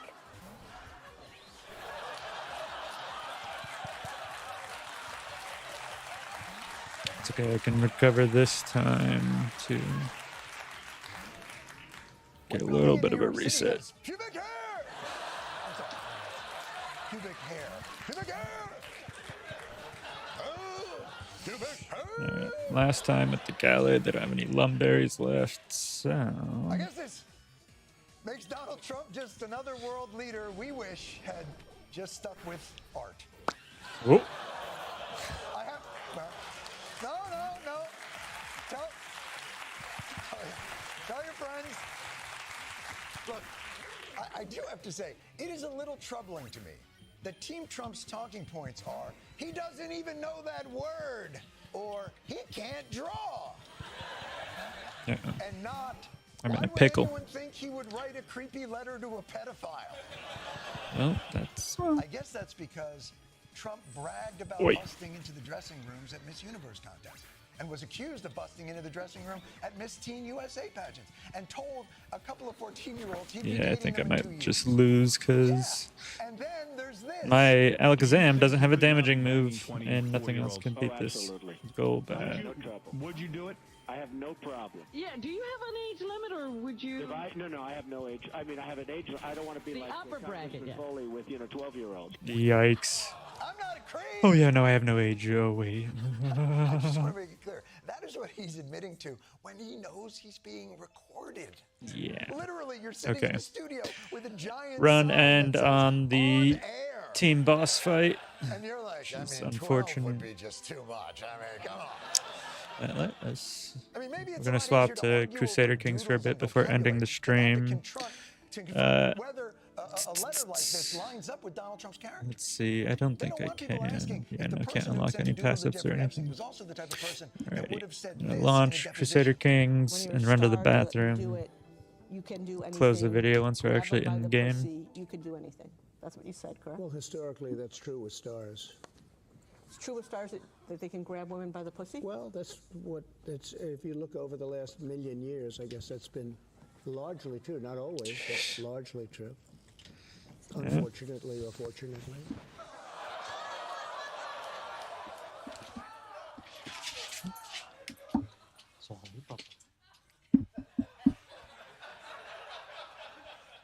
Guy's such an enigma. Again, I just want to point out here. Under oath, fortunately or unfortunately, under oath, he doesn't take a position on whether the coerced pussy grabbing is fortunate or unfortunate. None of this looks good. And as the temperature rises on the unanswered questions about Donald Trump's relationship with Jeffrey Epstein, the Trump administration was forced to respond. Breaking news. Moments ago, the Director of National Intelligence, Tulsi Gabbard, releasing the 230,000 files. Oh my God, that's from this afternoon. It worked. The incessant public pressure, mainly from, I'll give credit, the MAGA base, has finally forced Trump's hand. Let's hear what's in those files. 230,000 files related to the assassination of Martin Luther King Jr.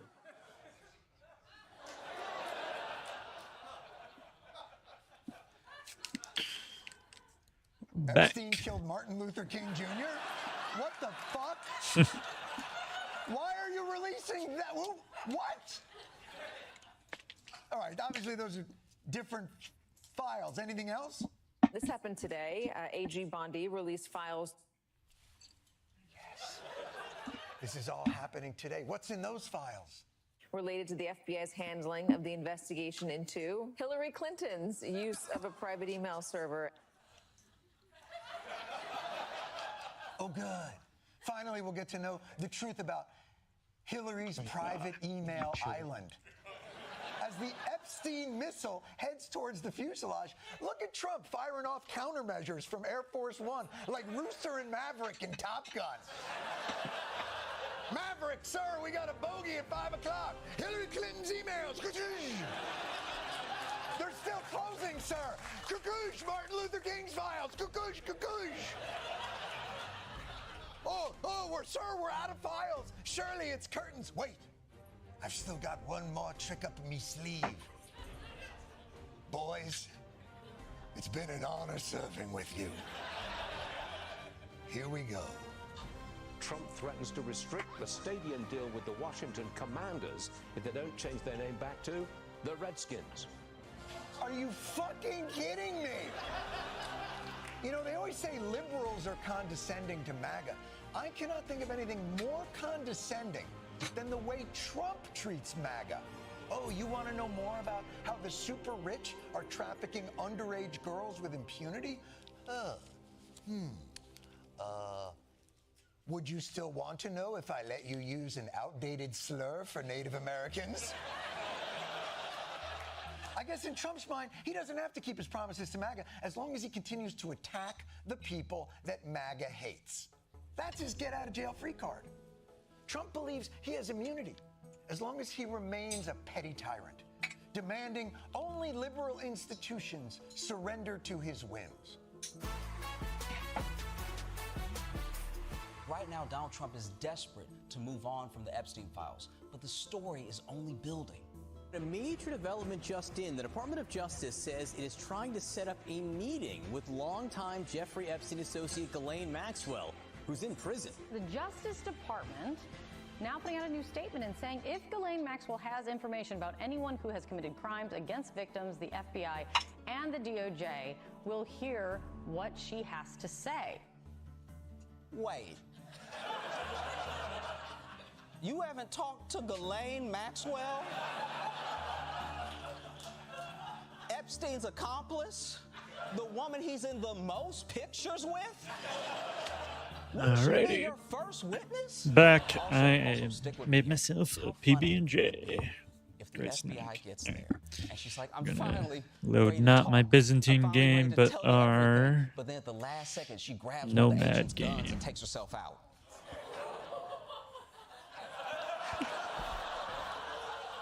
The FBI would have to come out like, okay, I know how this looks,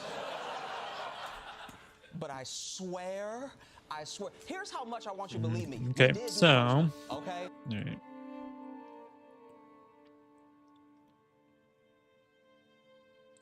We'll let this play out. There's only 3 minutes left.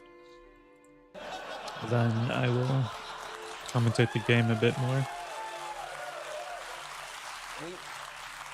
We did run up on Epstein and like held him down, shook him a little bit. We didn't do this one. Stalwart is nice. Army Wait to toughness. see if Ghislaine survives this interview. Trump. Sure. Trump has been doing everything that he can to keep those files under wraps. He's even got his friends in Congress trying to help. Head. Mike Johnson shut down the The House senior just to one. avoid a vote on the release of the Kind of boring files. names. We'll have to try and think of something better. Yeah. Do you understand that they clear Congress out for the summer like they found a dookie in the pool?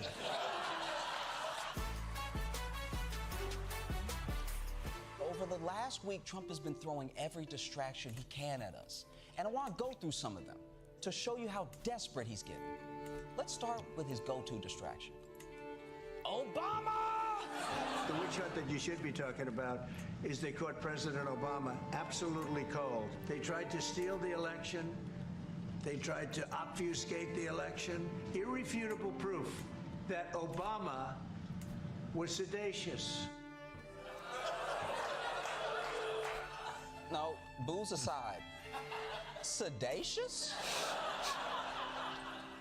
It feels like he's mispronouncing a new black friend's name.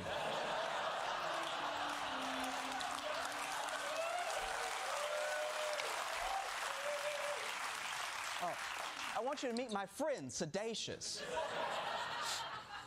Thanks. It's Sean. The problem with this distraction is that it's so old, Jeffrey Epstein wouldn't date it, all right? Alrighty.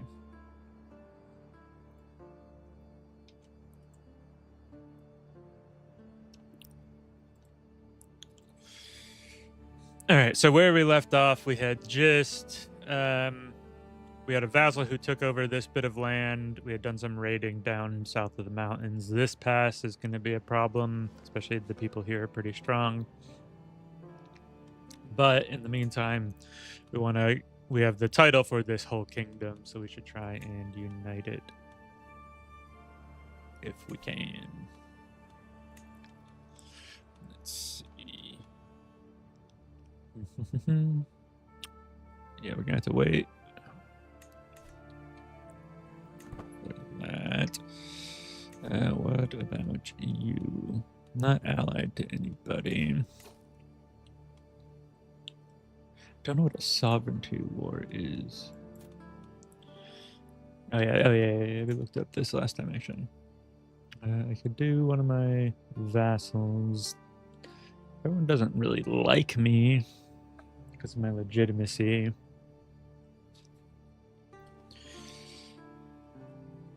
Wars does help. Does help. Yeah, we'll grab your claims, sure.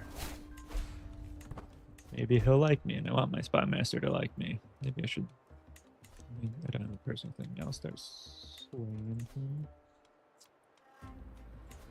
Oh wait, I want to also change the stream title real quick. Should have done that.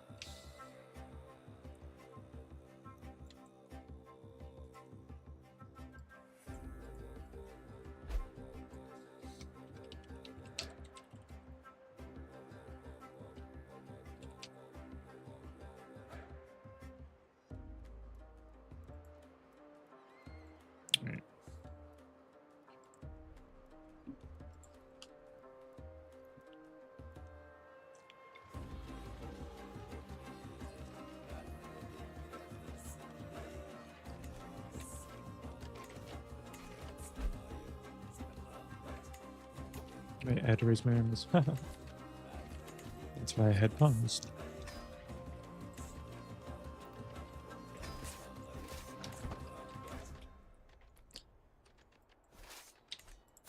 How are my kids? Being educated. Not this one. What should need to be? Stewardship would probably be the most useful. Do we have anyone who's good? If I weren't at war, he could get stubborn.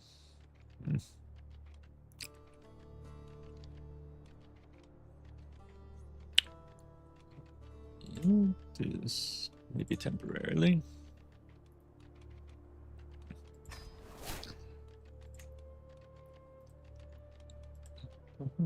Wait.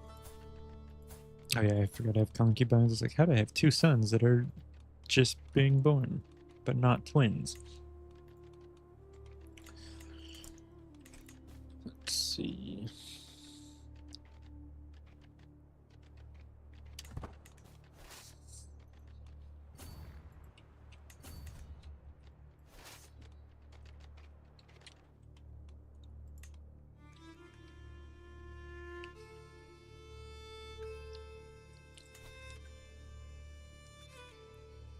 Oh.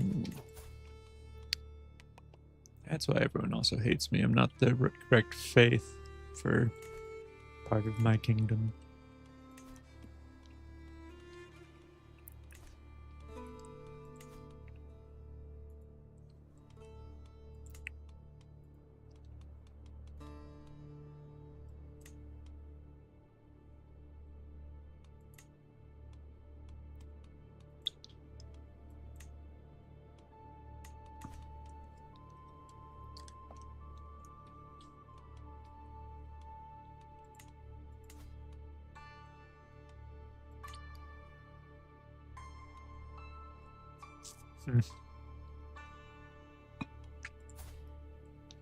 You already are. They are not.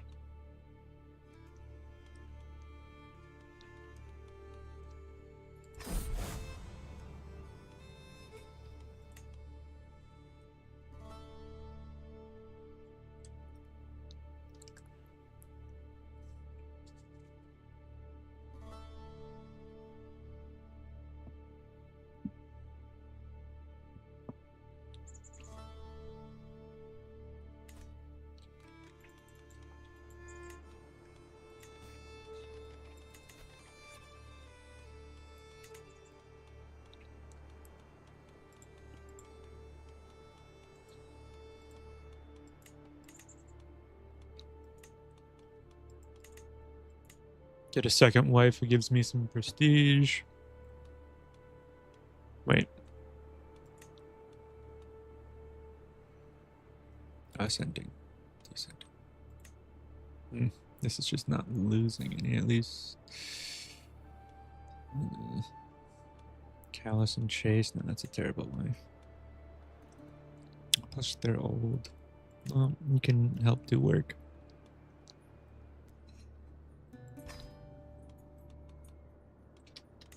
Do I need more than that? Let's see once they accept.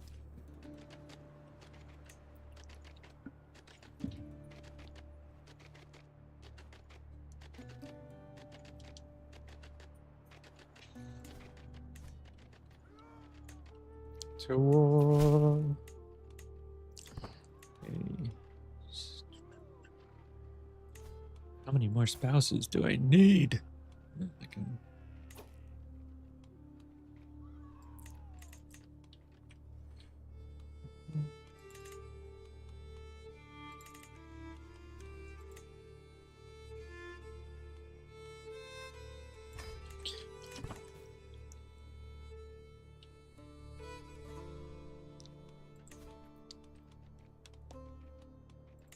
Let's see. I'm at war with a lot of people. They got a lot of allies. Let's see if we can get Alliance with one of our daughters. No, I don't. Wait, let me clear this. Up. Still no? Leash.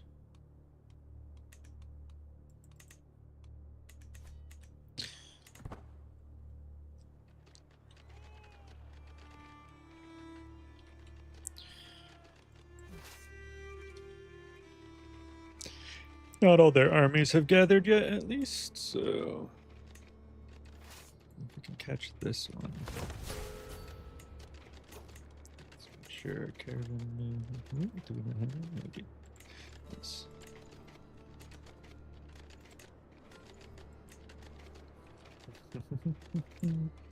One of my wives keep my horses.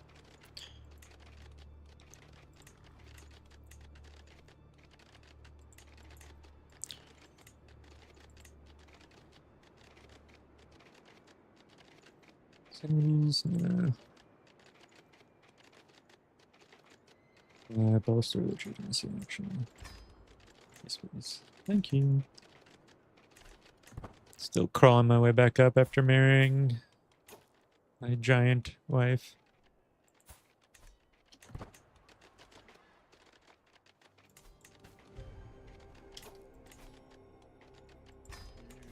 So I'll call them to war just so we have a couple extra troops in case things do go south.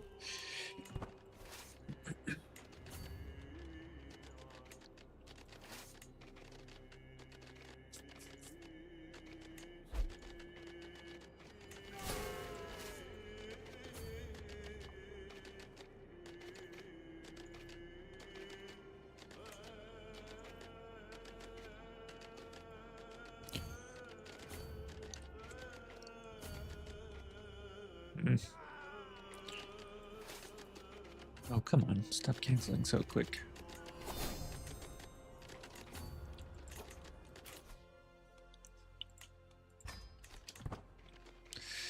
Fighting on the mountains is also real bad for us. At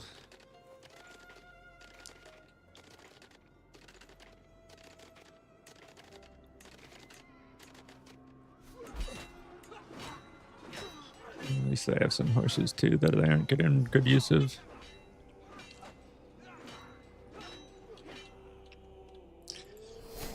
I gotta try and force more fights on open field. Still one. Alrighty. No capture of any, like, war leader, which is unfortunate, but it is what it is.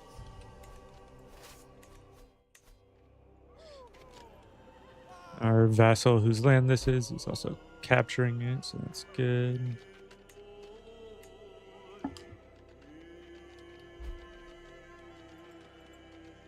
That's good music, too.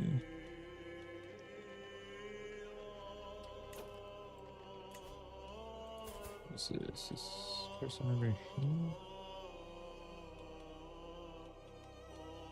Oh. Might accept. Oh, wait. Is it better if he likes me? I speak his tongue. Once I get less legitimacy, I'll have higher chance.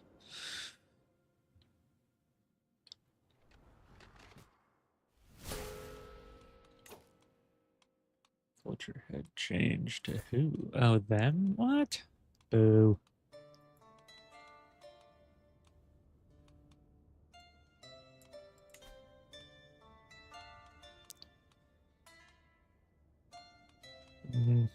I don't want to marry my daughters. He won't accept a matrilineal one. So... Yeah, we'll send her so he at least has some kids. Oh, what? Oh, he's already married? Where's his spouse? I don't know. I don't know his life.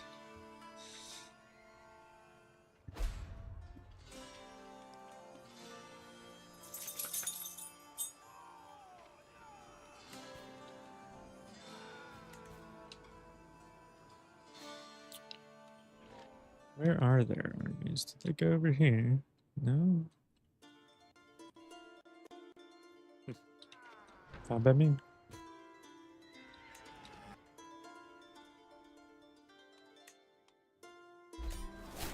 They're there. Defending and also valuable prisoner taken captive. Let's see how the fight starts. And hopefully my friends are coming. Which wife is this? This is military engineer wife.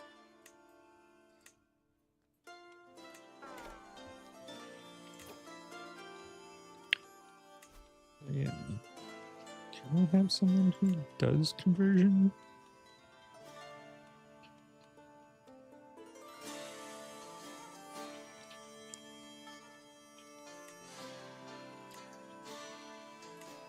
I don't think so.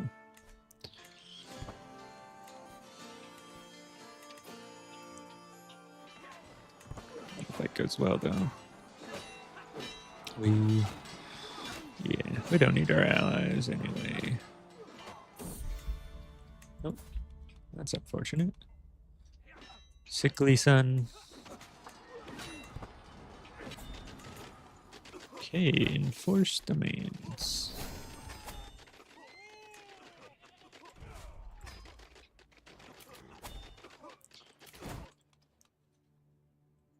That's good stuff. A tributary. Demand is tributary. Okay.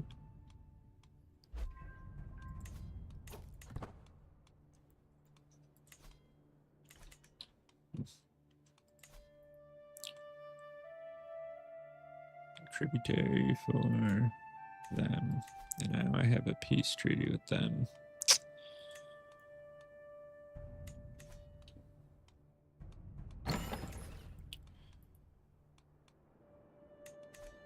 There's a tributary again for some people up here. Gimmicks.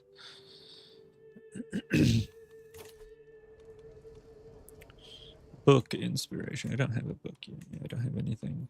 I don't really have that much money. How much is it?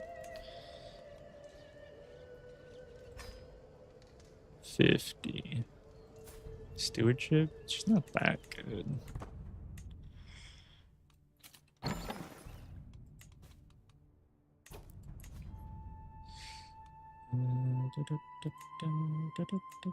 Give me some money. Thanks.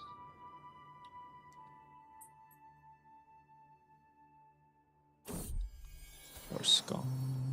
Garlux. So it's our family name and then our culture name? Yeah, gotcha.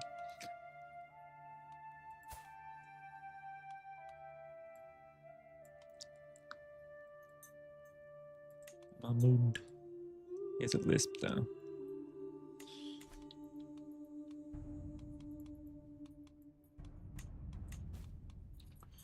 Oh, more demand tributaries. Who's this?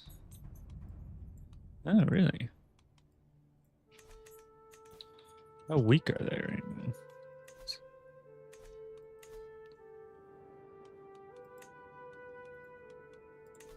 And if they accept that, that's a lot of territory in our control, I think, because they have some tributaries of their own. Oop. Okay.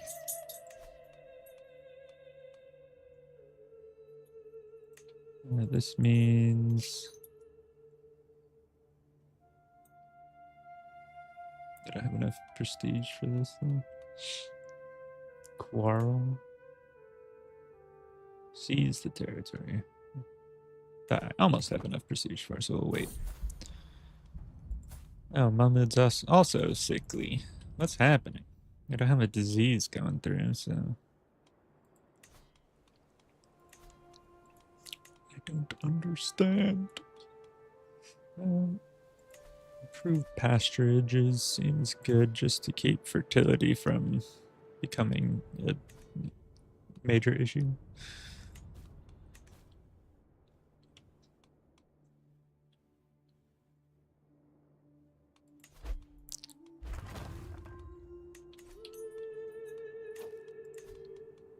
Hey, my spy master kind of likes me now. This guy, he needs to get married.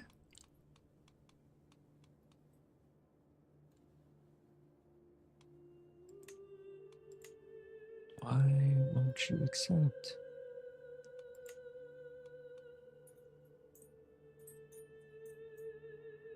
Because they're lowborn. Oh my god.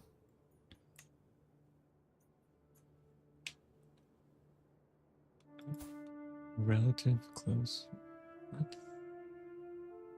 He doesn't really like me, so he won't accept the marriage also. So, whatever. He needs to have kids, but...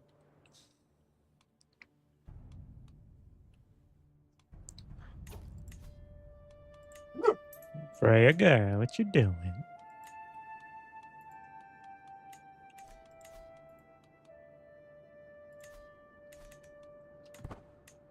Wait, when did I lose 25 prestige? Okay, well, gotta wait for 50 again. So.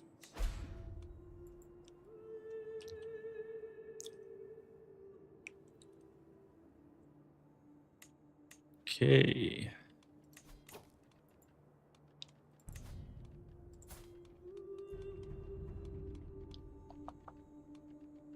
Nomadic Duchy quarrel. Move my armies. Yes. So that's me leading them. Oh, I forgot to set a better tutor for my daughter. Oh well.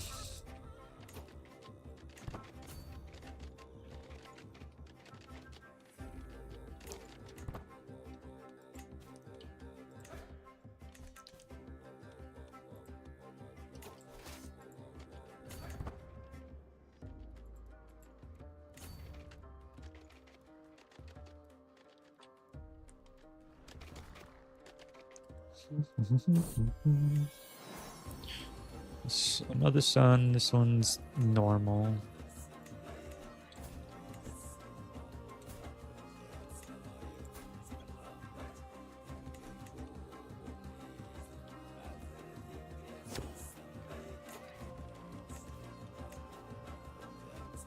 What was that pop up?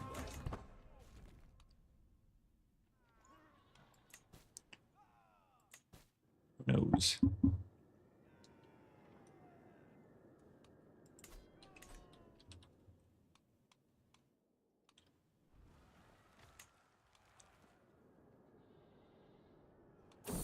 Oh. Let's see. Don't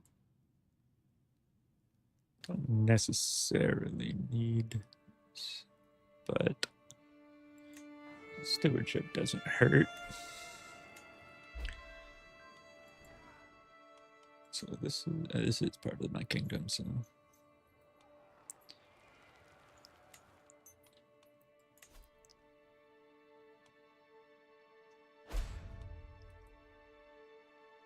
Zetsu.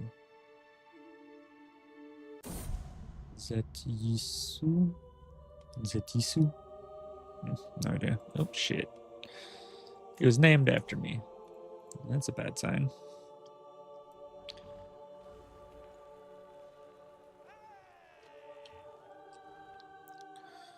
Where are their armies?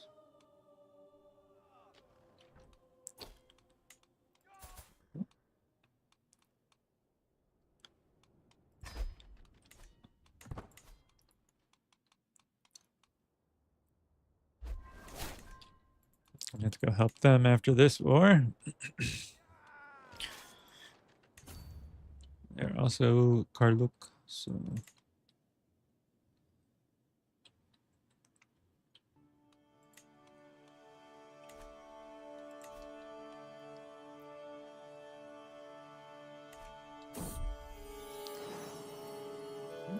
My son is curious.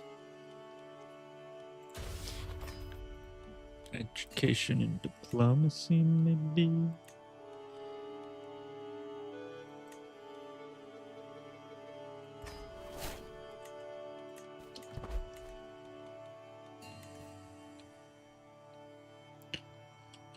also at war with them. That's good to know, I guess. Yeah, it's this one.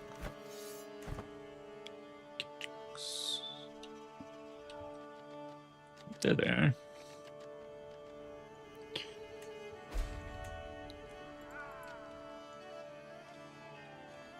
There they are. I think I can finish this siege and maybe end it before.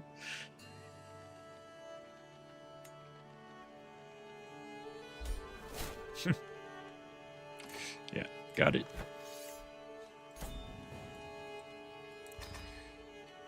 Hey, we got 2 more counties out of that.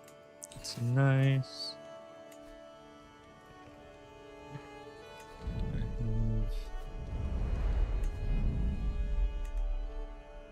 Don't know what that notification is for.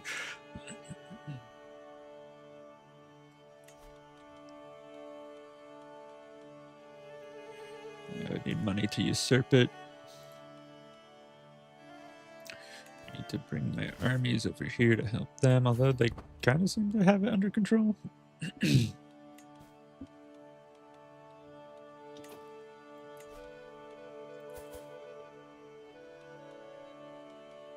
You also need a wife, my man.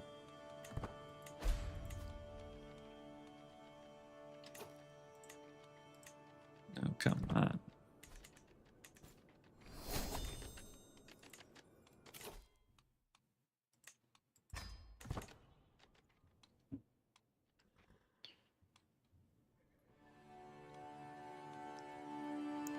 Making pretty good progress in uniting our kingdom under us. At least in terms of tributaries, if not direct vassalage. Legitimacy still low, but we're working on it.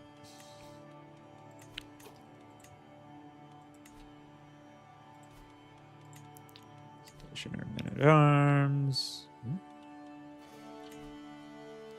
Okay, well, none of them are good for them.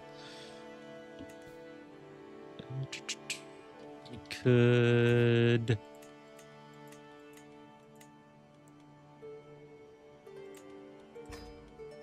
Lisa like me a little more. At least a good one.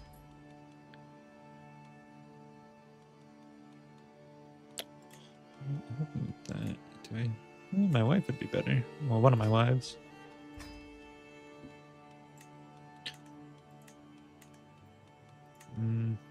Could be worth looking into getting a new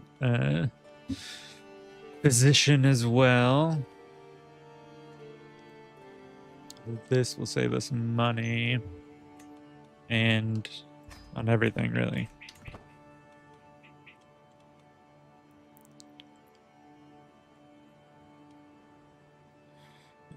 Yeah, do I not have a way? Increase control. Okay, cool. Can I send multiple people to do that? Hey, that's handy. Ooh, that's cool. Yeah, I'll take whatever ransom people want to give me.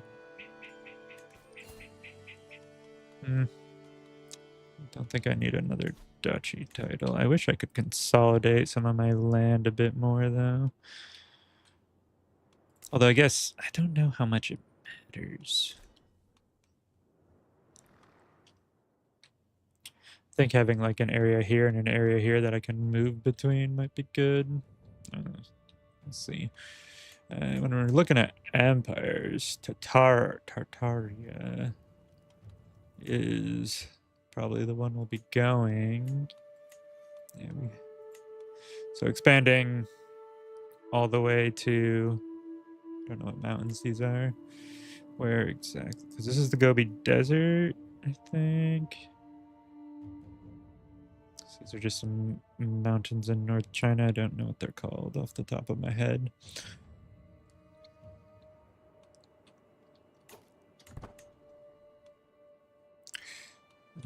So done with our wars. Are you still... Only 48, yeah. Everything's so expensive because I'm a king. Just a poor king.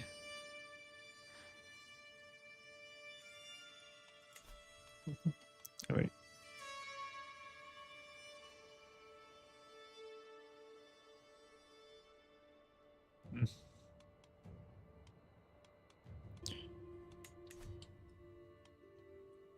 Oh yeah, I should try and like steal a herd from these people or something.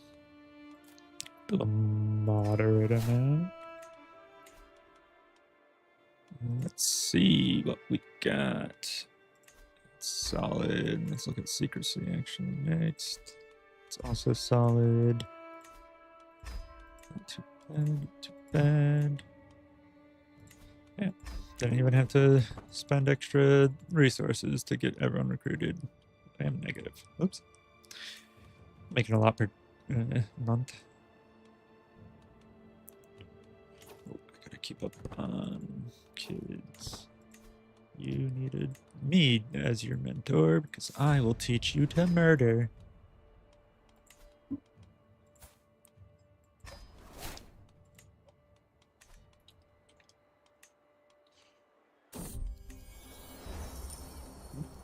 Everlasting summer. Oh, the season changed. Oop. Why won't it?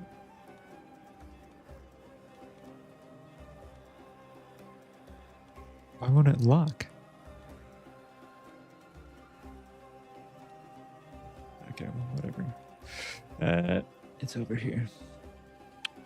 Fertility growth, army move speed, and opinion. That's all nice. That's all good stuff. I like the everlasting summer.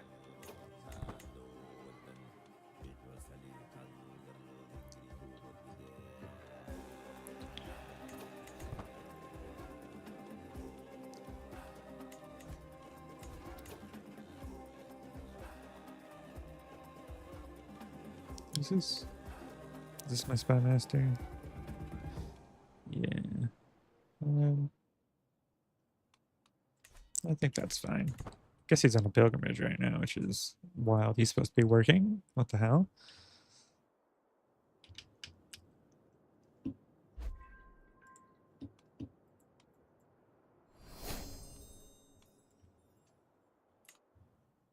Go look on the culture hood again. Okay, what are we trying to innovate on? Onagers. That's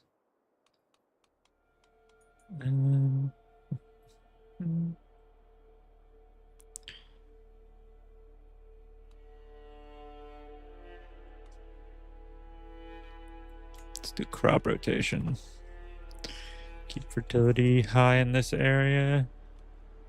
I feel like it's going to be our weak point given it's desert.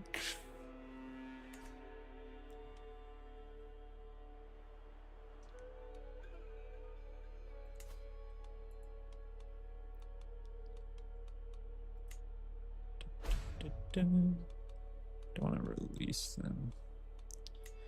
Could we?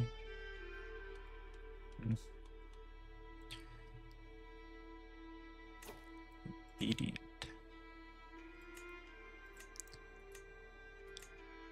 I brought him with all that stuff. That's not terrible, but I think I'll try and focus on whoever is.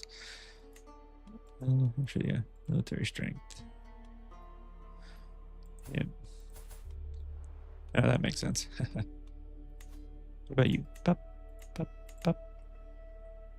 Oh, I need the prestige, though. That's brutal. Okay.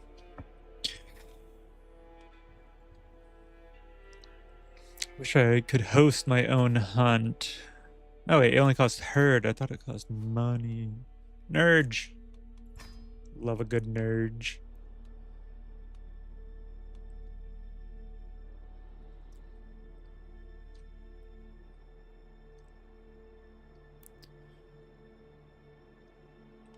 We'll hold it in the capital. Why not?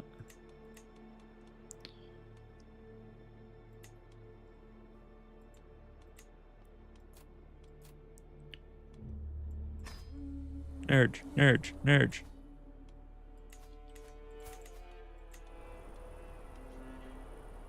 cool. Yeah, but we want to succeed. We want that legitimacy from a successful nurge. Not marriage. Nurge. N-E-R-G-E. And we're nurging. Where is it? Yeah, nurge outcome. Nurge. Look, it's on screen. It's right there on screen. I'm not crazy. You're crazy. Hunt hundreds of animals to show prowess and strength. Gain legitimacy, gold, dread, and prestige based on the outcome. Do I have a head of nurging? I do have a head of nurging.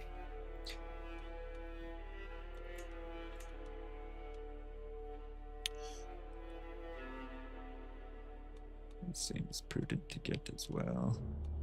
More people are good at it or already have other jobs. My wife can do it. Nurge. All right.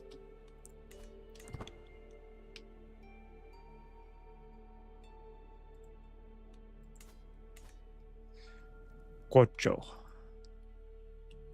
They're kind of scary. I'm a little scared. Oh, size-wise, although it looks like... Wait, no, they lost their war, so something just happened. Maybe just new ruler. Civil War type thing, so they're still kind of scary. But not that bad. We are going to have to deal with them.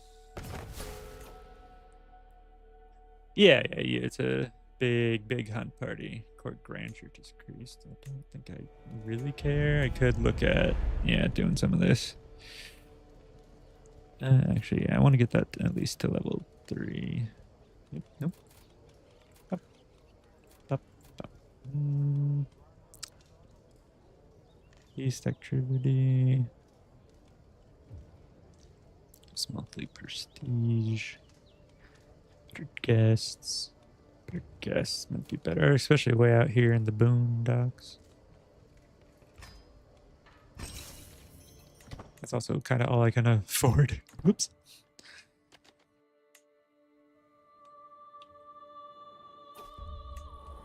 The nerd begins.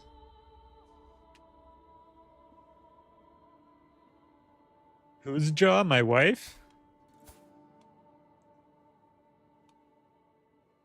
You talking about my wife's jaw?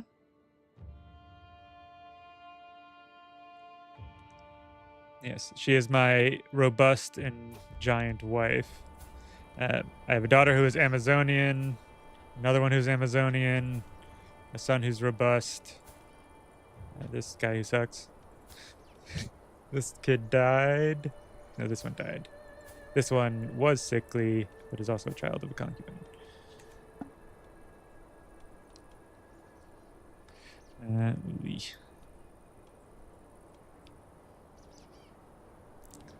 The stress I'm gonna get on these because I'm brave is annoying, but the better chances is with these people. Because I went the strategist route over the chivalry route early. But if I lose stress, so I might as well. Hey, I did it.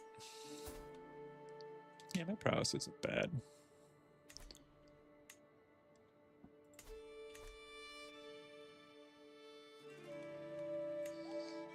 Just have to... When is our peace treaty up? Wait, is it up now? Oh, hell yeah. Good stuff. Strike hard and fast. Slightly... Significantly, 77%. Yeah, let's do that. Woo! How's the nerd's chance looking? Hey, we hit the first tier. That's good. We succeeded at nerdging.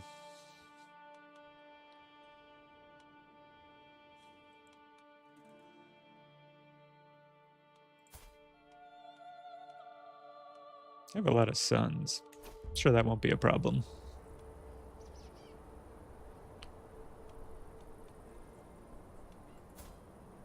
I think I've gotten the chance to save this guy during a nurge like every single time, and it always is like there's a chance it becomes your lover, but we don't like gaze in this. Well, actually, I changed religions, but I still don't think they smile upon it.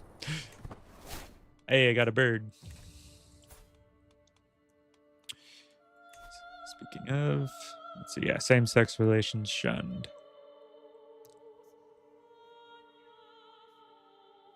Clerics are still only men.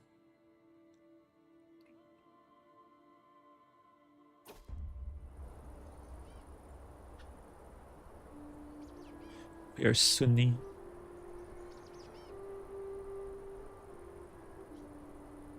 Tourists.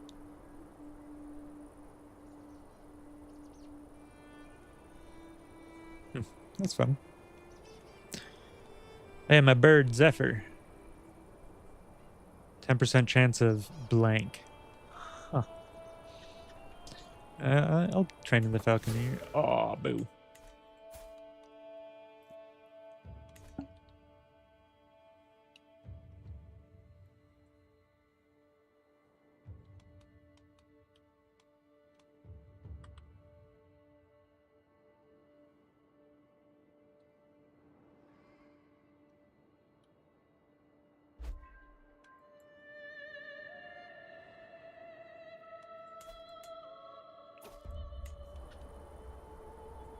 Okay, just a normal, successful nerd.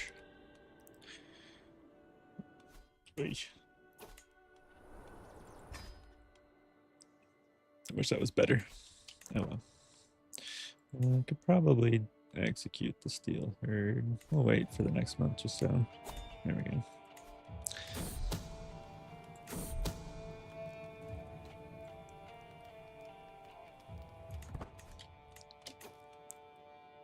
I should hold court.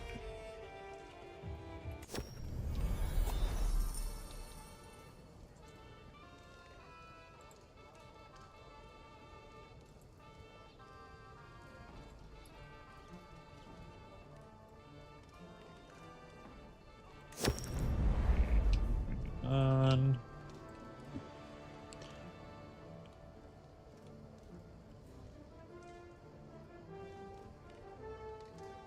Is this? No. I mean, it is important. So, this is. And he could use the experience, so. Damn. Carlux and gimmicks. Probably a good idea. Increase the acceptance between us. Empty granaries.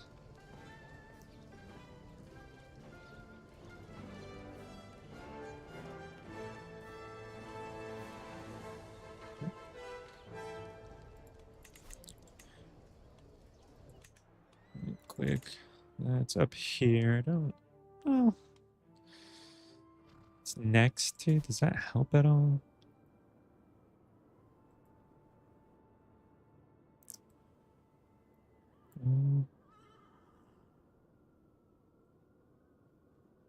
I don't think so.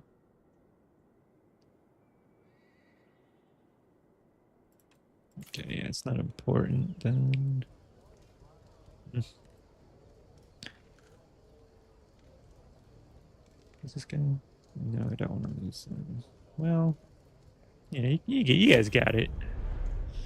A legitimacy. At least I'm only 2 levels below my needed legitimacy level.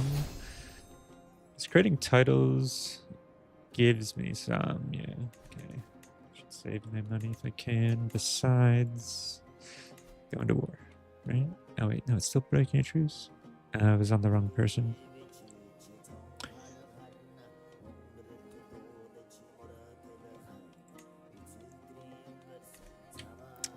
No.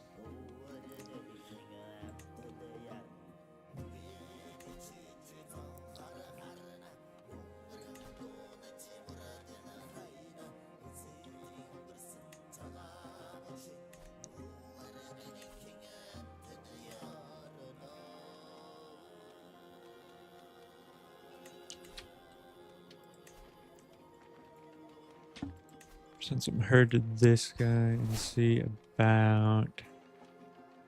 No. Alright, he's nomadic. Contract change. No. Obedience. I still need the prestige. That might have been pointless. Oh well. I'll make him my friend. Nope.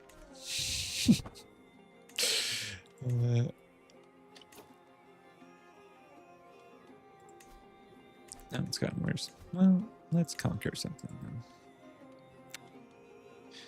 then. Get in these mountains. The mountains are kind of a problem.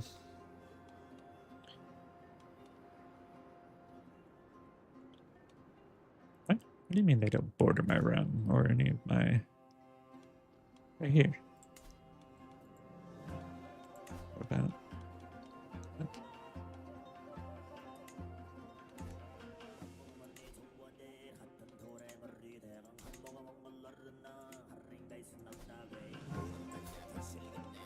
So they have the tributaries. Oh, I need more prestige first. Okay, we'll just fast forward.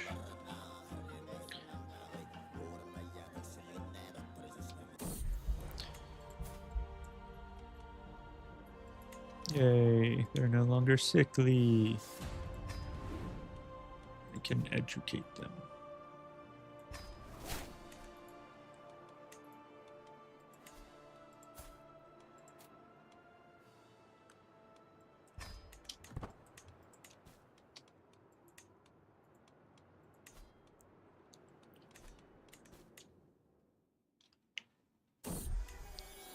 Ayo.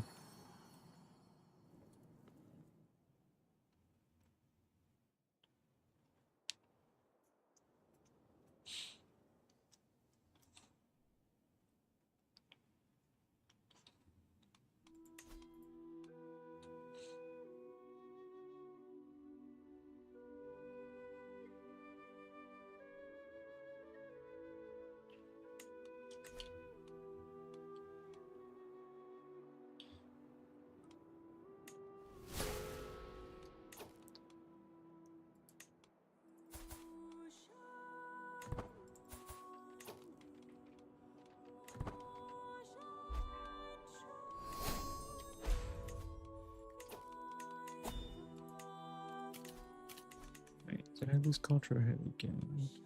Okay, still on crop rotation.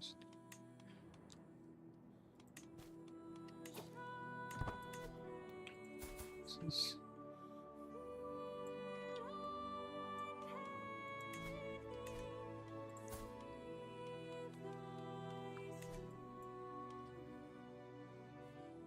Sure.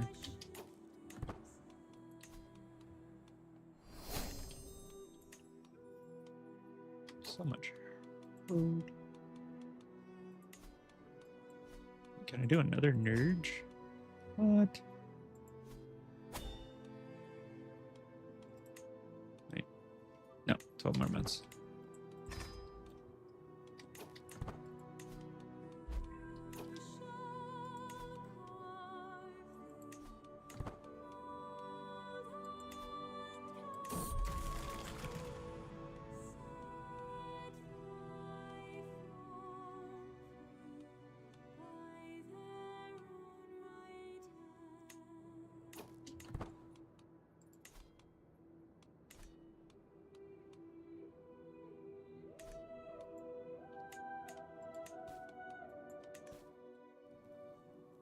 How's the world looking? World has not changed too much yet. Seems a little weird with the Holy Roman Empire and that their name is so tiny, but...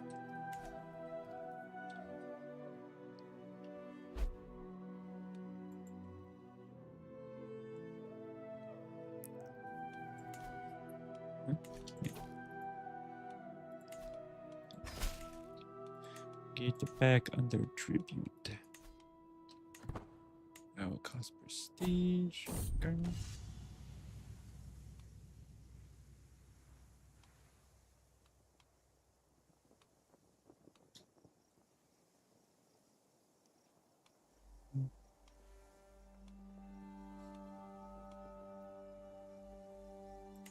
This.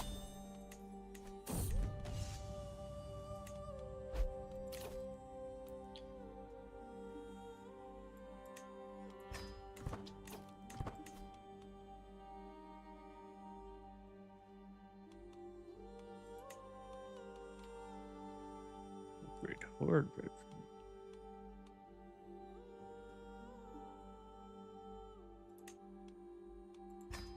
Oh. That's fine.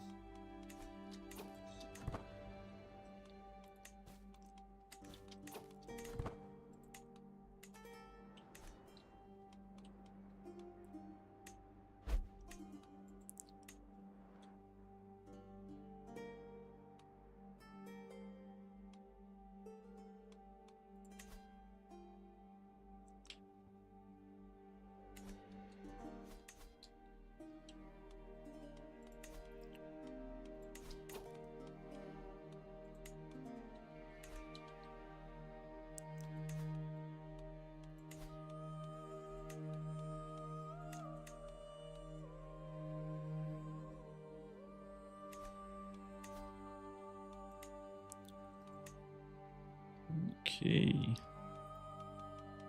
We're just going to take their tributaries. Now, once I have the prestige.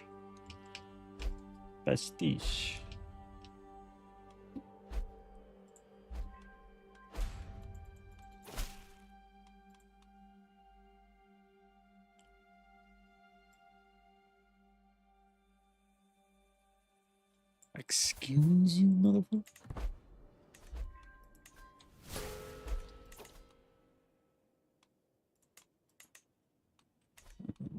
Okay.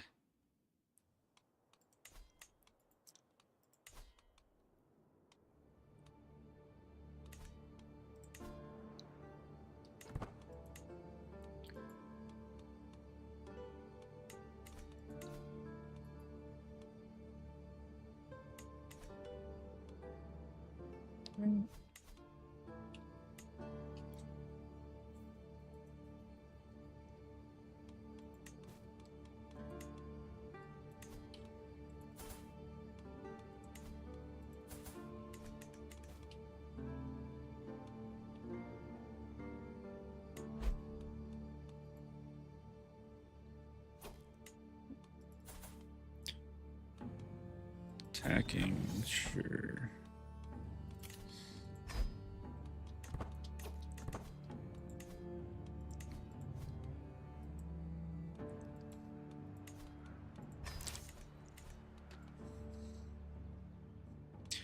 Should give me some prestige when I help. So...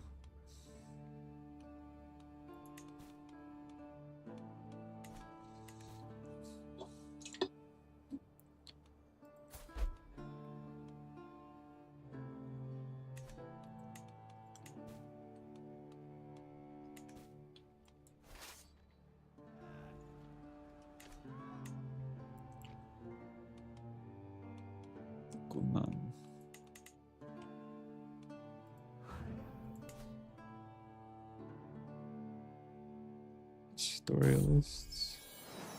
Oh, they're same heritage.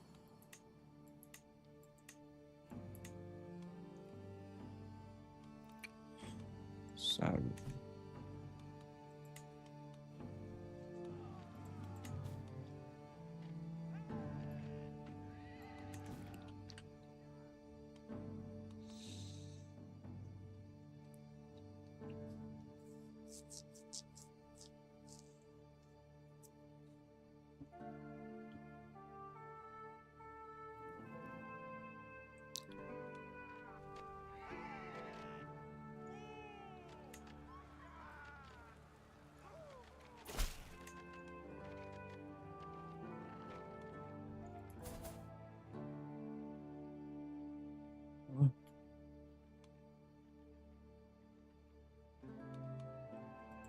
Yeah, no, that's messed up.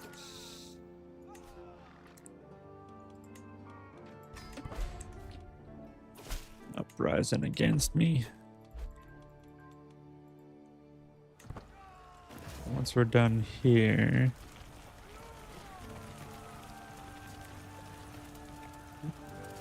Lose progress all of a sudden.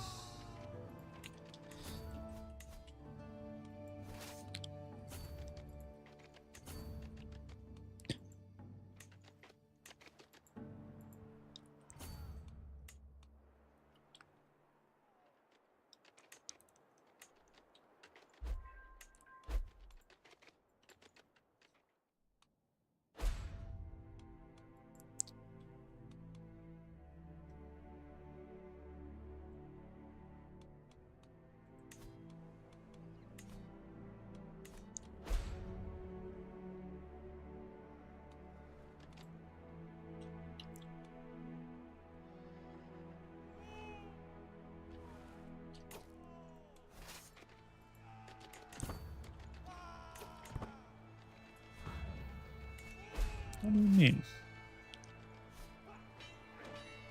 Oh, they do have a better commander.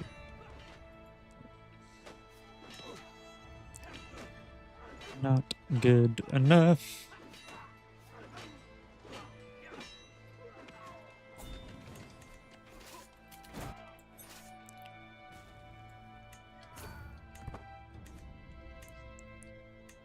Once that siege is done, it should be done with this war, and then they'll come down and help. Should basically just be speeding this up.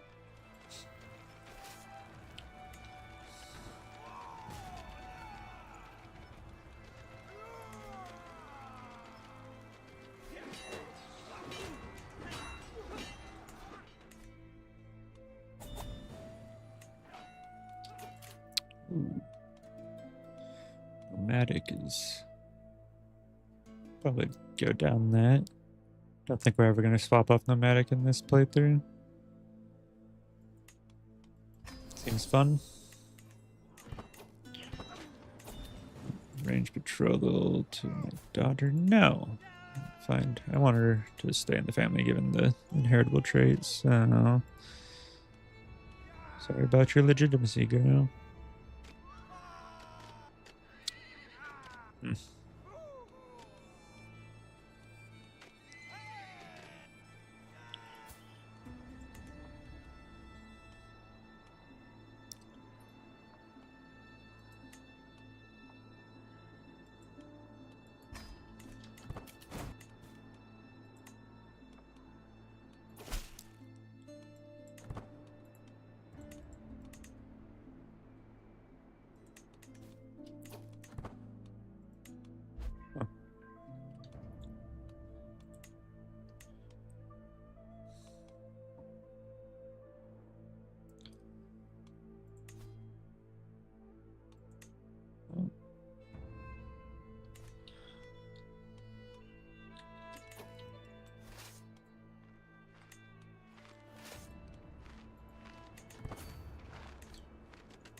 What are they doing in here?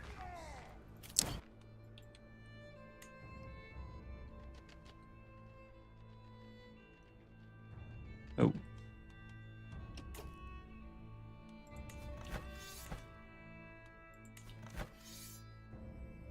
Wait. Oh. I'm confused where those armies came from and what war they're a part of. Oh, wait. Okay.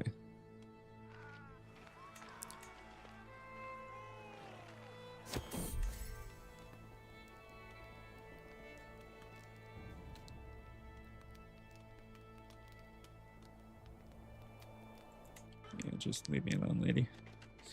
Got better things to deal with right now.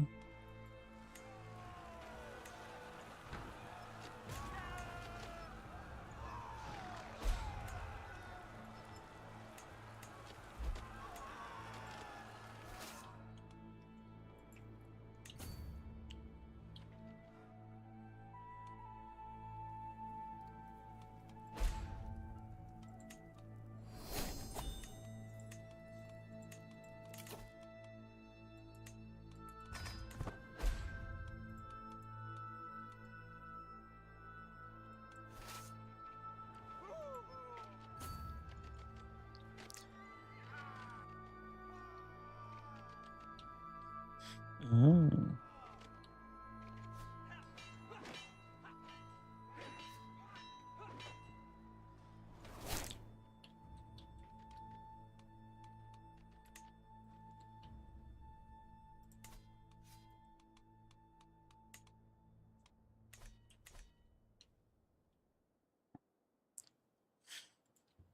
After these wars, I'll probably end the stream, though. I will not be streaming tomorrow. 1, because I've decided I'm not streaming on Saturdays. And 2, because I have to go to a wedding.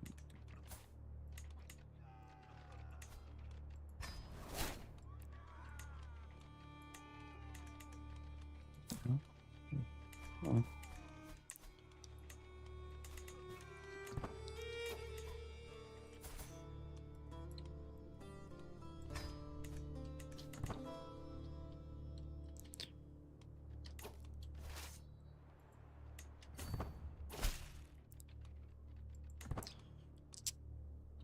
accepts my demands.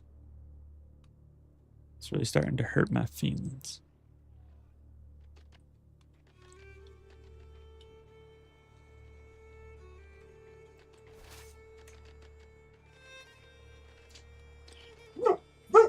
Fragger.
We caught him.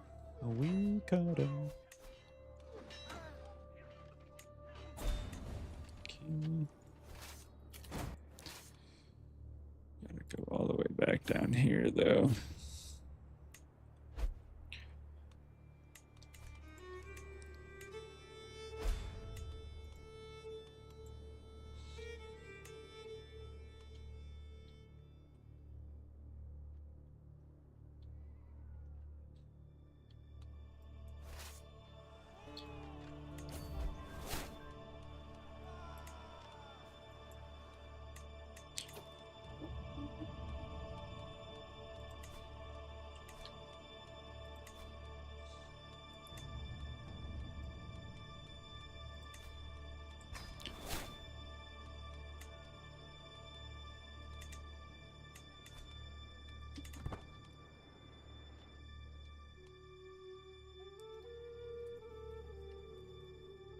Oof. Long wars, because I had a civil war break out in the middle of helping these people.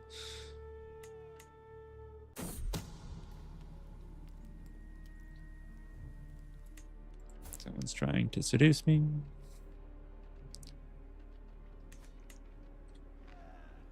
Oh, shoot.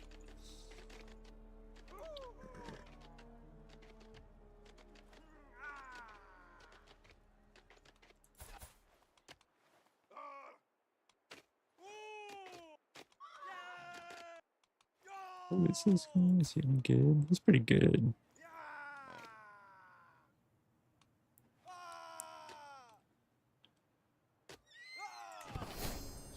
Yeah.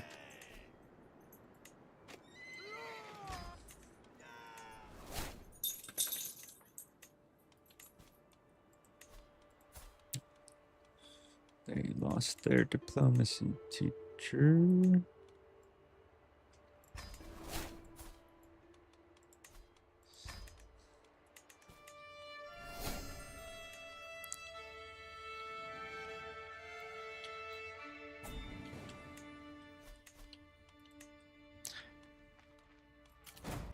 feel glazed over the fact that I converted to Islam. Not sure about it, so we'll see.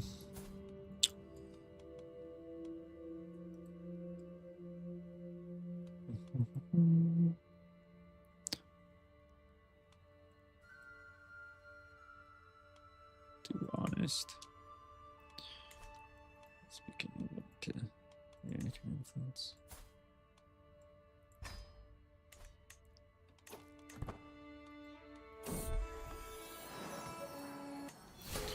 Oops. Yeah, just go for a run. Easy.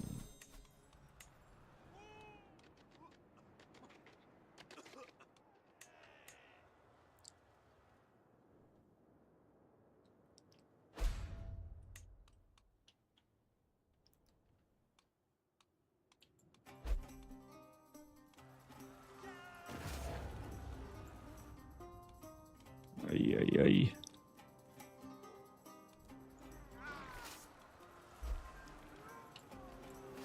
I think if I unsiege this, at least the Civil War will be done and I can go help. Although they're probably going to start sieging this or something.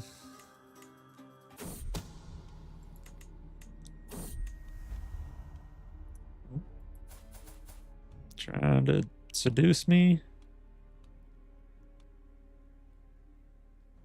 Oh, yes. People stop trying to seduce me, please.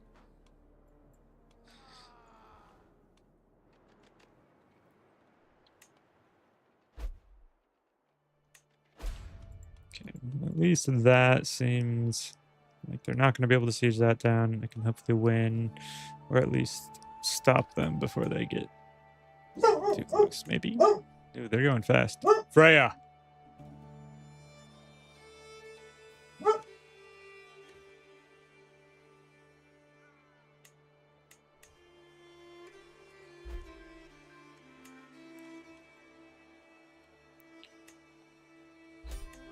Okay, yep, that got us the win on the war. He's in prison.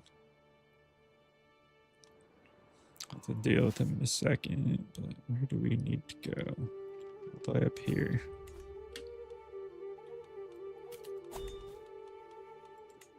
Prisoners can be ransomed.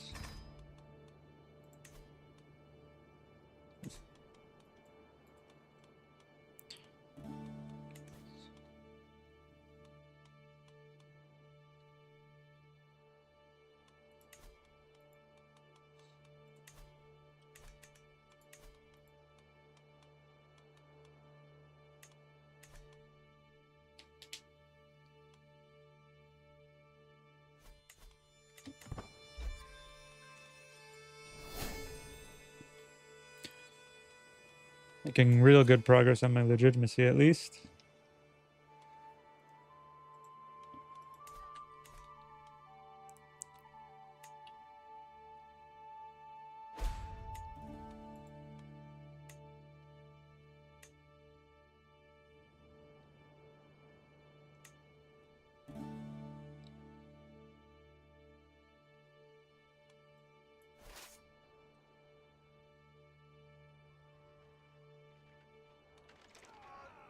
Where'd they go?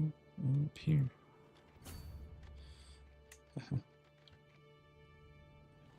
Just have to de-siege that after this fight, maybe? If this fight doesn't win us.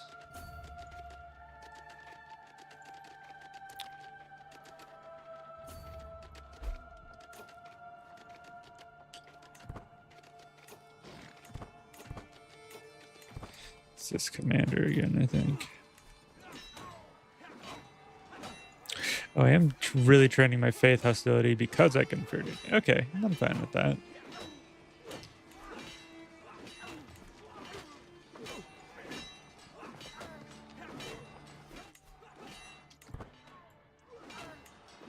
Oh.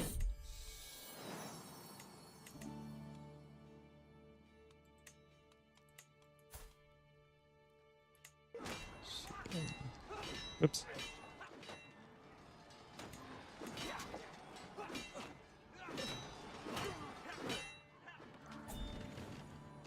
That is unfortunate, although they're getting sieges done.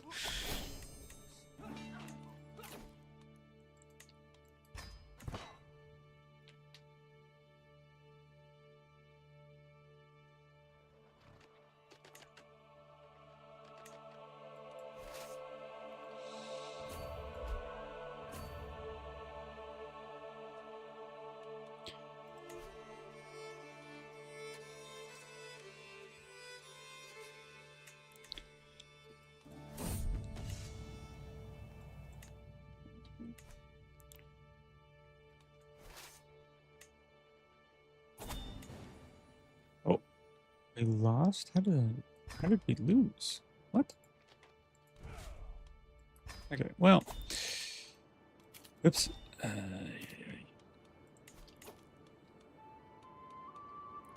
Work off some stress and make sure we're being notified of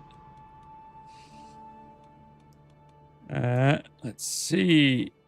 We are going to call it here.